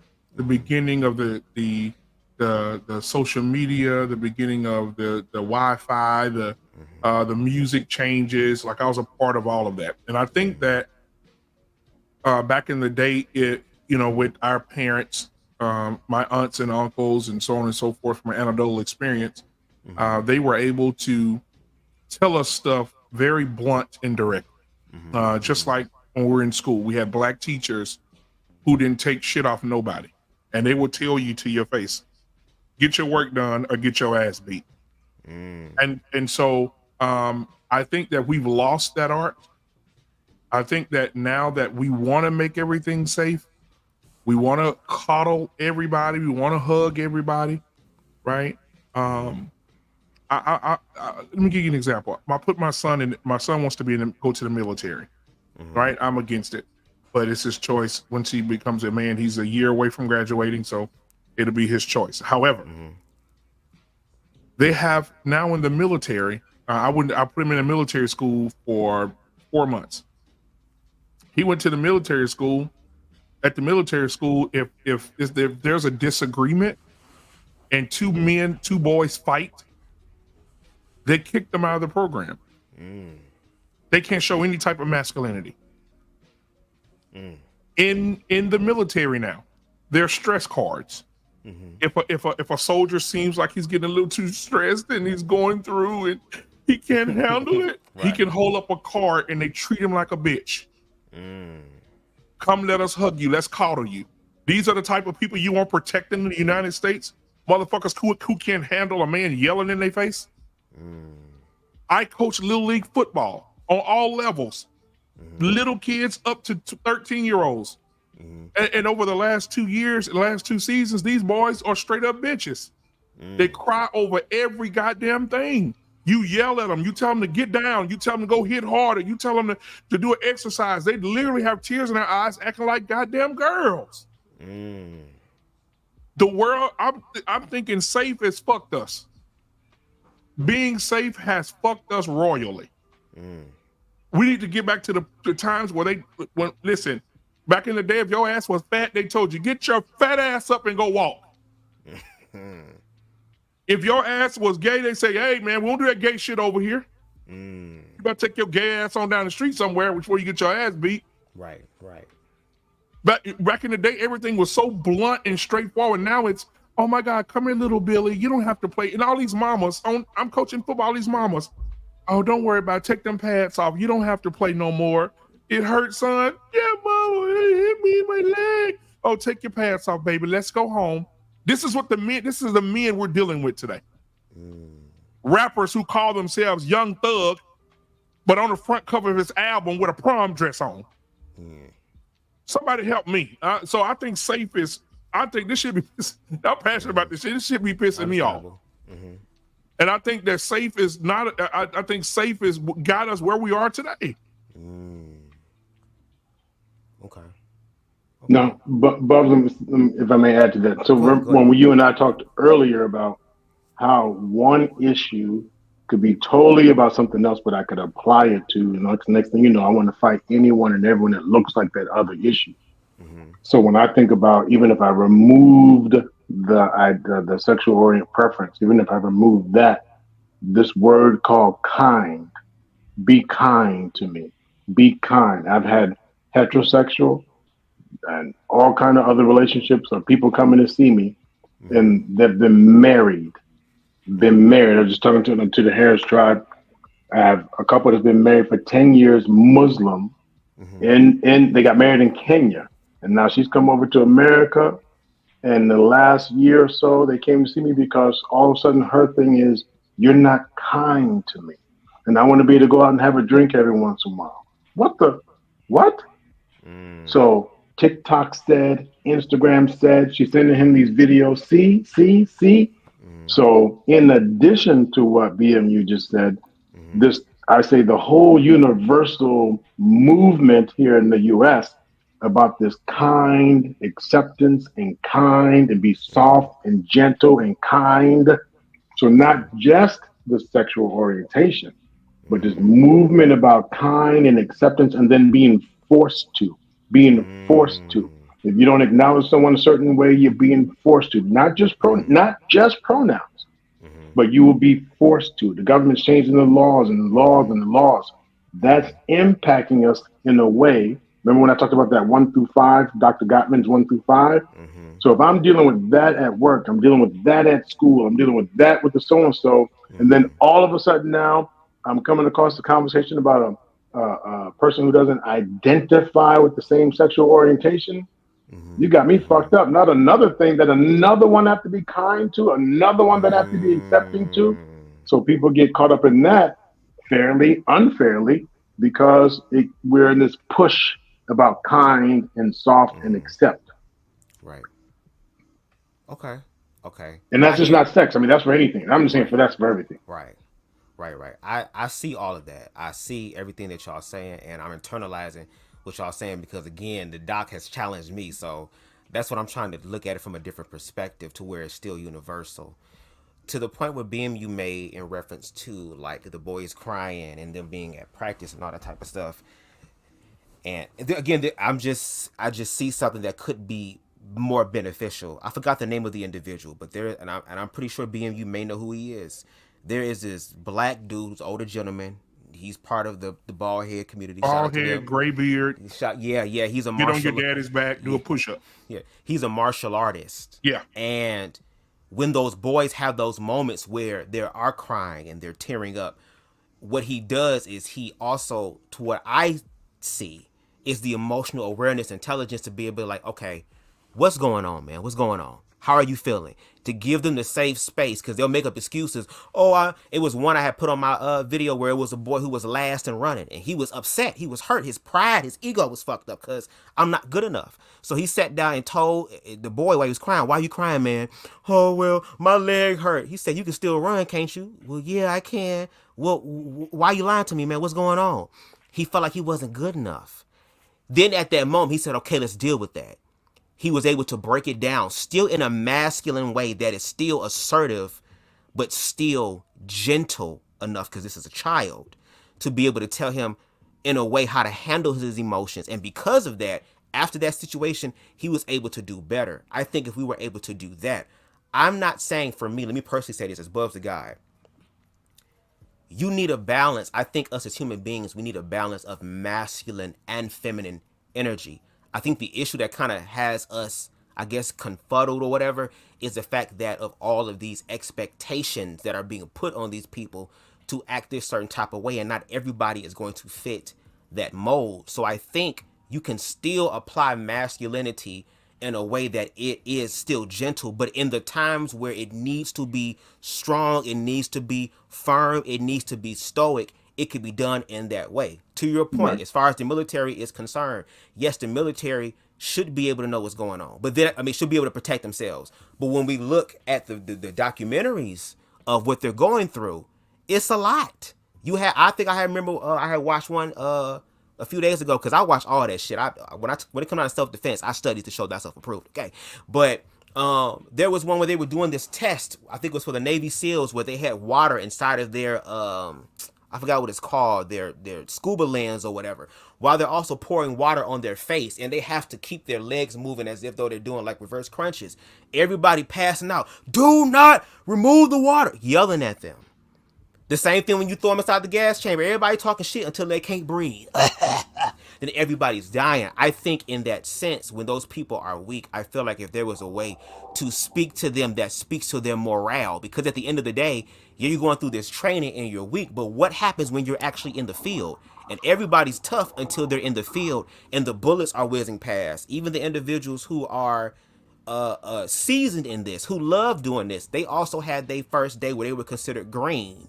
So I think in the way that we could do this better. I want for men to be able to tap into their masculinity, even queer men as well. And to be honest, even with some of the feminine gay men, when it's time to fight, they will turn on the masculinity. You know what I'm saying? But just in the cases that we've experienced with queerphobia, it's never really been a one-on-one. That's the part about it. It's always been a mob mentality of jumping on them, attacking them all at once. I had my other point, but I lost it. But go ahead, baby. I was gonna say, sorry. Can I just name just 30 seconds? I just want to name a bridge that where we both share. You said the expectation of, right? There shouldn't be expectation. So the second you say there shouldn't be an expectation, then why should there be an expectation in the law that I have to do X, Y, and Z? So there's a bridge we both share. All right, BM, go ahead. My bad. Yeah, I'm just going to say, when you're being trained in the military, you're being trained because these things will take place in the field. One day you may go to Afghanistan, you may go to Iraq, and you may get into a fight. You may have to be underwater for several minutes while the enemy passes. Right. And so the reason that they're putting their foot in your ass and the reason that they're talking crazy to you is because they're trying to build something. When they put you in the gas chamber, the reason that they're putting you in the gas chamber is because they're trying to build your lungs to be able to accept certain amount of poison and you live to get back home to your family. Correct. Right? So I don't want to hear, that's why those drill sergeants are saying, I don't want to hear the bitching and complaining. Shut the fuck up. Get your ass under the water. I myself don't want to hear a drill sergeant tell my son, it's okay, just try to breathe. Come on up, grab his hand. Fuck that. No, get your ass under the water. Matter of fact, put your boot on his head and push his fucking head back under the water. Right. I have a cousin right now who's retired. He's a Navy SEAL. He's retired. Shout out to Derek. He's retired. When he was in there, he told us that they put a net over the pool. Well, they put him in the pool first and told him to hold their breath. They put a net in the pool and pulled the net tight where they could not get air. They put the net a few inches under the water and made them stay. Right? Now you can't do that. Now you can hold a fucking card up and they'll coddle you. This shit is removed. So basically, we're gonna have a bunch of men in the fucking wall with holding up a card getting shot. Because they can't handle any type of fierce men, masculine. They can't handle it. They can't. So what's the purpose of getting in the military if you don't want anybody yelling at you? What's the purpose of playing football if you don't want the coach to yell at you when you make a mistake? Understand, but I can see that.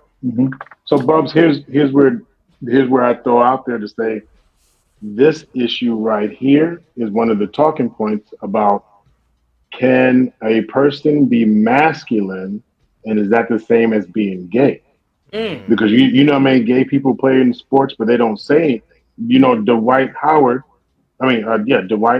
he was remember Superman dunking over people, like jumping over a person, balls all hitting up upside the head. And that was just wonderful up until the point people find out that he came out and said he was gay. And then all of a sudden, whoa. So you know how many people do not identify out loud that are gay playing sports in the military? So that goes back to that big I word, identity. If we identify power with masculinity, if we identify survival with masculinity, then anything outside of that is going to be addressed, is going to be attacked. And if I feel my life is on the line, you're the gun person next to me, and I feel like all of a sudden you freaked out and you panicked. But guess what? Both of us can freak out and panic, as you said earlier, until those bullets goes whizzing over my head. I don't know how I'm going to react. Right. So to the point of what you and BMU are saying, I'm saying if it doesn't match the identity, I have a problem. So therefore, when it looks like I'm just being mean, it doesn't match the identity. And you can talk all you want, but it doesn't match the identity. So I think one of the talking points for bridging is, does my masculinity does my sexuality have to match my masculinity? If I didn't do the and got under and choked, it's like, would that be better? Well, shit, it'll match the identity. I'd much rather hear you than you. Right. So again, that's about identity more than I would say it is about the sex. And since it doesn't match, then I'm gonna be bothered if it doesn't match who I expect it to be. If I may answer Deshaun, which one are you looking at? Which comment? Just about the Kenyans and the couple in the Bible and violence. Absolutely not. I'm not saying the person has to be violent at all. What I'm talking about is a couple that got married under an agreement, and then all of a sudden the person switched their agreement because of influence. They switched the agreement. They got married, a union under the church, vows together, and all of a sudden she got influence and changed without his consent. Change, not consent as in hierarchy. Change as in, do you don't mind if I change from what we agreed upon? So now all of a sudden she's following something else and putting the family at risk. They grew up in a situation where both parents, one was the caretaker, she goes to school and she's working, but now she's talking about going out and drinking. And so now my wife is out drinking, getting drunk and stuff. And then what does that now have to do extra protection? So that piece is about changing the original agreement that they had in Kenya. And then when it came to America, following a new belief that she was influenced by. So you don't have to be a violent gay person. I don't think that's what BMU said. I can't speak for him, but when I see this gay violent, no, not at all. At the same time, I think it's appropriate. I think it's not appropriate for me to show violence at work, even though I don't agree with all the rules and stuff. But there's a place for me to show that way and for me not to show that way. So if I'm doing martial arts and they're like, kick it, and I'm like, ooh. Now, my instructor is going to be like, what? Because it doesn't match the identity of power. It doesn't mean I'm less of a person because I'm gay, but it doesn't match the identity, how we identify power. So maybe we may need more conversations about what power sounds like, looks like, and that's a different conversation.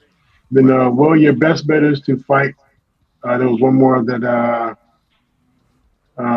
there was one more, but anyway, Sean, I hope I answered your question. I'm not saying anyone has to follow a certain law, but I am saying if you make an agreement with someone, again, we don't do that at work. Try it at work. Also, just change the policies and see how that gets you. Right. Change the lease. Have a leased car and get some changes on it that they don't qualify. That they'll break the lease. So I think appropriate conversations before we just go changing things based on how we are influenced. Right. I agree. I also want to add to, something that just happened to me at a very popular corporate business that I work for. They had Pride Month, and they came to me again, Dr. Nkumbe. They didn't learn the first time. And they said, "Hey, listen, we're having Pride Month. Here's your pen. Here's your T-shirt." I said, well, what the fuck did I tell you last time? Right? Now, when I say no, this is the shit that pisses me off. Because I can't talk about Jesus at work. See, watch this. I can't talk about Jesus. I can't share Jesus. If I share Jesus, that's an HR issue. But it's not an HR issue for you to tell me you like to fuck men and you like to fuck women. That's not an HR issue. No. It's not an HR issue that you guys are putting on the front page of our website, men hugging and holding each other and women kissing each other and saying Pride Month happy. And I told him, if I can't celebrate Jesus and Black History Month here, I'm definitely not going to celebrate Pride Month. Understandable. Not going to happen. Understandable. And so guess what they say now about me in the whispers in the hallways? He's homophobic. You're homophobic, yeah. He homophobic because he won't wear the t-shirt. He won't wear the pin. He won't celebrate. They told everybody to meet out front of the building to take a pride picture for people who support it, who heterosexual people who support it, and the people who are members of it. I'm the only one left in the office still on the computer. Me and a couple other people. And I'm homophobic. He's homophobic. He hates gays. Oh my God, he hates them. And I think that's where it comes in. I think that's where the delusion of the LGBTQ AI community comes in play. You're delusional to think that I hate you just because I don't believe in what you're doing. Right. I don't hate you. I just don't participate in it. Right. I'm not going to go out and take pictures with gay people when I don't accept that lifestyle. Right. So at my job now, a few people are calling me homophobic and they say I hate gays because I won't participate. See how fucked up that is? But when I mention Jesus, no religion, no politics. Right. Y'all want to come to church Sunday? See, I'm petty as fuck. Hey, y'all. They said, Pride Month, you get your. I said, hey, y'all come to church with me Sunday? Y'all come to church with me? One of the other guys was like, oh, no, remember, no politics, no religion. But we can talk about Pride Month every fucking day this month. Oh, okay. You see, Bubz, that's when I asked that, how do we bridge that? Like, how do we, because remember when I said we take one issue over here, but if I see all of a sudden this gay person, and I'm thinking, damn, the stress at work, and that's happening to my money. So not only am I hearing some stuff in the back room about, what if I get a letter to my, you seem anti, you're not going along. Whoa, tapping into my money because I didn't buy into and I was supposed to. The next thing you know, boom, I can't take it out on the manager at work. I mean, I could, but we don't do that at work. So then I see someone in the bar, I see someone somewhere else, and they identify with the people who I feel like I got in trouble because, and then I'm ready, fuck y'all. Well, what do we do? And just the sound of the voice, just any little, and I find that as a reason to attack. So I say, this is one of the areas, Bubz, when we talk about bridging. Right. This is part of the conversation. How do I manage my own anger, frustration? How does HR somewhere manage, like, we can't force everyone into this, but we won't recognize one identity, but we'll recognize another. So these conversations are not just Black people, but organizations and people in positions of power. Right. I think what's going on, and I'm going to give another perspective because I appreciate y'all. I really do. This conversation actually going away a nicer way than it normally does. But I'm going to say from also a universal perception, the same thing that y'all are speaking about, that y'all experiencing, and I think this is what is supposed to help the conversation, like bridge the gap. Y'all won't really know until y'all experience it, because when we look in history, the same things that y'all are dealing with and not being able to walk in y'all identity and having to end up conforming to what everybody else says, that's the same thing that queer people have dealt with for the longest time. So I don't know from a karmic standpoint that it is like the mirror being reflected. And I think what we should be having the conversations more of is, like you said, bridging the gap. I don't feel heard. You don't feel heard. What can we do to hear each other? Because normally with these conversations, it would have already been, well, what about this and what about this? That's why I prefer a smaller one like this so we can all speak and still be heard. I think that is what needs to happen. But in order for that to happen, I feel like both sides have to come to the middle being vulnerable if this is about humanity. Because despite what we believe and what we want to believe, to BMU's point, he has the freedom of religion to be able to express what it is that he feels. If he don't want to take the picture with the pride people, he ain't got to take the picture with the pride people. I think when the conversations become queer phobic, to me, is when the queer people are labeled things that people cannot objectively verify.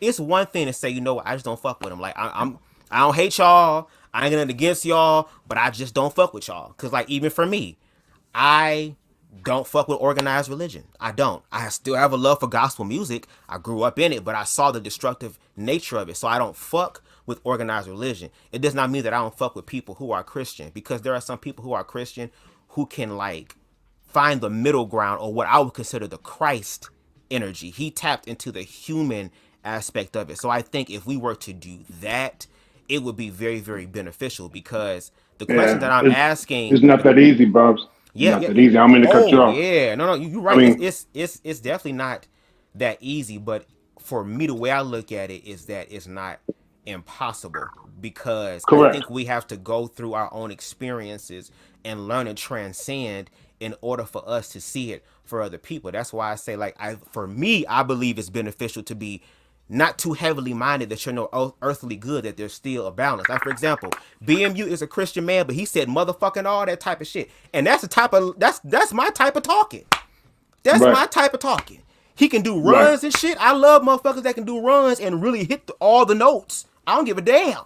So it's kind of like, if we were to focus more so on those aspects, as far as, I may feel this way about you, but it's like, I'm still going to find a way to honor your humanity, because we say all of this until it's us. All Then right. when it's So us, there is a grace and all that type of stuff. But yeah, go ahead.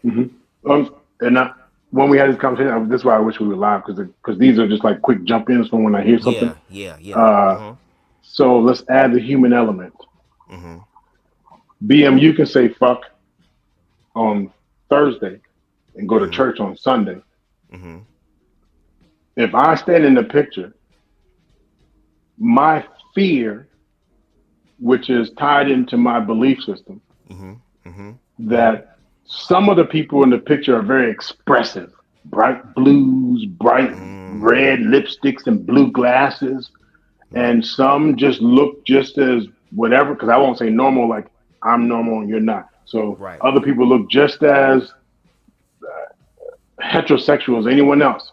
But the title of the picture, the identity of the group, and that does not go away on Thursday night or when I go to church on Sunday.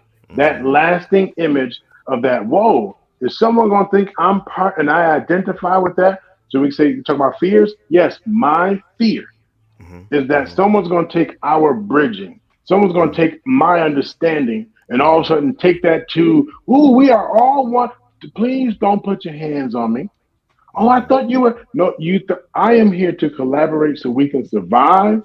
But you know, the gangsters back in the late 80s and early 90s, you know what they did? They had one meeting, and then they all took that information back to their own tribes. Right.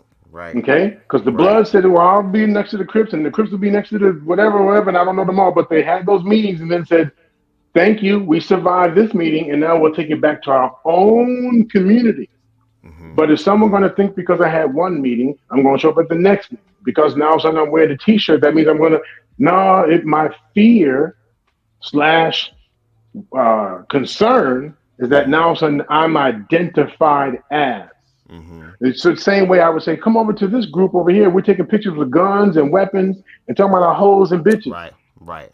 Whoa, why we got it? Because that's my identity. Come on over to the place and we got guns and pistols and all that. Come to the jail and hang out here talking about, hey, we one family. It's jail. Nah, I don't know if I'm comfortable with that. Oh, because of that identity. And that's one of the things I want to highlight, the fear. When we talk about the fear, that is one of them.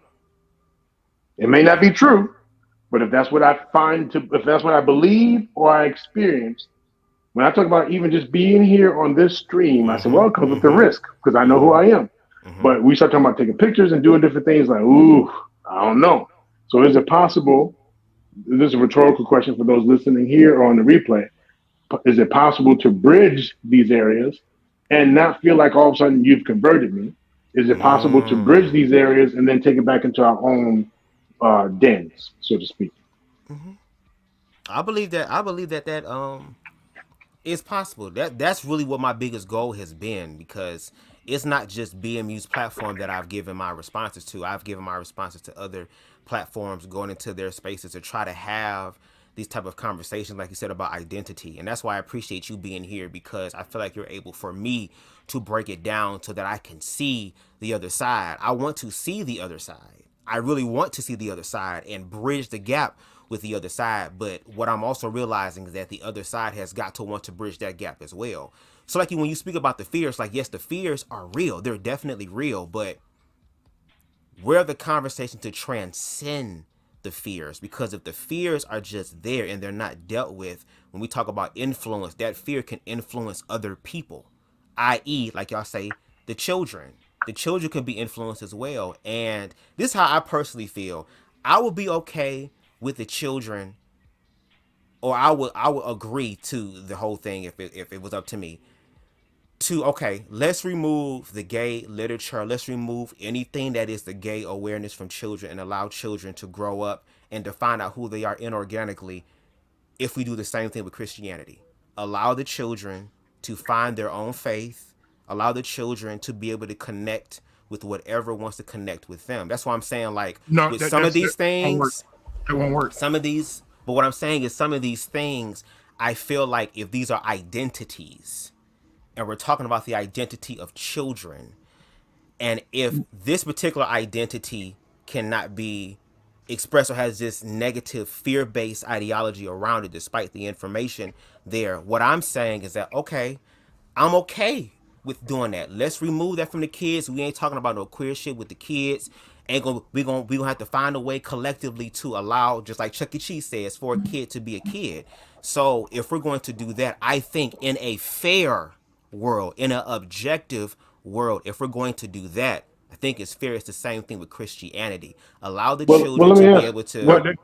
What religion are they born with? Right, exactly. I mean, because what I find to happen is, okay, no, because when the BMU said, hey, I'm not mad at you, I just don't get down with the club. Oh, okay, no worries, no worries. Hey, tomorrow, let's go up to the school. So BMU doesn't accept it. And it wasn't good enough just to leave it there. Let's go up to the school and talk to the children.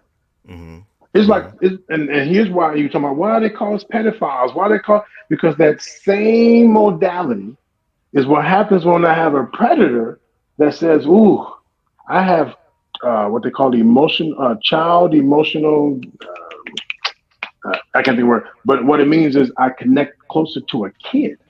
So an adult sees my thick glasses and be like, God damn, I'm a big ass bottle. Don't say that. But I get in front of a kid and I go, oh, these are cute. And now I have emotional connection with the kid, and all of a sudden I turn it sexual. So my point behind that is the religion, and I'm no religion buff, so I'll leave that to you two, but when it comes to religion, now Islam, they say you are born Muslim. Okay, so if I'm born Muslim and all of a sudden now a family member comes in and says, well, I want you to be Christian, that's why they say, no, the wife must follow the husband, and the husband must make sure he follows Islam. If she comes in talking about, no, I follow this, or if it's a man that marries a Christian woman and all of a sudden just change up the religion, they're saying, no, we're going to keep it to its original thing that we were born. We're not trying to switch. So I think, but the other way around, BMU is not with us, cool, we totally respect that, then why go to the children? I'll pause there. Yeah. Yeah, Go ahead, BMU, go ahead. It's more of a, right, because now you're going to trade in it. It's more of an emotional thing, right? We're going to take religion away from the kids. Well, that's foundation for most families. And so what you do is you're trying to go in with a sledgehammer and break down the foundation. And we know without foundation, nothing stands. And the comparison is completely completely different. Why is that different? Because okay, look at it. So basically, we believe in Christ. We believe in Christianity, right? We believe in the Word of God.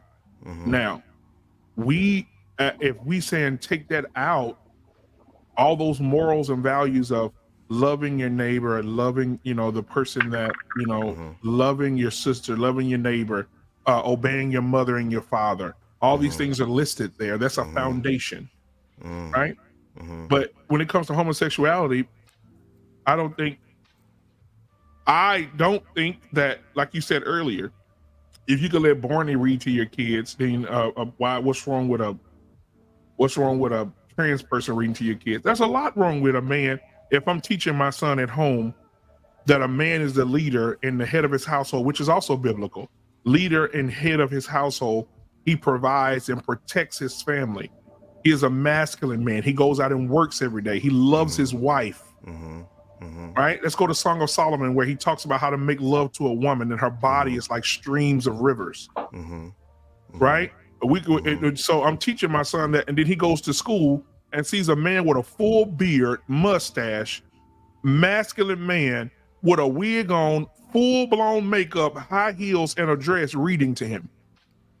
My son will be floored. He'll be like, whoa, I thought my daddy said. That a man is a man. What is this? Daddy, I'm confused. What's going on?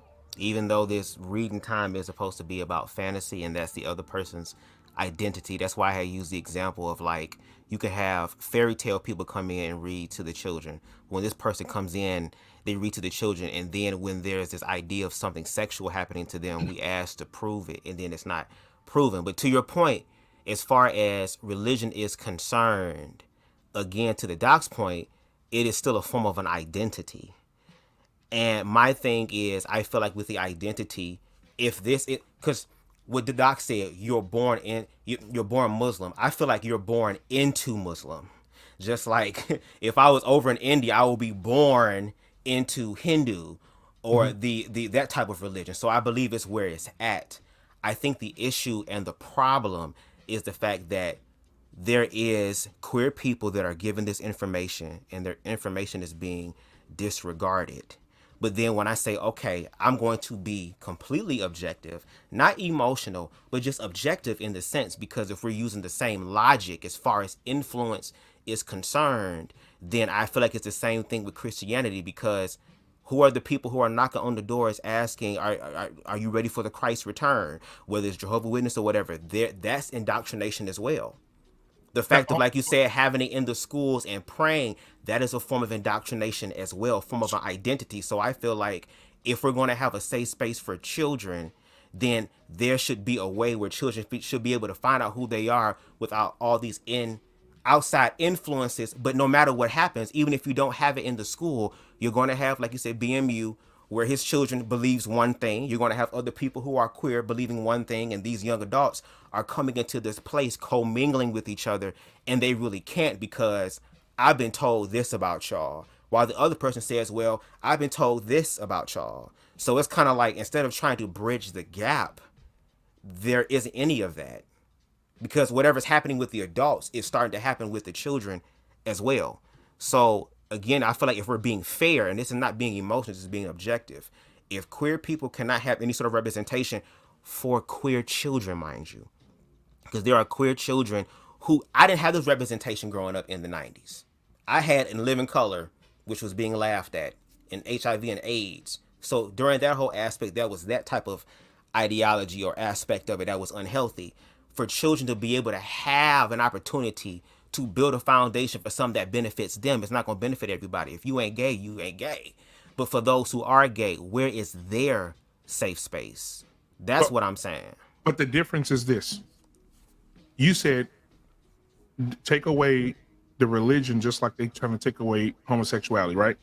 But watch this. Queer expression. If my queerness, if my son, if he needs to find his own way, so he needs to pick his own religion, whatever he believes.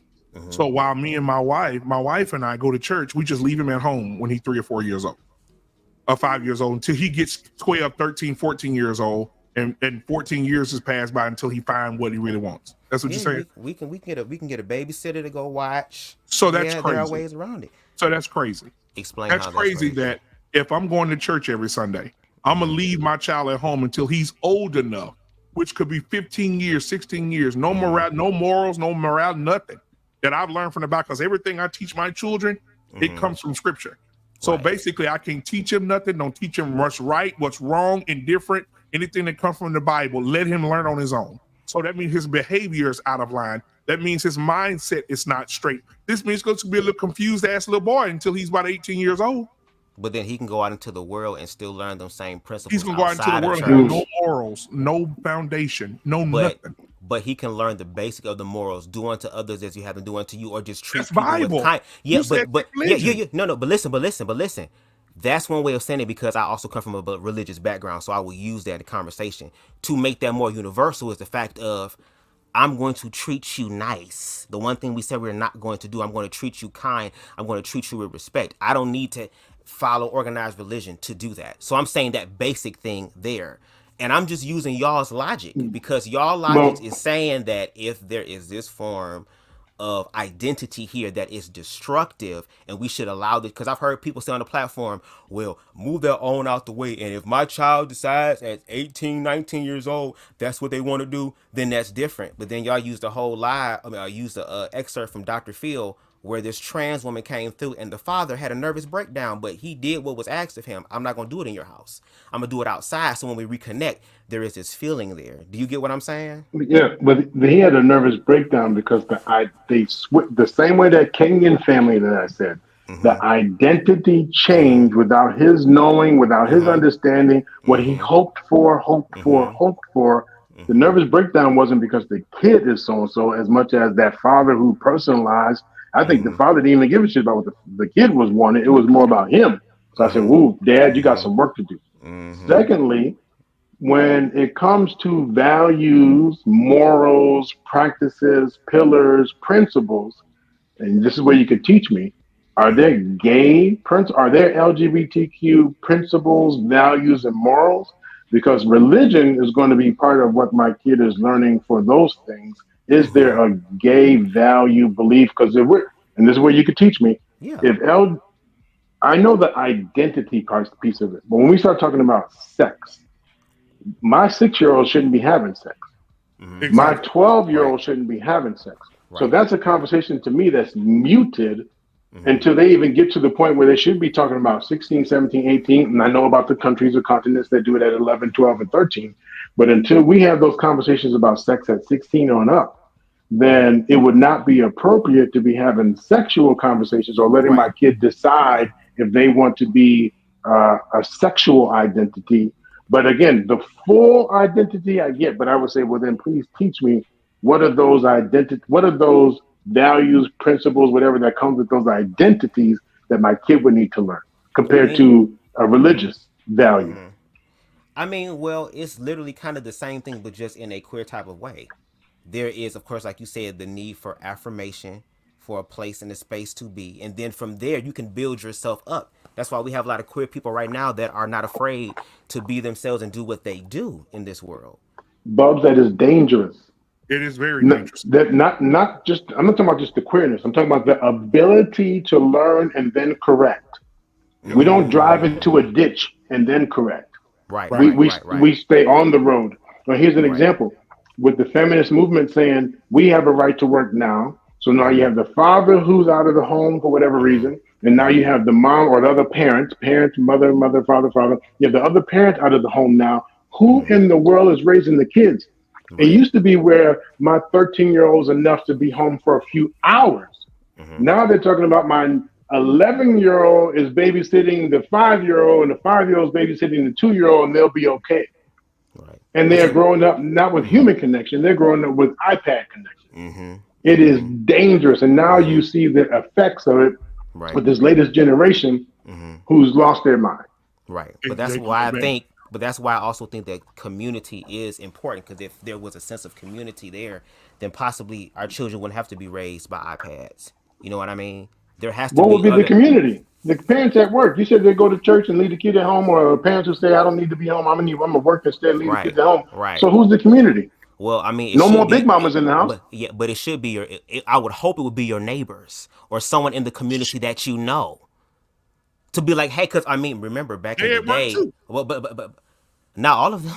Yeah, have you also thing? A lot of people ain't going to work. All my neighbors. 2024. I am not leaving my neighbors. My daughter. I'm not going to trust my neighbors with my little children. If they can't come out here because they need to do whatever on their own, but somebody else is going to go in there and influence them. No, thank you. Fuck no.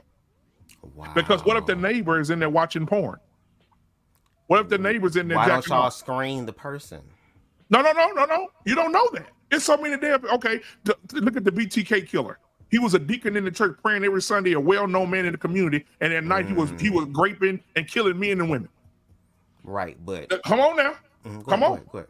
Come on, he's that man. But anyway, I wanted to address Deshaun Stallings in the chat because he said in the Bible, I won't say nothing, but yeah, I can't let nobody misquote the Bible. He said in the Bible, it states that there was a men that was meant for men to remember the war. Sir. There's nowhere in the biblical text that says anything about a man was meant for a man to remember war. But what it did say in 1 Corinthians 11 and 8 through 9, it says, neither was man created for woman, but woman for the man. That's what it says. And again, that is let's not misquote the word now. And that is a form of identity, because we've been talking about identity.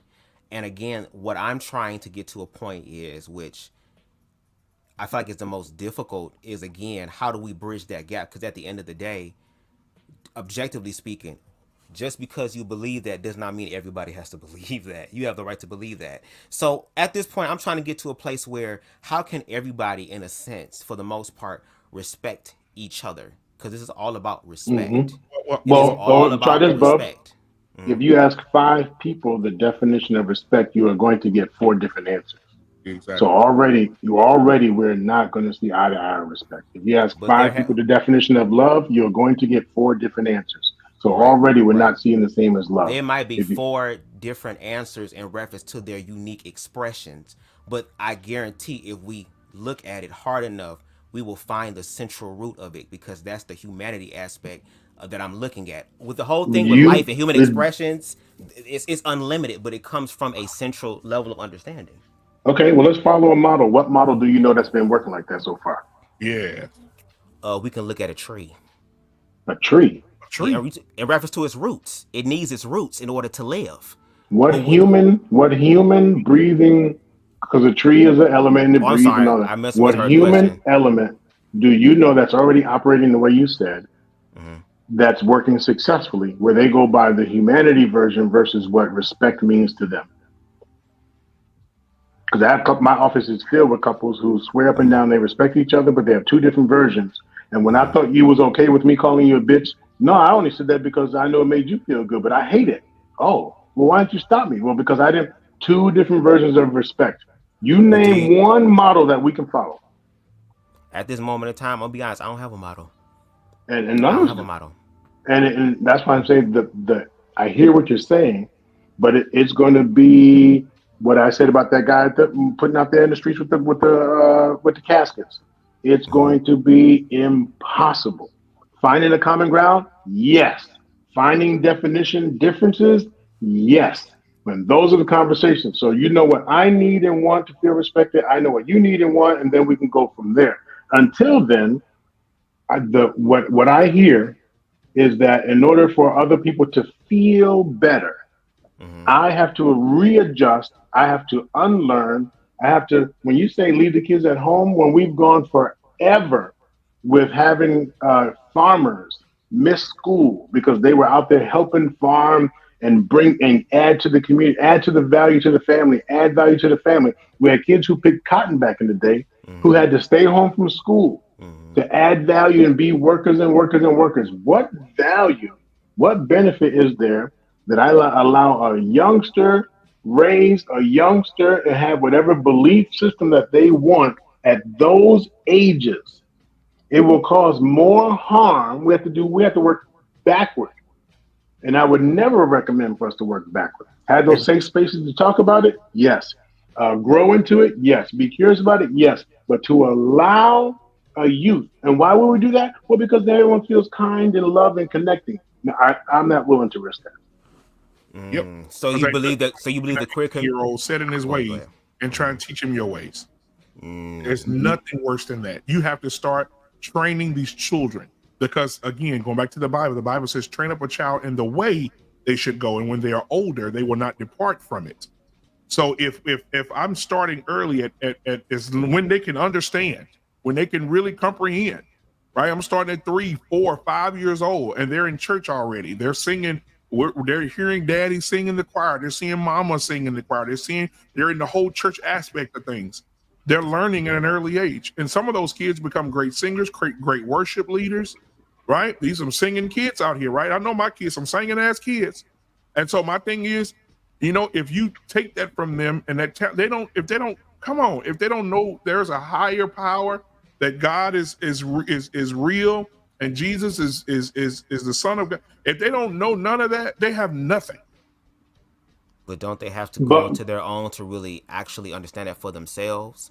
Yeah, Because grow at this into point, their own. Grow. Bubz, at your job, did they just on day one? Did they just say, "Hey, good luck. You know what the job No, is, they and teach good me. luck." They teach me. They what was it right there?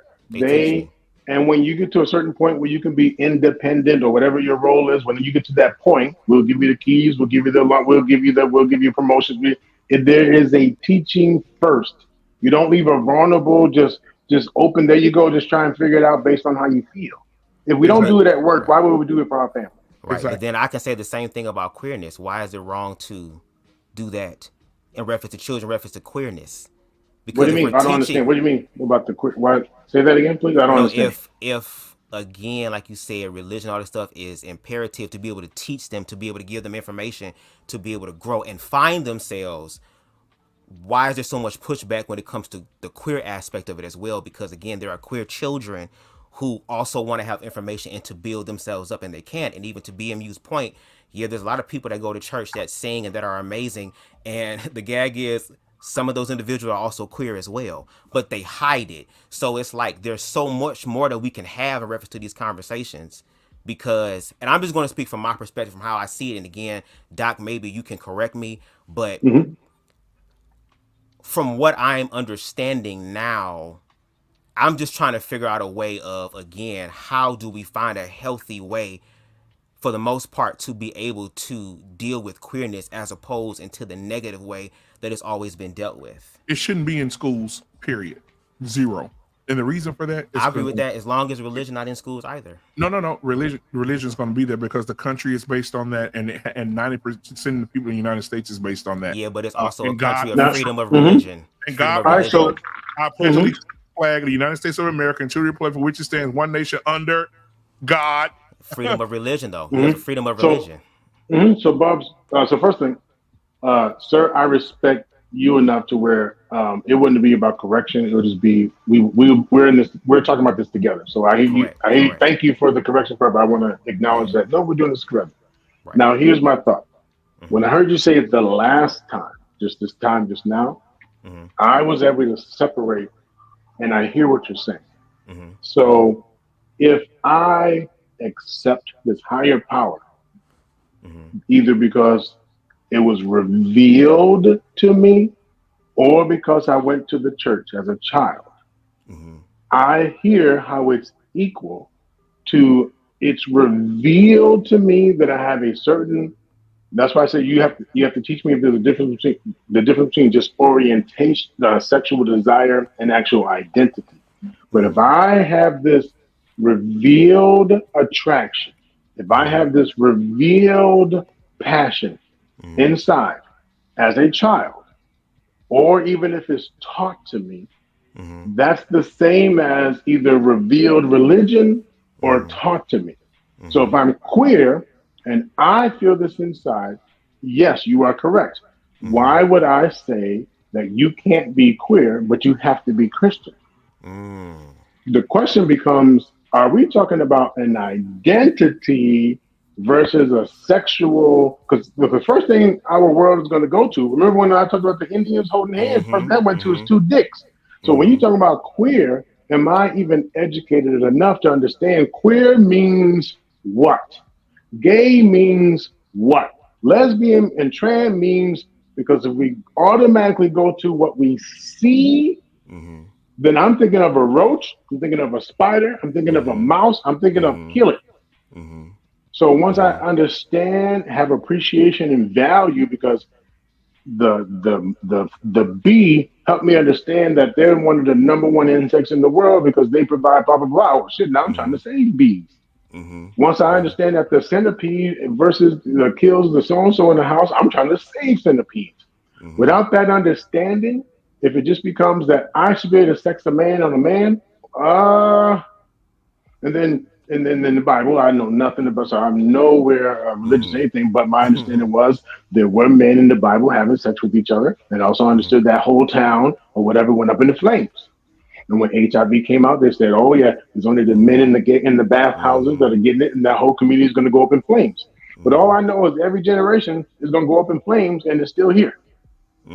So, but that's not for me to solve. But all I know is it's still here. And then when I hear, well, God created all, and He said it was good. Well, that's the whole conversation. But when it comes to the children, if they are authentically saying, "Wow, this is how I'm feeling," but then I'm wondering, what in the world is a 6-year-old, eight might be getting, but what in the world is a 6-year-old talking about they have some feelings or identifying as anything other than a preschool kid?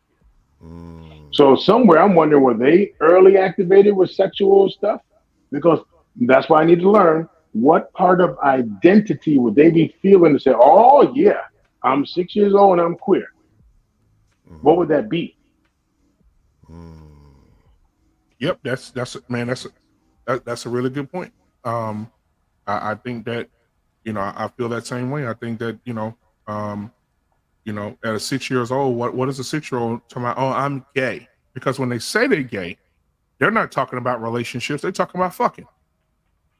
Right? But that's why I'm saying there's more to that than just that. Just like with heterosexuality, there's a lot of sexualization going on with heterosexuality, and there's more to that.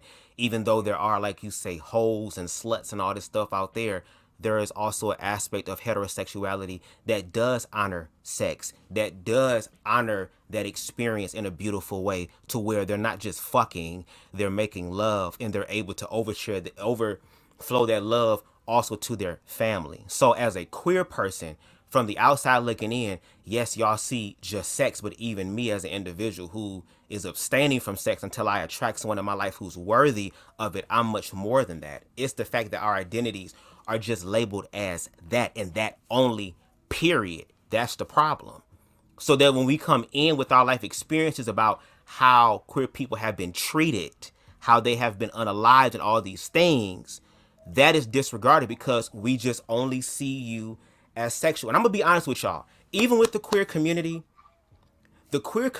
I still think is trying to also heal itself and to grow and to become its own version. Because for a lot of queer people, they end up following what is known as the heteronormative. I'm gonna give y'all a little bit of queer 101. That's when they talk about, and I'm not gonna get into the explicit of it just out of respect, but the top and the bottom. That is a model of the man and the woman, if you will. But even in the queer community, we are realizing that there is so much intersections that are going on, to where even some queer people are like, wait a minute, what? There are also queer people who don't understand the trans experience, who feel the exact same way. But at the end of the day, that's why I try to look at it from a human standpoint, in reference to also me being educated. Because just because I'm queer don't mean I know everything about the queer community, which is why I have conversations with queer people. At the end of the day, we all have a right to be here. If God did not want us here, God would not allow us to be here. We've been here since the beginning of time, during it, and at the end. Even some of the things that you use in your platform, BMU, in reference to scientists speaking about it, they said that queerness is much of a mystery as heterosexuality. There's even so much about heterosexuality that we need to learn. I feel like in this country, and you brought it up, Dr. Nakumbe, when you were somewhere else, and I think we can all agree, America is over-sexualized. We are over-sexualized people. When you were speaking, Dr. Nakumbe, about, oh, I like the conversation, but now you talking about this gay sex stuff. Well, I mean, it could be the same thing when I walk inside of a barbershop and now we talking about pussy. Or, BMU throws up the infamous clip of R. Payne talking about the hardest thing for a man to turn down. You get what I'm saying? So it's like, I think we need to deal with the sexualization part.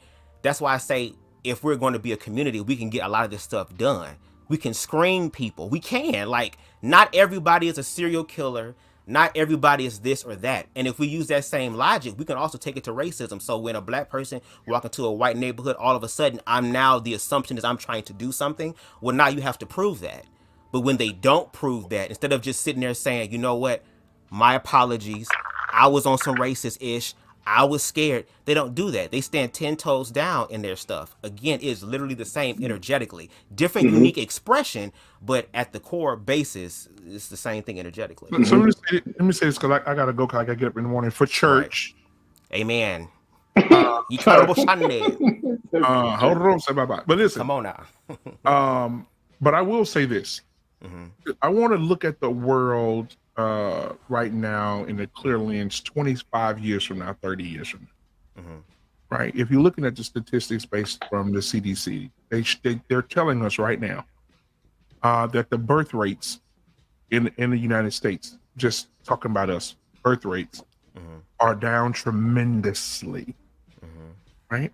And then if you go and look at the statistics of people who identify as LGBTQ community, it's an uptick of 10.6% in Gen Z of people who identify as LGBTQ plus, saying that they're more comfortable coming out, and a lot of people are coming out. Now, let me tell you something. What happens if that 10.6%, and that's just people who acknowledge it, and people are hiding their homosexuality. What happens when that tick goes up to 20.6%? We're already under the birth rate right now of 3. Just imagine being in a country that have 3.6 million babies a year, and they're down, and they're going to be down almost to the thousands in 15 years. So that means that we're going to start losing people, and we're not adding people, we're losing people. So the more people that die, there will be nobody there to replace them. So if the birth rate is down, then we lose community. We lose our culture as a people. Okay. You see, you get what I'm saying? So if this continues to, I'm looking at it right, I can send it to you. I'm looking at it right next to you. In 25 years, it's going to be scary to see the population of LGBTQI people is going up and the birth rate of children being born going down drastically.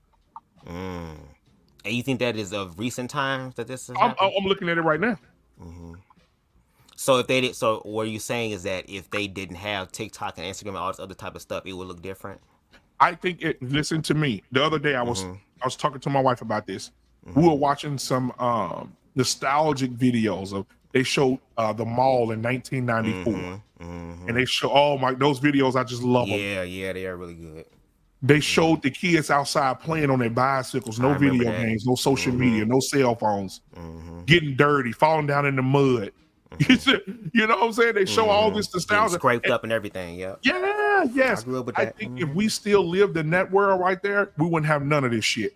I think the birth rate would be through the goddamn roof. You know why? Because back then we wanted to be like mom and daddy. Oh, I want to grow up and have a wife and have kids. I see daddy kiss mama. I'm gonna be able to kiss my mama. I'm gonna be able to kiss my wife like that. Yes, son. You're gonna get a wife, you're gonna get children, you're gonna be able to love them just like I love you, and you're gonna be able to hug and kiss your mama and kiss your wife just like I hug and kiss your mama.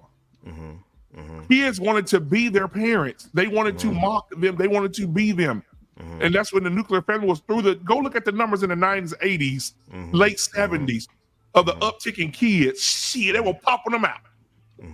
But now social media, everybody's sexual liberation. Oh my God, be gay. You want to be gay, be gay. You can be gay and then all these fucking temporary gay people. I'm gonna go suck dick for one night, then Monday morning I'm gonna find me a wife. This shit is crazy. This shit is crazy. So let me go ahead, Doc. I'm gonna keep listening, but I gotta go, guys. All right, peace. Thank you. So here's something to consider. The numbers have gone up because there's more access to the information, more access to giving the information, and more access to receiving. It's almost like the question of, did child abuse go up? Did domestic abuse go up? The numbers have been consistent, but the now hearing about it and people actually being able to feel safe enough to talk about it. So boom, that's why it may appear that the numbers have gone up. And then there are some who are, because yes, more sensationalism behind it than the more people who are experimenting. But the actual, so you give or take a number or two, there are more experimenting, but the ones who are actually saying, oh, let's identify, those numbers have stayed consistent. It's just that a good number of those people never felt safe or knew how to talk about it or had a chance to talk about it. To that same thought, when we talk about a heterosexual kid is growing in this under this model that is teaching them to wear panties versus a dress, teaching them to get a girl a flower, teaching them to do things that follow a heterosexual design. If I say wait until you are 18 to talk about it, well, you've already learned the design for a person that identifies as LGBTQ. You've already learned, and in some ways, not forced as in held down, but no options. So without options, you have learned the design of a heterosexual design, but meanwhile, internally, I am of a queer LGBTQ internal system, and now I'm having conflict. So I'm having conflict because I was raised and I'm groomed to practice this, but internally I feel that. And so this, huh? Can I ask you a question? Mm-hmm. I gotta ask you a question because I have articles up here of children that, you know, when their dad saw them doing gay stuff, they actually forced them to hire prostitutes to have sex with them just to be straight, knowing that that's freaking fucked up right there at 13 or 12 or whatever. But when it comes to that, no one, the thing is, no one talks about it. No one tries to put them in jail for something like that instead of trying to teach the son a different way. They do it in a messy way.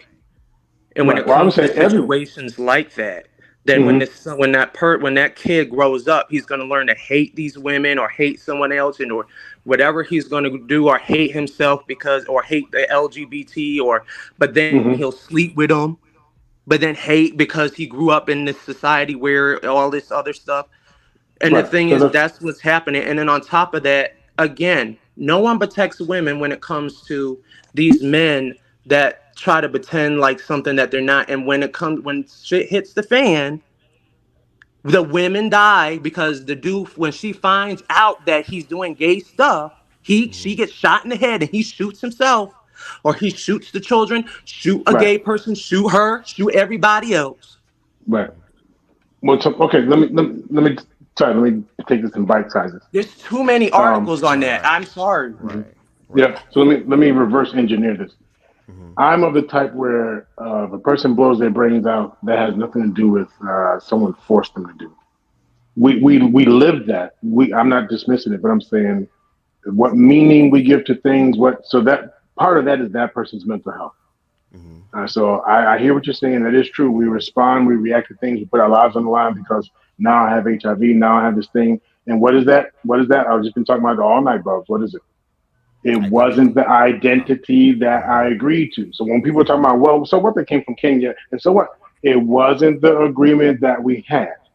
So now you are bi, you never told me, you lied to me, you betrayed me, you deceived me, you did all these things because you switched the identity how I expected the identity to be. So that's one thing. The other thing is, which is where I was just going with you, King, I was just going there with it saying, but during that grooming stage, so when the kids are starting, because if I see my parents kiss, one of the challenges we have, we don't talk about we put that kiss into a category, meaning that's what a good mom and dad, that's what a good family, that's what good, because there's that debate. Should a kid even see a healthy parent? What does it look like to have healthy sexuality if I pat mama's butt or whatever? So if it's man to man, woman to woman, they to they patting, or if it's a woman man patting, if we're talking about reproduction, yes. And then I know there are other ways that a person can reproduce. I'm talking about just the regular looking through the eyes and the sensory and being aroused to a female. But if we're talking about intimacy, if we're talking about not just sex, but intimacy, feeling belonging, connection, and romance, then I can grow as a 6-year-old, 8-year-old, and see intimacy in our home, man to man. But I'm talking about intimacy, not reproduction. I'm talking about connection and family, not you have to be heterosexual. So, and through that lens, if an 8-year-old comes to me and says, "Well, I don't really want to play with the Ken doll you got me," what would it be? No, the male says, "I want to play with a Ken doll," and that parent just says, "No, you ain't gonna play with it. How old are you? No, you gonna put that shit down. You're gonna have to play with." Well, wait a second now. Are we crossing that line of leading them and grooming them to be what we expect them to be? And so if the kid says, "No, I'm just something about it. I don't know the words yet. I don't know how to explain it, but I really enjoy playing with the Ken doll," or the girl who says, "No, I really like the Barbie doll," that's when I think those conversations should be had about, ooh, am I grooming a kid to follow the heterosexual slash majority way? Am I giving them space to express themselves? Because later in life is when they have to do that switch. And at what point do I feel safe enough to do it? At what point do I, that's why I'm talking about a 40, 50, 60-year-old man talking about I need to get a divorce and I need to be myself. What do you mean you have to be yourself? That person has been trapped, and they're lucky to make it to that age because they might have taken their lives by then because they didn't feel the outlet to express themselves. They've been living a lie. They've been living a secret. They've been living in fear because they didn't want to disappoint a parent, get kicked out of the house, or be ostracized and or beat up and attacked for it.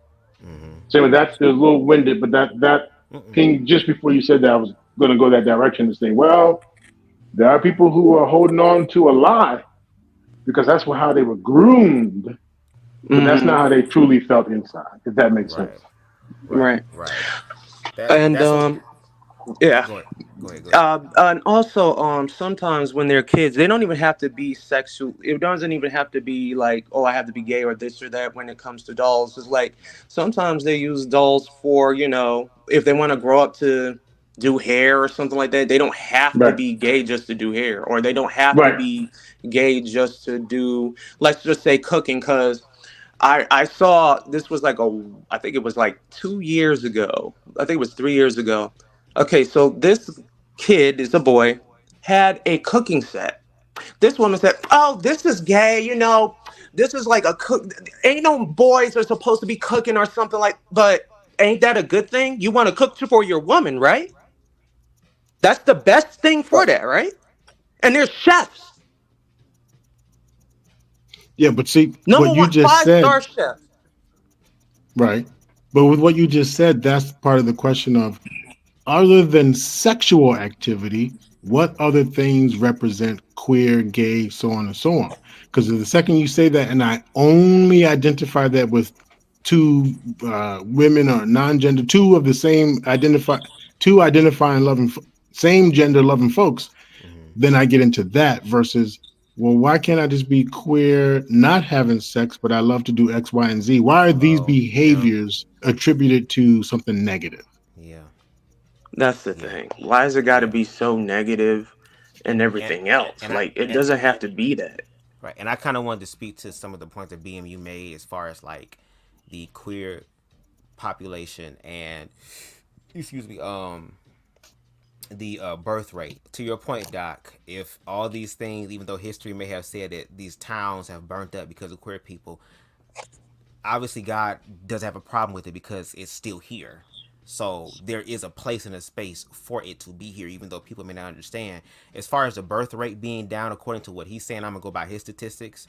I've had conversations with other people who wanted to have kids but don't want to have kids because they're like, well, why would I want to bring kids into this world where we can objectively see how children are treated? Look at the foster care system for the children that are here, but the parents did not want them for whatever reason the case may be. Look at what they have to deal with, what the things they have to endure, the mental and emotional damage that they have to go through. Do you get what I'm saying? Like, we don't talk, and then also we can also talk about all of the illegitimate children that are born, because at the end of the day, as much as we say that, oh, the birth rate is declining, people still having kids. That's never gonna stop. Mother Nature, because yes, as far as procreation is concerned, as far as populating the earth, the majority, as far as heterosexuals, will do that. Even though queer people have the anatomy to do that, but at the same time, it's not going to run out.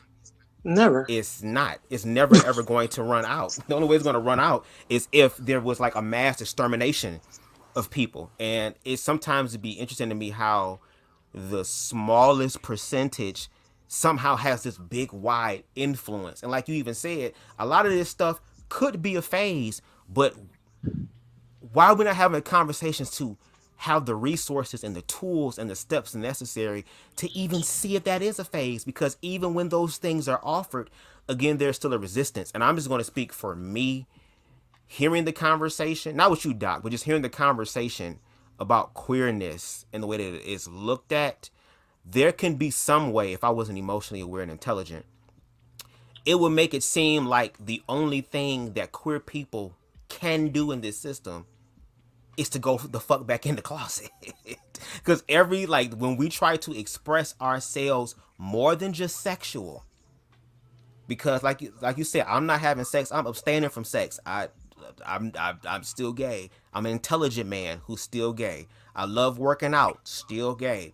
I love self-defense, martial arts, and all that type of shit, still gay. I can have all these other things that are beneficial to me as well as everyone outside of me, but all that is disregarded. That's why, like in this conversation, I'm proud of myself because it could have went into debate mode, but I was really trying to pay attention to what the doc said in reference to in the moment and trying to have those conversations. So instead of being maybe possibly triggered emotionally to say, well, what about this? And what about this? What about this? I was able to be quiet and listen and let other people talk, but still listen. But even when I sit back and listen, it just, to me, gives the illusion that, okay, queer people, we cool with y'all. Just be cool over there. And all we're saying is that if that is ultimately, regardless of wherever the conversation goes, this is going to be the final point, even though there was hopes for other things, then my thing is I feel like it should be equal for y'all to do the same thing. So if the queer stuff can't be in the church, the identity of Christianity shouldn't be either. You want to be a Christian, but don't be it in school. You want to be queer, go be queer, but just don't do it in school. Like, that's why I'm like, is there a way to create as much of a neutral space as possible to where people can go and just do what they do without there being some form of identity politics? But I feel like no matter what, there's going to always be that. It's going to always be that. You or I won't see it in this lifetime. Let me ask you this. At your job, if I'm grade A, or you're grade A and I'm grade B, or whatever that means, but it means you get more money than I do. And when I come to you bitching about how that's unfair, because you and I do the exact same job, is that going to put more money in my paycheck? I have to go to the people who pay the money. Right. If not, you will always be grade A, aka heterosexual. They consider the norm, the majority. Me, class B, LGBTQ. And I'm always going to be advocating for more money. Every blue moon, I might get an A person be like, yeah, that is true, boss. They do the same job. And every blue moon, I'm going to get that one who's smiling in my face but behind my back like, fuck that. And then you can get that one that's just outright bold, knowing in fact, I even do more work than they do because I have to constantly prove myself. But they'll still smile in my face saying, yeah, well, you better be happy you get the money that you do. But don't you think that's fucked up a little bit? Well, so I say in our lifetime, and to the people who said heterosexual is the way, and to those people, say change.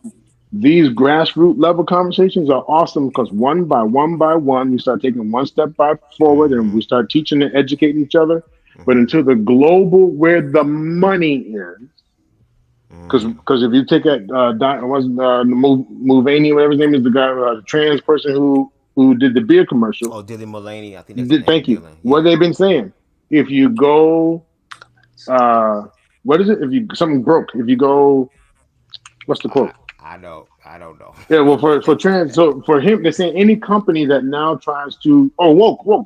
If you All go woke. woke, you go broke. So that means there's still a masses of the people that are denying resources, denying position, denying voice and choice because the money is where the masses say they want it to be.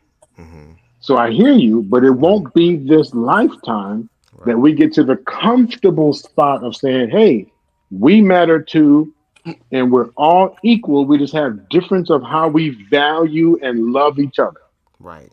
And I think if it's not going to happen in our lifetimes, I think we also have to accept what will happen in this lifetime and the lifetimes previous from us, which If is we don't do destruction. something. Yeah, Right. it'd be destruction. So it's like if we collectively don't try to find a way to make this work, the generations afterwards are going to feel the brunt of that. Yes. And But that's the how do you, but how do sad. you, yeah, how do you, right now it costs $9 for a soda at the movie theater. You can tell all the people in the world, don't go, don't spend your money. How many people you think going to actually, they're still going to be $12?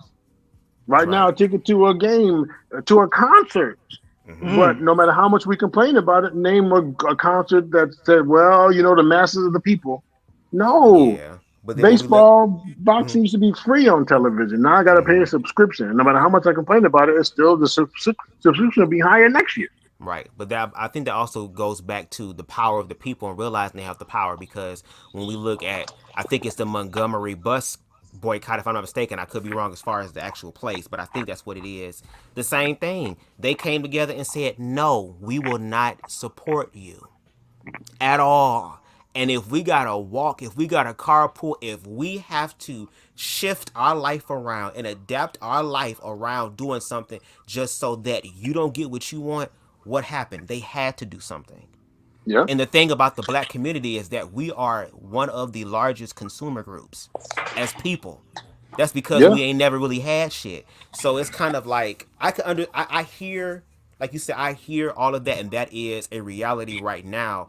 But I think again, from a universal standpoint, a spiritual standpoint, a karmic standpoint, then we can't complain when we continue to get the school shootings.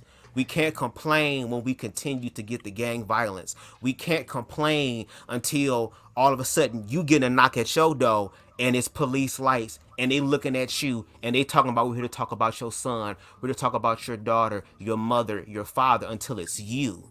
So that's what I'm saying. Like, I forgot the name of it. Was an African proverb where it says something along the lines of, and please correct me if I'm wrong. A part of me wants to actually look it up. Let me look it up real While you're looking it quick. up, Yeah. BMU said the numbers have gone up, right? Has the Bible changed since it started? Multiple times. I mean, King James version. It hasn't The New changed since International my Version. lifetime. When's the last time it changed? Talking about the word.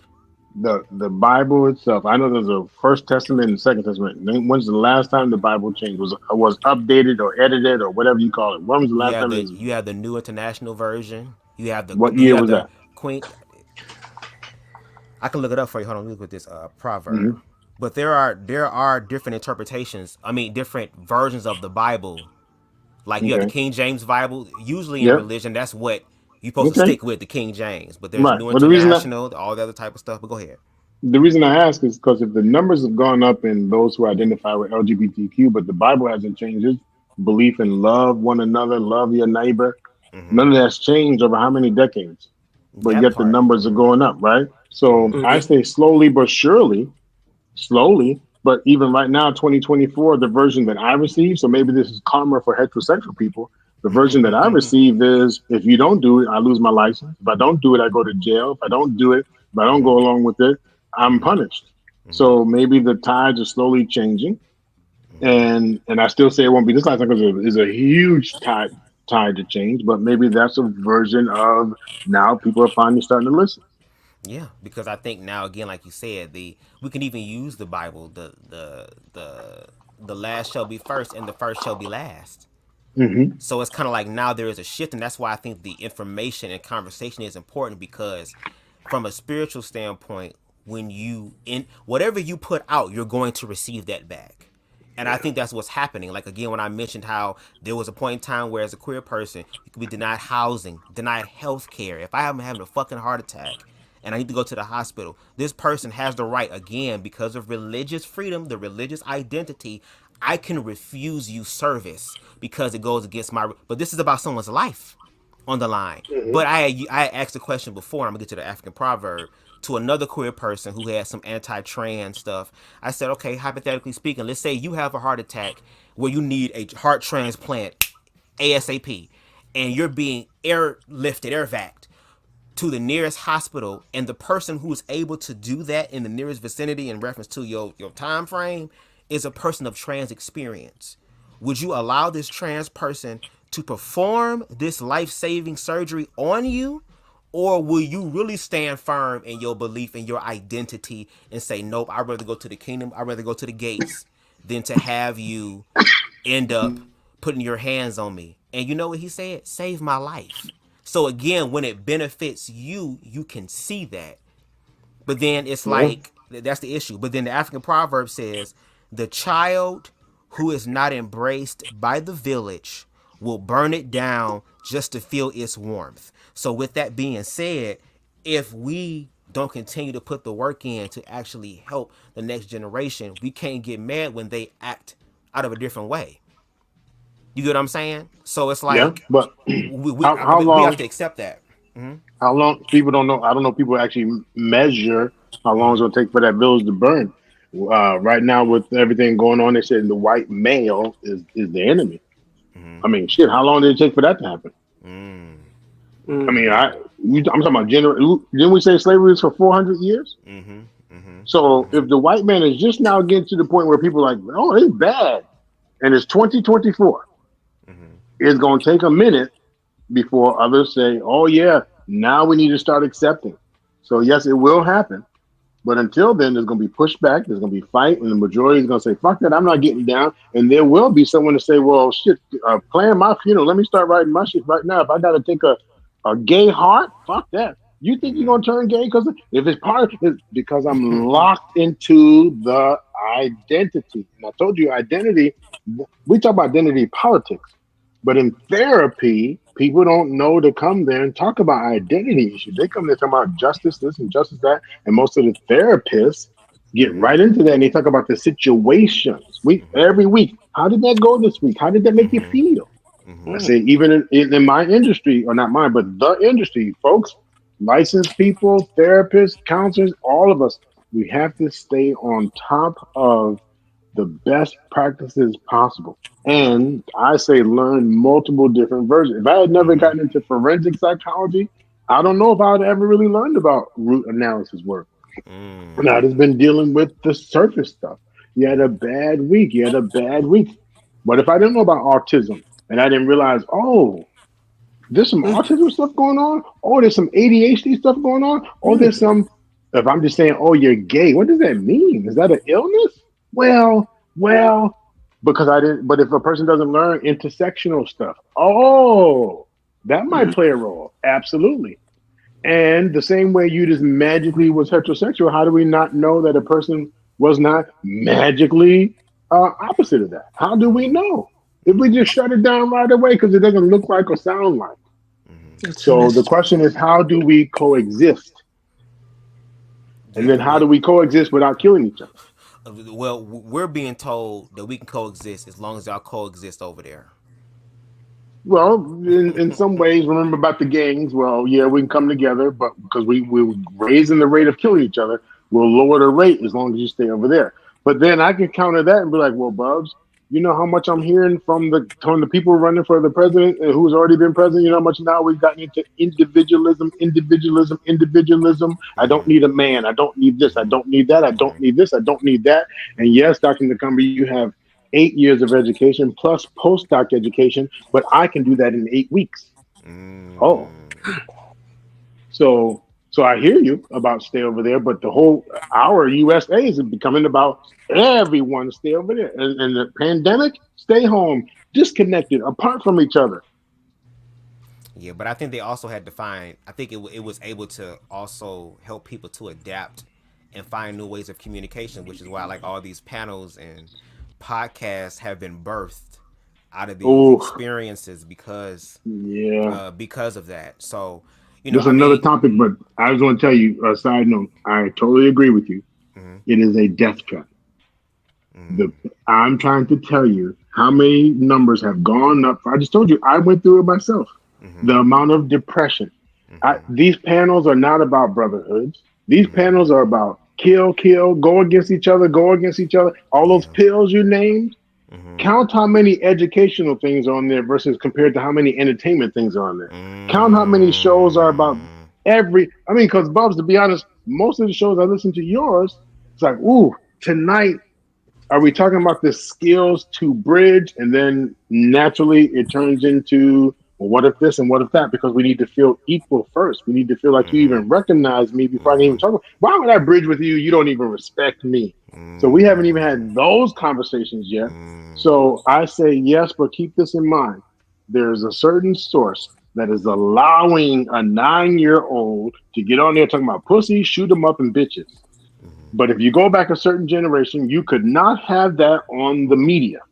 Then another group comes to fight that and says, well, let's add the word trigger. That way we can shrink it a little bit. But it's just getting worse. And so this social media, TikTok, there are other countries that are seeing stuff that is Western stuff. And now they're impacted. The divorce rate in the Philippines is skyrocketed. Before they had no divorce at all, or it wasn't allowed. The women wearing the hijabs, now they got the Western thing. The women out there, we don't want to wear it. We don't. So who are we to always, Obama and everyone going over to Africa? You need to allow. So I say that when we start mixing things and making people go our way and do this and do that and use all the social media and all the social media, please know, yes, the isolation and the skills used and these ways to come out of isolation is there. Please know the phone itself, the device itself, leads to depression.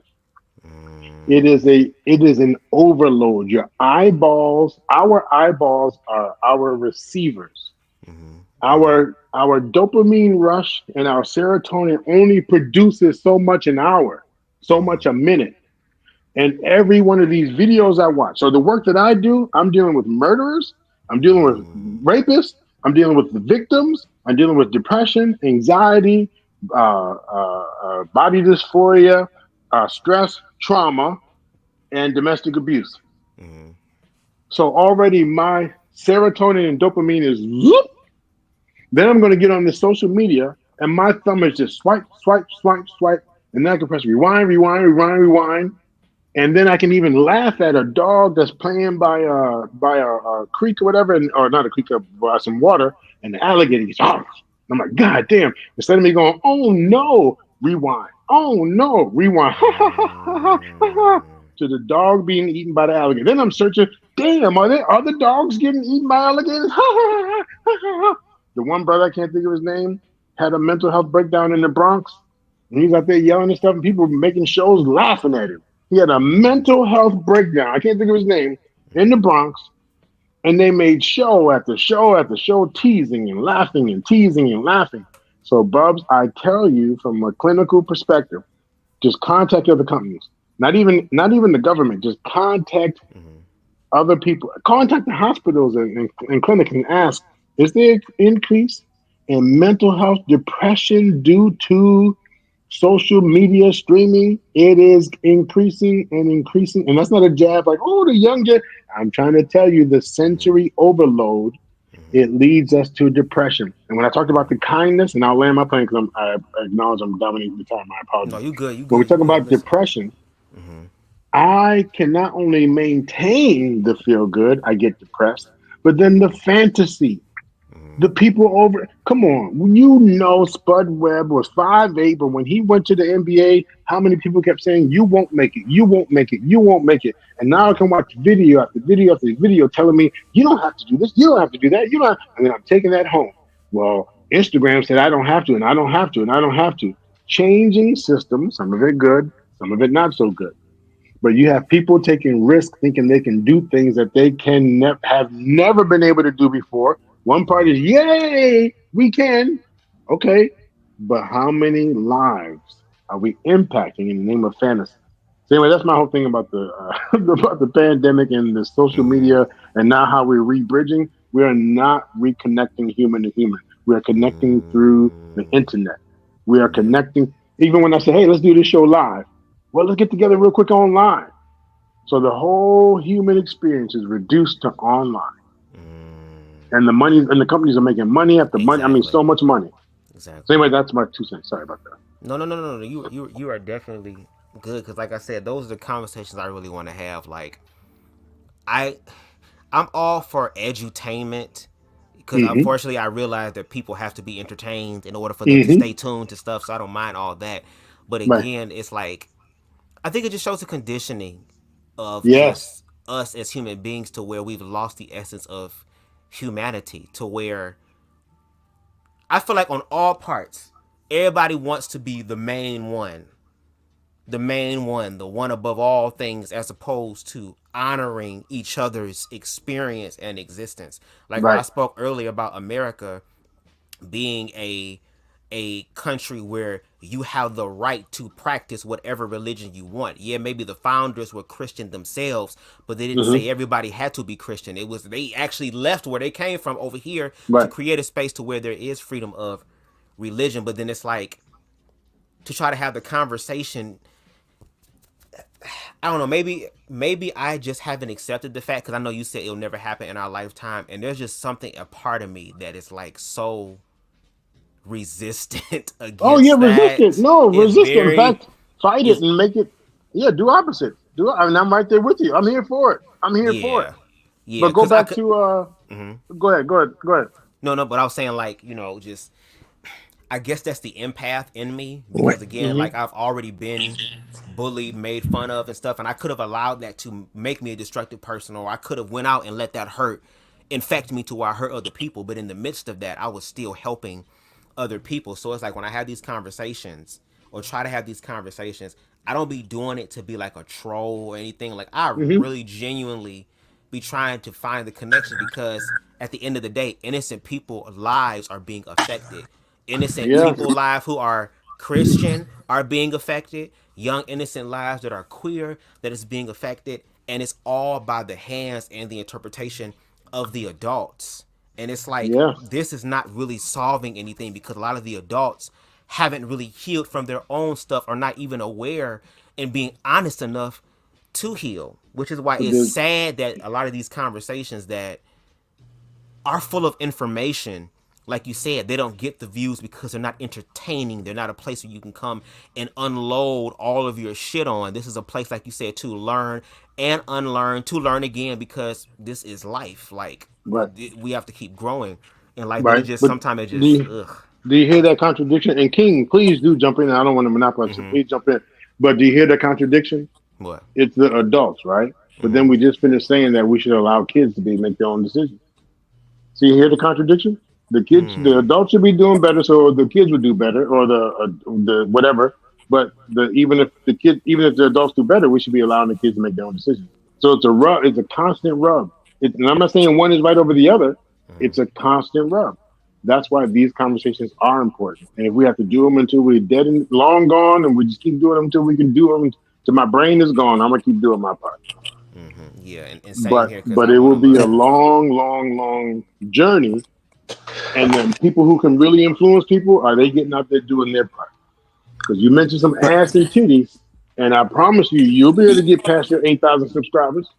Hell yeah. Yes, because Right? again, sex sales, but then that's that thing we against. So it's kind of like, to your point, I feel like the adults can, just because you're an adult don't mean you know everything. I just feel like the Right. adults can continue to evolve and grow, which inspires the children to evolve and grow. What did Whitney Houston say? I believe the children are our future. Teach them well, give them a Right. foundation, and then let them lead the way. The So I way. think And then she starts we smoking crack and it's gone. you smoked a knee crack? No, I mean, Her I'm just kneecaps saying. off, I'm right? just Whack is saying. whack. I mean, no, God do bless that. rest her soul. But Right. that's my not her. Right. What led her to start it? And this conversation is not about her, but See how quick I can make the cap about, yeah, but look what happened. See, because she, blah, blah, blah, she lead the way. She was a believer, and now she, Well, wait, pause. What led her, and then did one soul intervene? Well, they tried, but the intervention was probably lacking. The getting her started in it was lacking. It was sell the records, sell the records, sell the records, bitch, Yes. bitch, bitch, sell the records. Fuck how you feel. Do And what we boom, say. right. And boom, she's gone. But see, you just offered context and nuance to that. Even though you said, oh, I'm sorry, Deshaun, I'll let you speak. Even though you said, oh, well, even though she smoked the kneecaps, like, yeah, we laughed at that. But at the same time, it's like, ain't nobody asking those questions. How did we get here? Because a lot of times, people don't even want context and nuance because in this information age, it's fast. Everything fast. Fast food, fast information. I don't have time to sit here and listen to you. I don't have time for you to break it down. I don't have time for you to give me context and nuance. But this is something that you need. So I feel like there needs to be some sort of sacrifice to be able to educate, especially if you're doing it for the next generation or doing it for tomorrow. Right. Go ahead, Deshaun. You said what? Okay, there's a reason why she did drugs, and I will tell you why she did that. I watched Leola Brown. If you know Leola Brown, she actually has a channel up there called, it's just her name, Leola We're gonna Brown. wrap this up soon. There was a real reason behind why Whitney Houston did drugs. She had to get through the pain because the thing is, when she was a little girl, she was actually raped by her own pastor in that church. And the thing is, Leola Brown said, I don't know why. The last day of her life, they will put her back at that church where she was traumatized at. That's the reason why she did it. And also, there was more to it. Whitney Houston was also killed. Someone actually mugged her to death, probably choked her to death, or probably suffocated her. She didn't do drugs. She was drunk. She didn't do drugs. She was partying. There was they said that Leola Brown said that the security guard, the whole room was messed up like a tornado hit it. Whitney Houston was fighting for her life. Right. Well, she makes more money dead than she does alive. I wouldn't be surprised That's exactly if what it it is. The people making the contracts, I wouldn't be surprised if they say, "Oh, you make more money right now." At your point, the way things are going on, she makes more money dead than alive. So without getting into conspiracy theory, I hear what you're saying, King, and I agree. Yes. But to your point, it's the reason why she did it, and I think we don't get to the reasons why until it's us. Then we want to give our reason why, kind of like what you said before in the last live. Oh, well, we all do it. Well, there's a reason we all do it, but yet we all do it. So I feel like we need to get to that all part. That's the thing. Don't nobody really want to get to the all part, and even me, I said I'm willing to get to the all part if that's the case, because again, this is about the children, about the future, and low key, no shade, I also want to be able to live my best life too. I have one life to live. I'm not just living my life just for the future. I'm living my own unique individual life. So at that same point, I should be able to have the right to self-actualize as well, because I guess from what we're seeing, especially where things are going, and I hate the political situation, but going down that road, if it goes one particular, it seems like regardless of where it goes, if it goes left or if it goes right, all of it is going down straight to hell. So it's like at this point, for the people that, like you said, the grassroots people, it's time for us to create the community. That's what I'm trying to do. I'm trying to help create the community, create something in that void, something to help really bridge the gap, which is why I appreciate you and others like you who are willing to do that. Again, like I always say, I don't know everything. There are even things in queerness that I'm learning, because queerness is not even a monolith. None of this shit is a monolith. It's all just intersections of it. I feel like it can be monolithic in certain ways that we believe about ourselves. And the reason why I kind of give a lot of smoke to the black community in reference to queerness is because we knew what that was like. And I feel like we've lost touch of that sense of community. Because like I said before, the neighbor is not a neighborhood anymore. It's just the hood.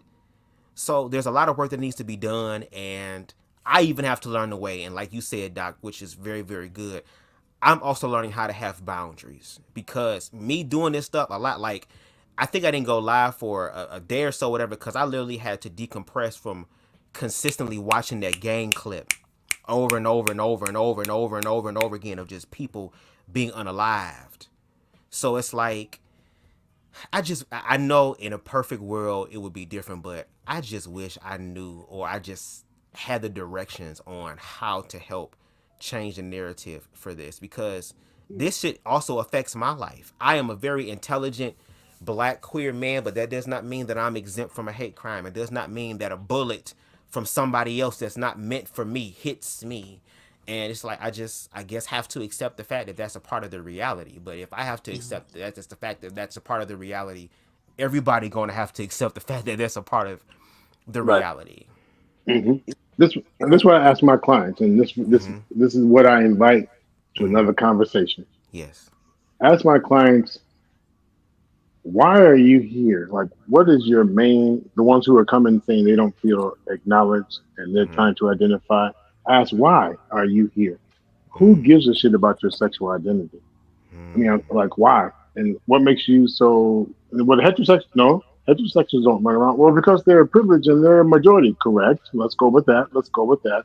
Why are you so focused on your orientation, gender, da da da da? And the reason I ask them that is because, will a person ever really be happy? Because usually 99.9% of people that I work with that have issues of not feeling heard, acknowledged, and so on, not sexual identity, not orientation.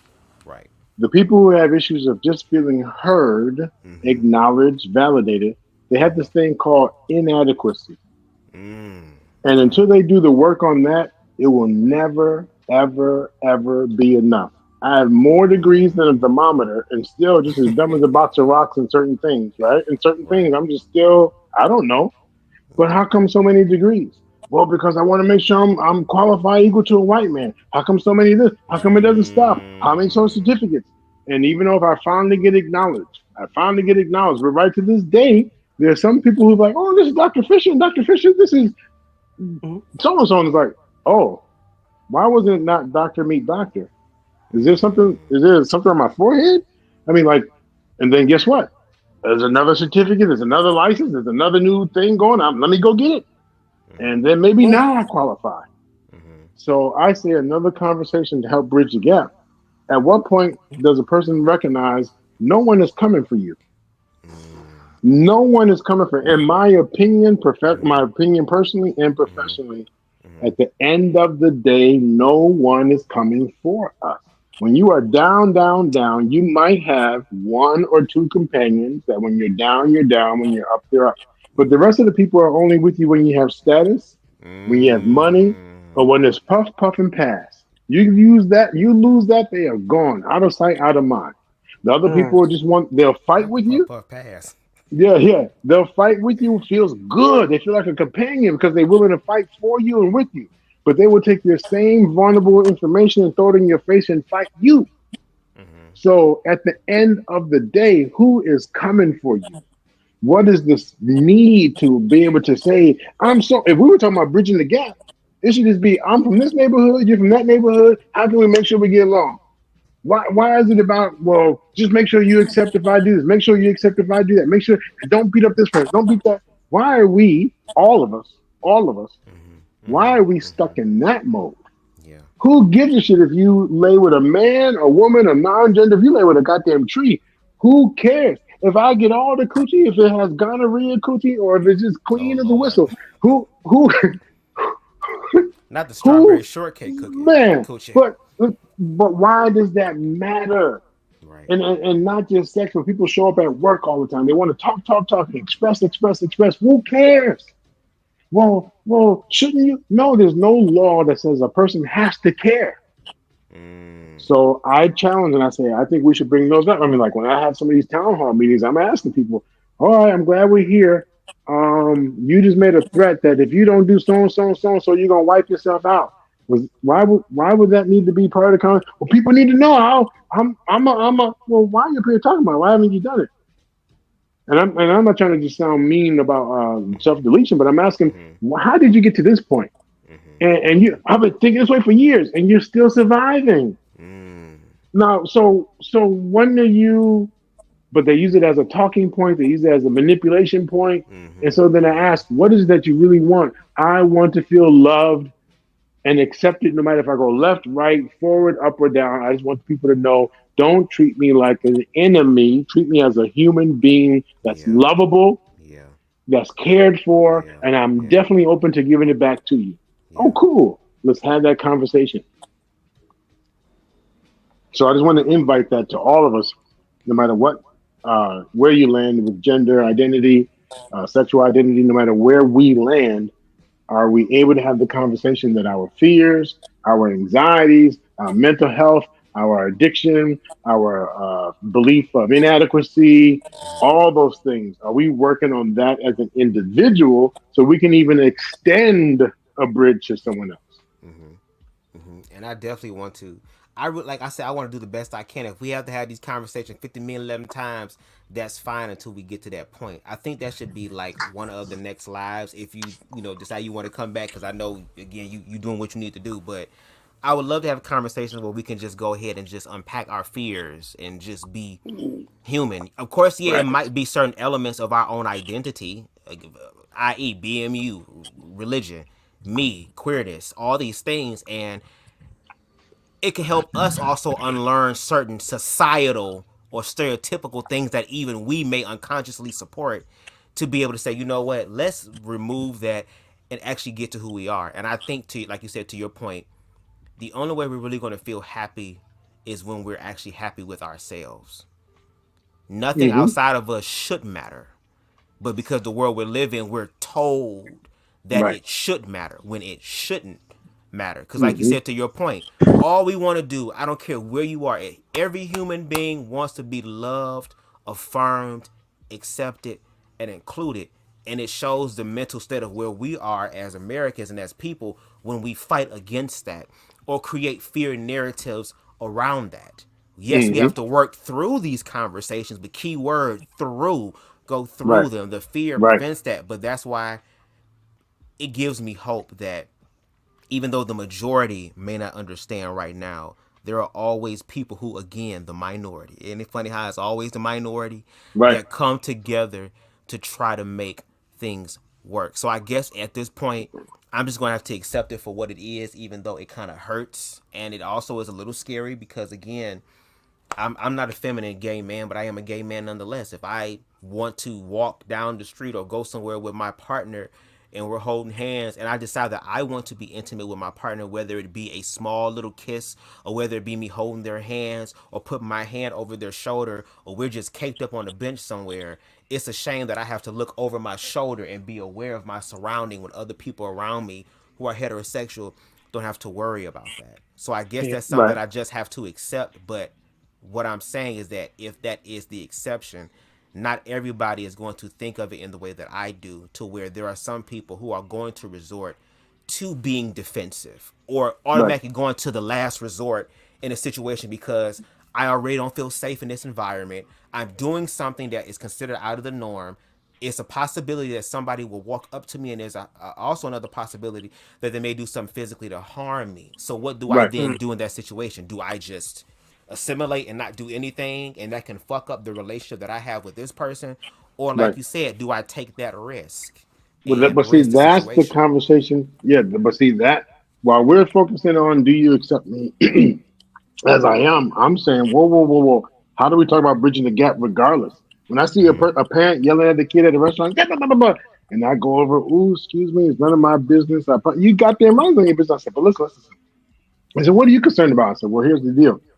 I just hope one day that you are able to receive the respect because they respect you, not because they're afraid of you. And then, even though it's not my family, but your kid is going to be fucking up my kid in the future, and then I kind of make it funny, but I let them know my interest. One, it should be none of my business, but two, I'm not going to lie. I had my ass handed to me, and now I'm triggered, and I'm afraid that I wasn't able to correct my mama. I might take it out on you. And some people laugh, ha ha ha. I said, well, why are you laughing?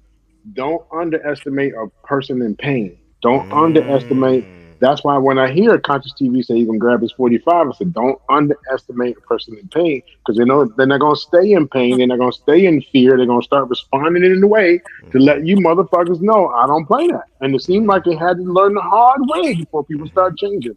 So are we open, us individuals? So I'm able to go to a parent and say, ooh, kind of consider what you're doing. I can see a domestic couple. Now I hear in the news where people get killed a lot, so I'm very cautious. I might just drive out my window down. Don't leave her alone. But and I'm able to go to my own people, the heterosexual people, and say, listen.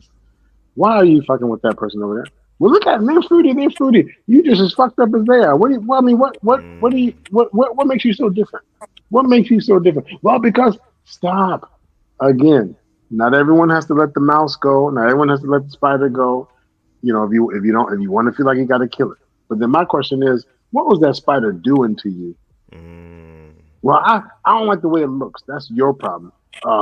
It scares me. Oh, that's your problem. Well, it's you. That spider has done nothing. Now, a mosquito bites you and is carrying around HIV virus or whatever.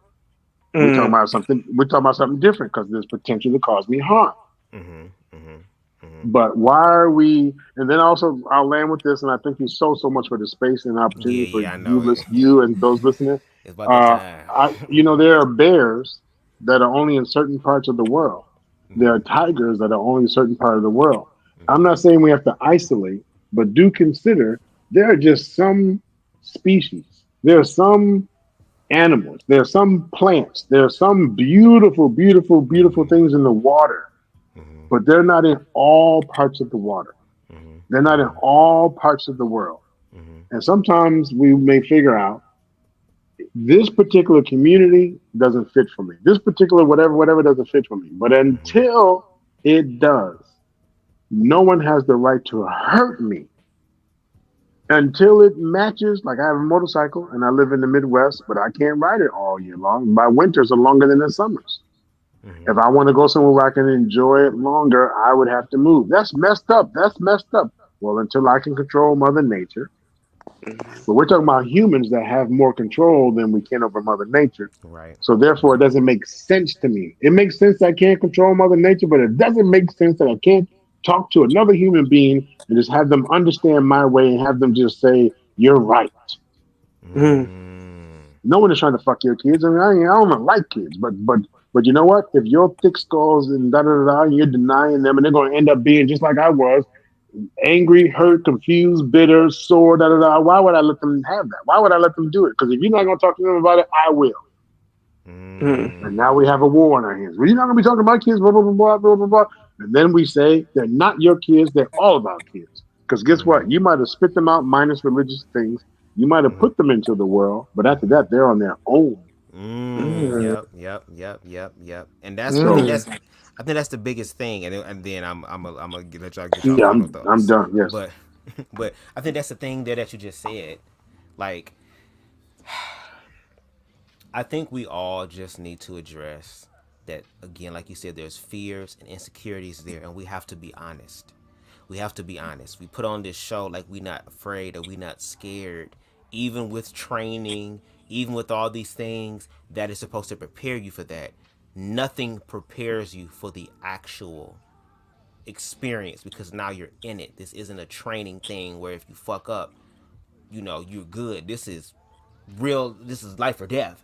So in this type of situation, I think like I'm just going to find or attract the individuals who are willing enough to have those conversations and build from there. I have to also remind myself that I cannot save the world. The only person that I'm really responsible for saving is myself, first and foremost.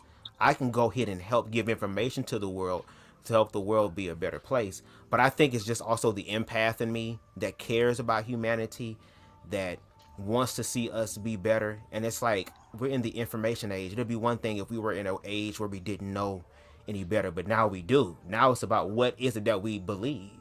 And we have the information to be able to be fully contextual and nuanced so we can have as much information as possible before we make that choice. But they're still at large. They're afraid to explore those things to know for themselves. They'd rather just go ahead and let someone else do it for them as opposed to doing it for themselves. And if that is the case, again, we can't really complain about where we're at and what happens to us unless we make that change. It's kind of like what they're saying. What did they say? Doing the same thing over and over again, expecting to yield a different result. That's a form of insanity. So I think, again, we have to do something that is radically different, because if not, and I said it before, especially with the powers that be in more of a conspiratory type of part, everybody about to know what it feel like to be a nigga. Everybody about to know what it feels like to be a FAG. Everybody about to know what that feels like. Discrimination, above all, regardless of the expression of it, whether it's through Christianity, whether it's through the queer community, whatever the case may be, it's discrimination. It's an energetic thing. Why can't we deal with the energetic thing? But again, gentlemen, I thank y'all so much for joining me for this conversation. Doc, we have to continue these Anytime. conversations. Again, I have Dr. Nakumbe's Cash App, because he say, look, I get paid for this, and I want to make sure that y'all bless him for his time, which is something that he cannot get back. But I want to let you know, Doctor, thank you for that. Thank you for challenging me. Again, I thought the conversation between me and BMU was going to be a little bit lit. That's what I was preparing myself for, but it was like, no, if I do that, I feel like I'm going to play into the cycle of the circle of bullshit, and I don't want to do that, especially since I'm being called out on it. So the fact that you were able to do that, and to even be able to call me out and say, okay, Buzz, well, look at this, look at that, look at that, I really appreciate it, because I know it's going to benefit me and those that come into contact with me in the future. So, Doc, I thank you so much for that. Thank you for allowing the space or the Yes. trust for me to even have those pushbacks or alignments and all that. To me, that pushing forth, back and forth, that's part of it. That's what makes it grow. That's how we create the trust and how we create the bond, and that's how we can go either individually or as a community, as one, and be able to do what we do.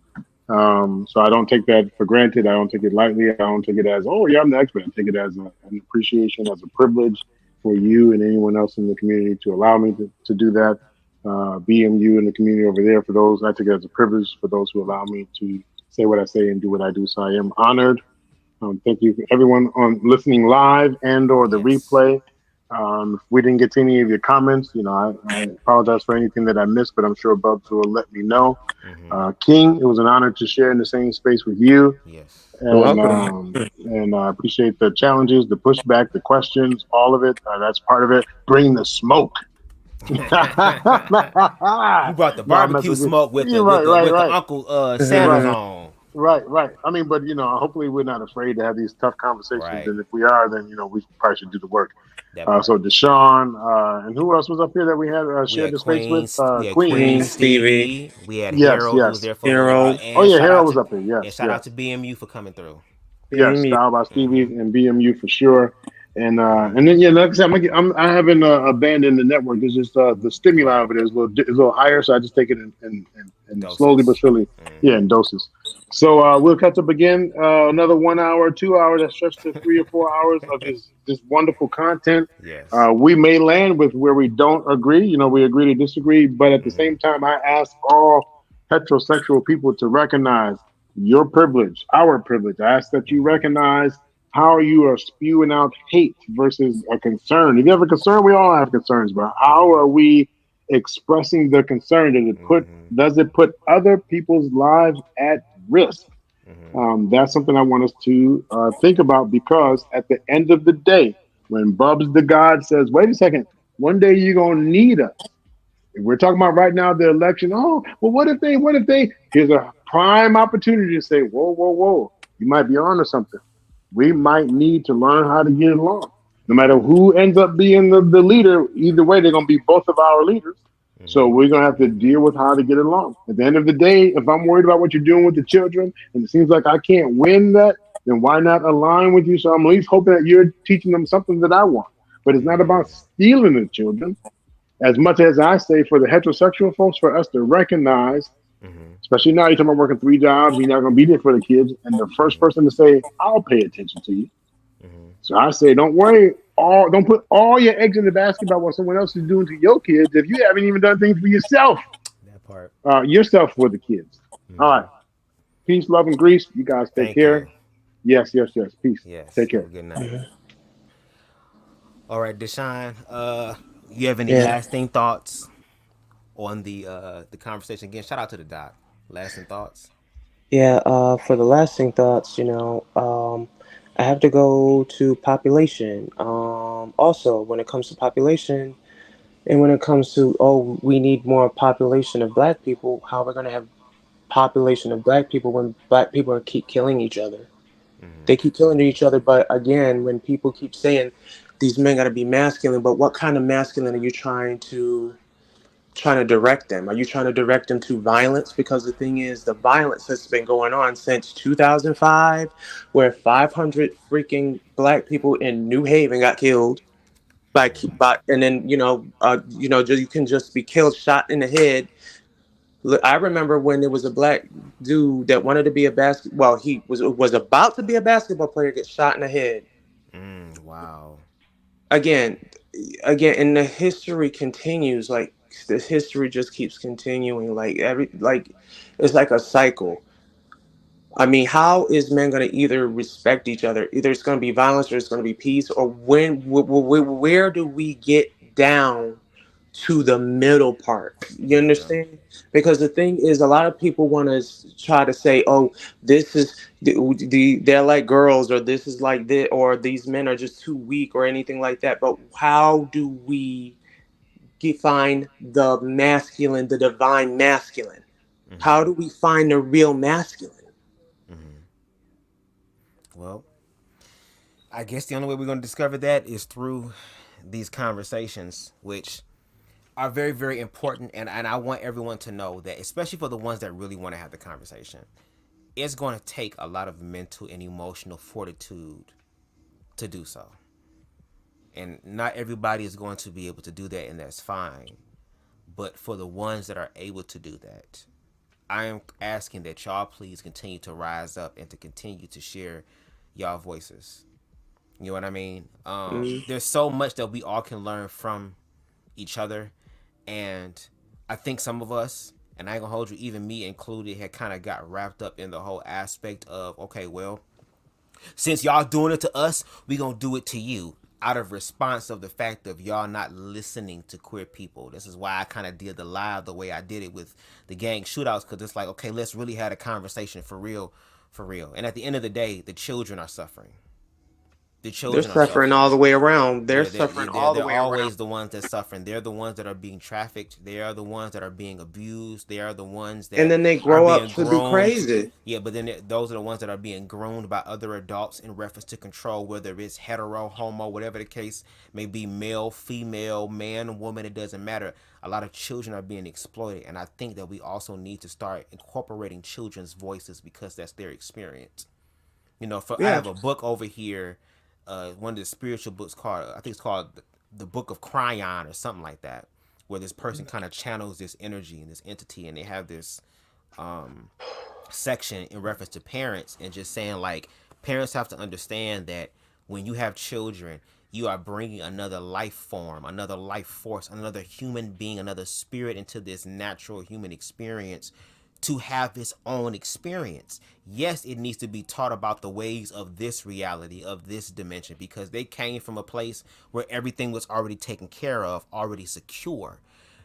But what happens is that we indoctrinate our children with the fears too, and they end up growing in those fears, and then end up having a culture shock when they go out into the world and say, well, my parents said that these people are bad, but now I'm meeting these people, and let's say I'm best friends with this person, and this person reveals to me that they're queer.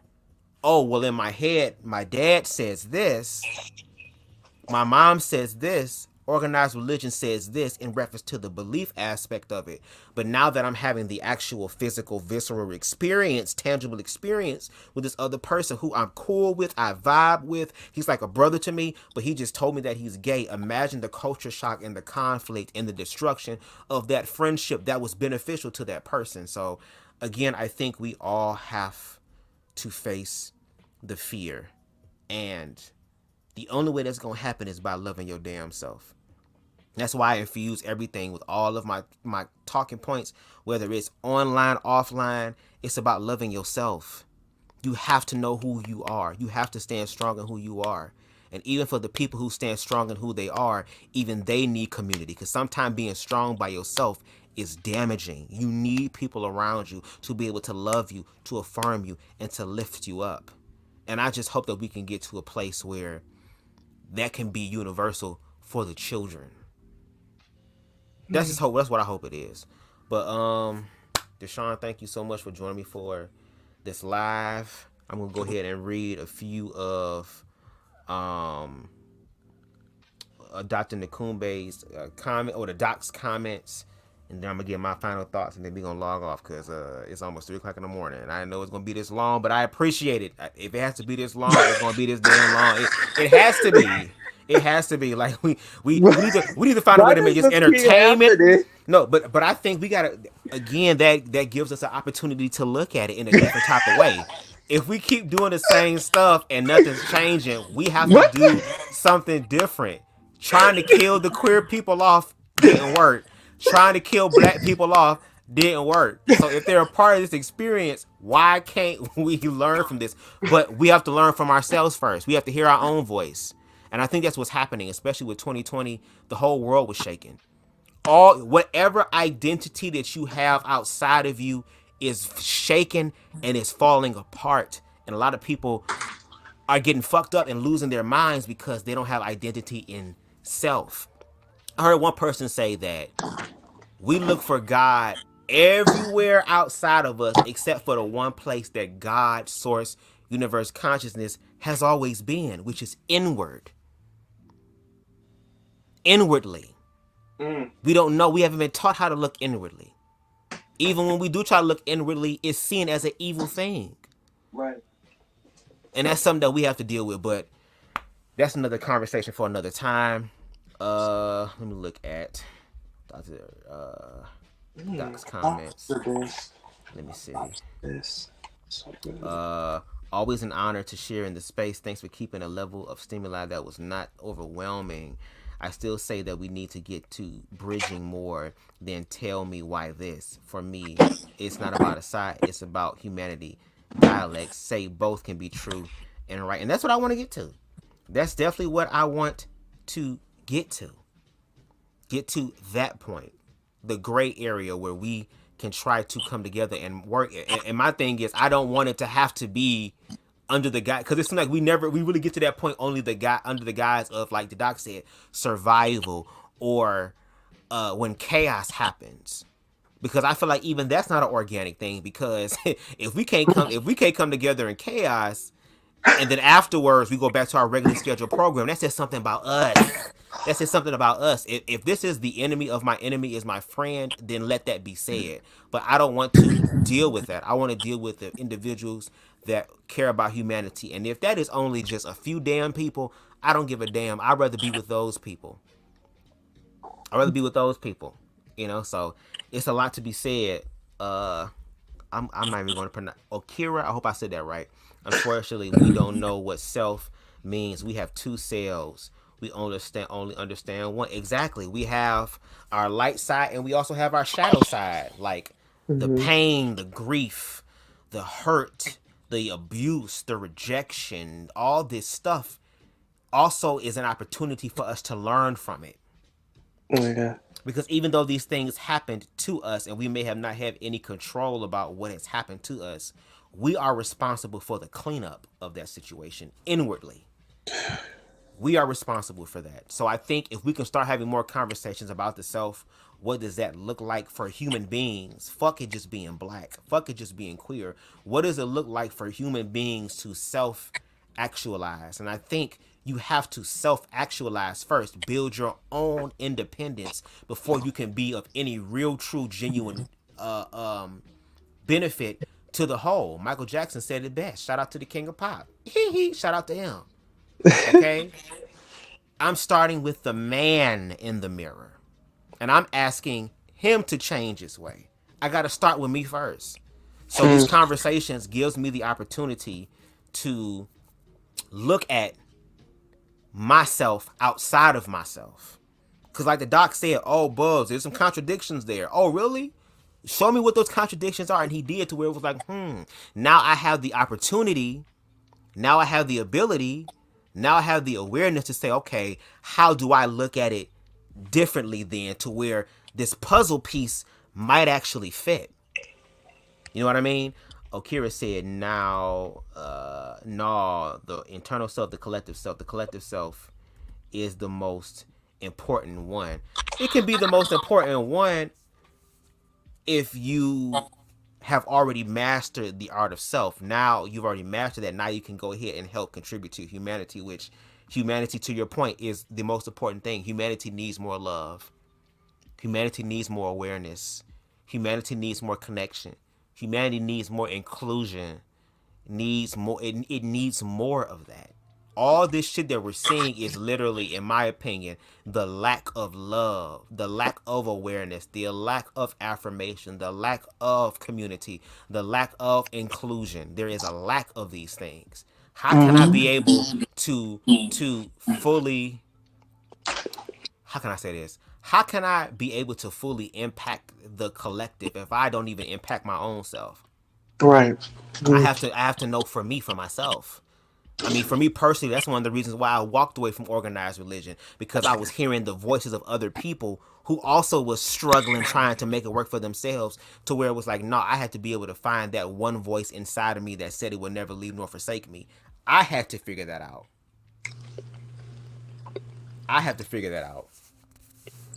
Okira says, no, the collective is your racial personality. I mean, it could be looked at in that way. I mean, to the doctor's point, you know, two things can be true at the same time. I can see it in that way. I'm just looking at it more so in the realm of humanity. You know what I'm saying? And not only do we need to read lineage and history first, I think we also need to learn from it and evolve from that. But anyway, it's 3 o'clock, y'all. Almost 6 hours worth of content. If you can, please make sure you hit that like button, because it helps the channel to grow in the algorithms. Okay, we are at 817 subscribers on the road to 1K.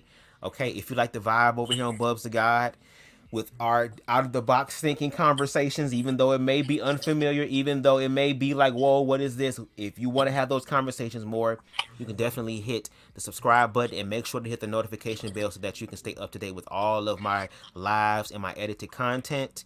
If there's anything in this live that really touched and agreed with you, or whether you disagreed with it, I ask that you please screen record it and share it on your social media platforms. I give other platform users the opportunity to use this live or any of my content for their own commentary. All I ask is that you please, tag me in it. You know what I'm saying? Doing your journalistic due deals.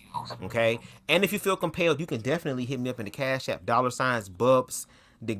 Okay? We over here hosting these conversations and stuff for hours. It would be nice to have a little something. You know what I'm saying? I appreciate it. You ain't got to, but we appreciate it. All right. Shout out to the doc. The doc said 30 baseball, 29 basketball teams. If you can wear your opposing team uniform and get to stay in the stadium. If we promote violence for all different sports teams, how much for identity? Struggle is real, and we got to work through it. So shout out to Doctor for being on the platform. Shout out to BMU on the platform. Shout out to Queen Stevie. Shout out, of course, to King Deshaun, King Harold. Shout out to Okira in the comments. Glad to have you here. Shout out to Just Patches in the comment section for being here. Shout out to High End Lynn. Shout out to, I think, Neri. Shout out to Clever Girl Reading. Shout out to you. Shout out to Queen Spicy. Damn, y'all came through tonight. Shout out to Extra Smoke Dragon in the building. Shout out to Aries. Shout out to all of y'all being over here on the BubzDaGawd platform. I hope that we were able to give you some sort of insight. Again, whether you agree, you disagree, I'm just glad that you were able to come through and have the conversation. I really appreciate it. Make sure y'all enjoy the rest of y'all Sunday morning, and I will be talking to y'all soon. Peace. Love never dies, just choose to be born again.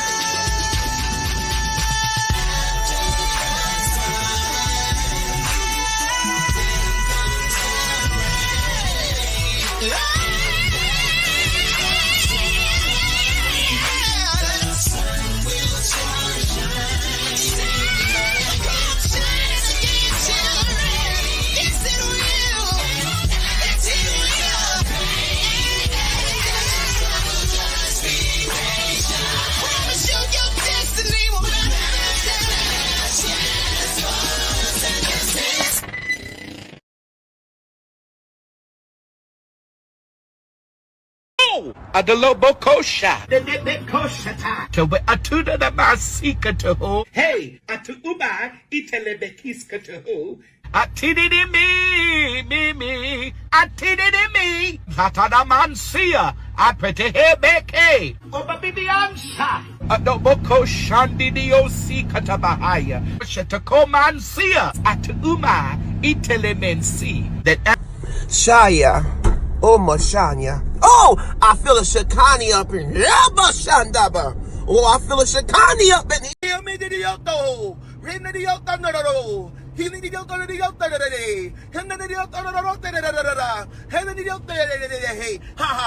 Hallelujah. Risi alamanda. Ribi. Ha ha ha. I feel the rain. It's raining all over me. I'm moist.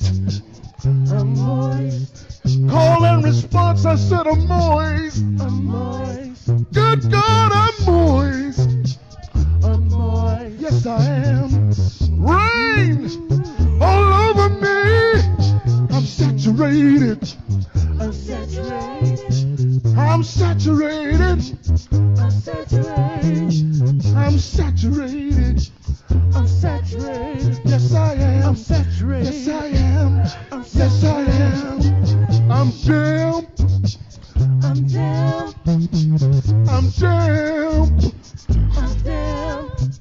Lord, I'm damp.